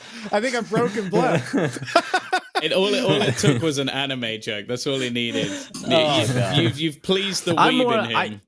I found the joke funny, but then the reaction of Blair was actually the part that broke me. So, coming into this, I guess Mirage, right? It's a map that they're much more comfortable on here after. They definitely showed that they were much more comfortable than Nuke. Not that difficult to do so, but when they played against Tyloo, there was definitely signs of life there as well. It's just I feel like when you're playing against Vici and you're one of these underdog teams, it's actually more difficult to play against Vici than it is to play against Tyloo, because they don't lose as many of those stupid little rounds, right? And you're not going to give as many opportunities as you would against Tyloo, who just aren't respecting you, who are making a lot of mistakes and have a lot of holes that can be picked apart. But Vici are just a very difficult team to play against, especially with Kaze showing up and Jam Young as well. There's nothing you can do. There's teams that can't deal with this, and if you're not near the top of this table, you're never going to be able to deal with Vici that has Kaze and Jam Young showing up. So I fear for any team that plays Vici in this form. So I think After All is destined to just die. Okay. Oh, okay.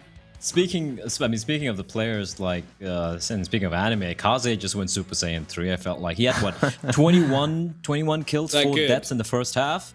And then this clutch again, I think this was just it. The moment he got his clutch, it's pretty much over right there. Right? But what I really did enjoy, Tom, has to be one complaint we've had about Vici and their Mirage CT side has to be the fact that they just underutilize Kaze. They just keep him towards the ticket booth area, don't really have him poking and prodding. And he was everywhere. He was everywhere. He was underpass, pushing in, taking duels, and I have to agree with you guys. I feel like this Vici is indeed very scary right now. Yeah, I think a lot of that just came down to his own confidence, though. I think that if he maybe had a slower start to the match or playing against like a better team, he might have been a little bit more passive. And I think that's something that he needs to get out of on his own accord, because when he is on point like he was today, he was unstoppable. And he was the difference, because in the second map, there was some quieter performances. Oking did not have a good game. Like, even in that first half, he was a bit questionable. So the fact that you had the likes of Kaze, Orman as well was very impressive, like with his rotations especially. So it's not like Kaze was the only one. Obviously, we're singing his praises because he was 31-12, but there were a couple of good performances. And then we still had some moments actually from Sake and Oi as well. Like, it wasn't an awful game on this one. It was just that first half. It was a mountain to climb. I do wonder maybe they start on the CT side next time. It could have been a more interesting game.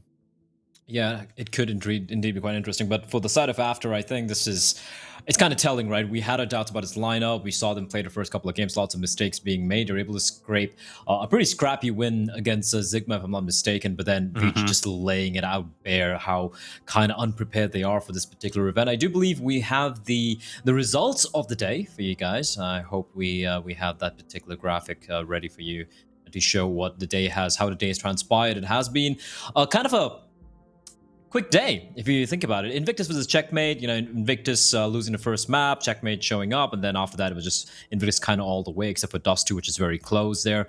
Huodzai versus Bren.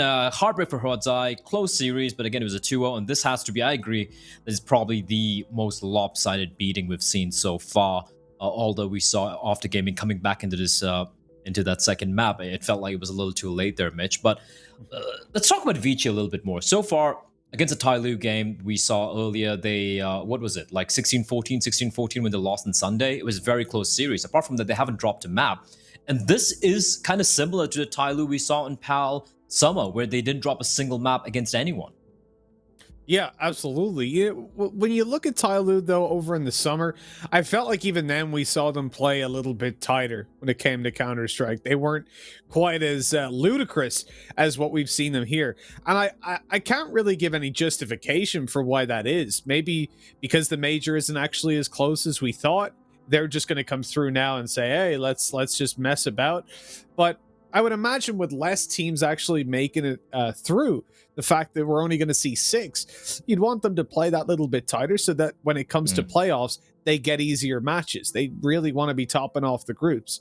But I suppose at the same time, when you feel basically undefeatable when it comes to international or your regional Counter-Strike. Just knock people out earlier. Exactly. Easier final. get your 3-0 finals off the bat. But they've kind of confused me now, because I was thinking that this is the one where they're going to treat it 100% serious from the get-go. And when we see them play against these weaker teams, they're jumping through smokes like farm. It's like you say they're playing through smokes, they're pushing smokes. It's like, oh yeah, but that's Tai Lu. But they're doing it even more than they normally do, which is the confusing part. Well, I mean, they haven't they've lost one series in three or 4 months, Mitch. So I guess that's a dangerous thing, right? It's a catch-22. You're dominant, and you're like, we can't lose. We can literally do anything we want, and we still won't lose. That's a scary mentality to have. But let's take a look at the standings as it is right now for the group stage here. We are in day 6. Day ended. We have another 9 more days remaining of a lot of matchups here. And Vici are on top. Of course, the caveat being they have played more games than anyone else, apart from Invictus and Bren and Checkmate over. They played 4, they won 3, the last one, which was, of course, to Tai Lu. They're looking good. Like, if you look at the round difference, if you look at the map win rate as well. Tai Lu coming in second, still undefeated. Invictus 3-1. It's been kind of back and forth for them, but hey, they're still in the top 3 position over there. Tiger holding on to their 4th spot. They have only played 3 games, and right now they're the only team in the top 6. Tom, who have only played 3 matchups here. But if you look at the bottom 4, I know it's still early days, Tom, but do you feel like this is a trend we're going to be seeing with Huodzai after Beyond and Sigma kind of bottoming out? I'm going to be shocked if Beyond don't make it and Checkmate make it through. Yeah, I think Beyond have had some pretty tough games, haven't they? So that one's fair enough. I do think there's a possibility that maybe Huodzai upsets someone with just their firepower, but I don't see them getting into the playoff spots. The same with After as well. Like, there might be an upset here and there. I've not been impressed with Sigma, and Checkmate are a team where I genuinely have no idea. Like, today, they look good. The game they play versus Tiger, they look good. And then the game in between, they look like one of the worst teams I've ever seen. So it's genuinely just going to be who turns up on the day. So I think we know who roughly our top 4 and our bottom 4 are going to be. It's just that middle ground that gets a bit more interesting. All right, let's take a look at tomorrow's schedule. I do believe we have that ready for you guys. You can probably take a look at which matchups will be kind of capturing our attention tomorrow. I do believe we have some Tai Lu action, if I'm not mistaken. I'm not sure. Yeah, there we go. So graphics are ready there. Invictus versus Checkmate. This should be the real test, right? For Invictus, it's going to be a test to see where you stand. That's today, right?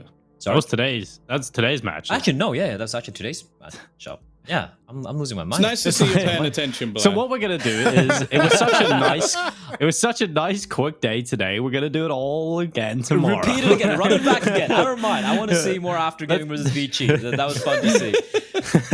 Let's play that game There's in no every way. series. There's no way to predict who'd There win we those go. matches. There No way we we could ever know.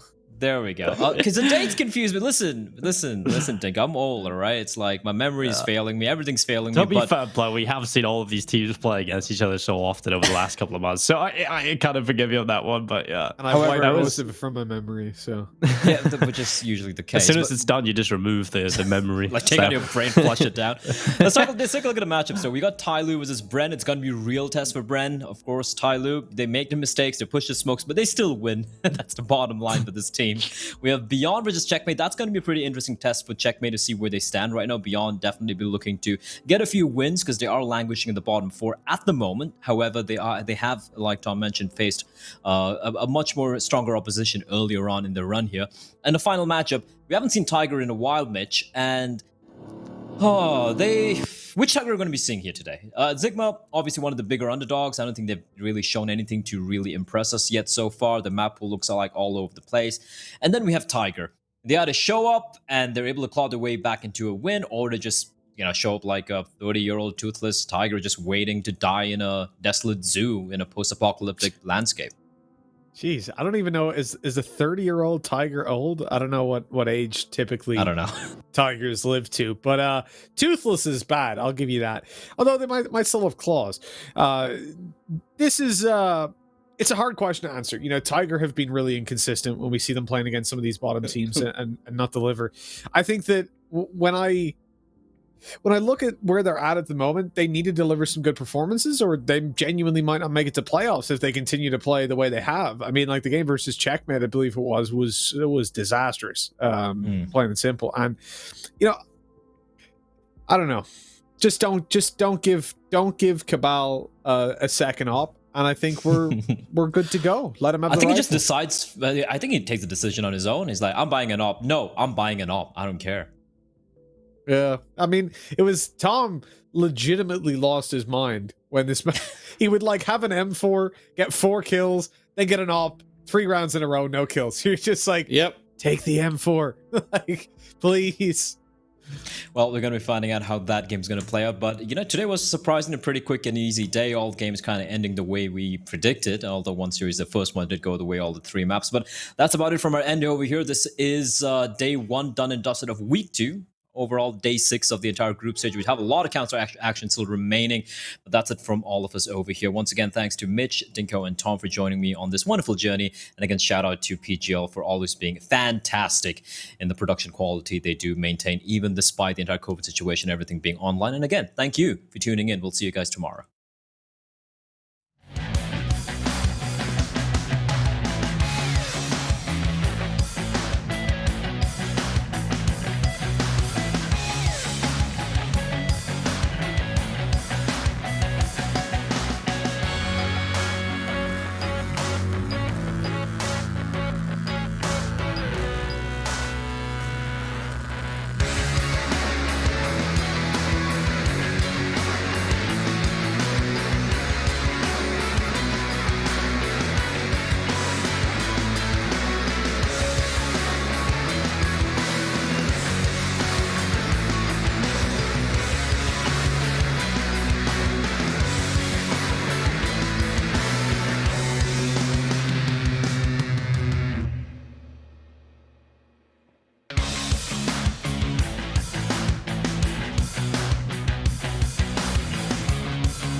sure I don't say this all again.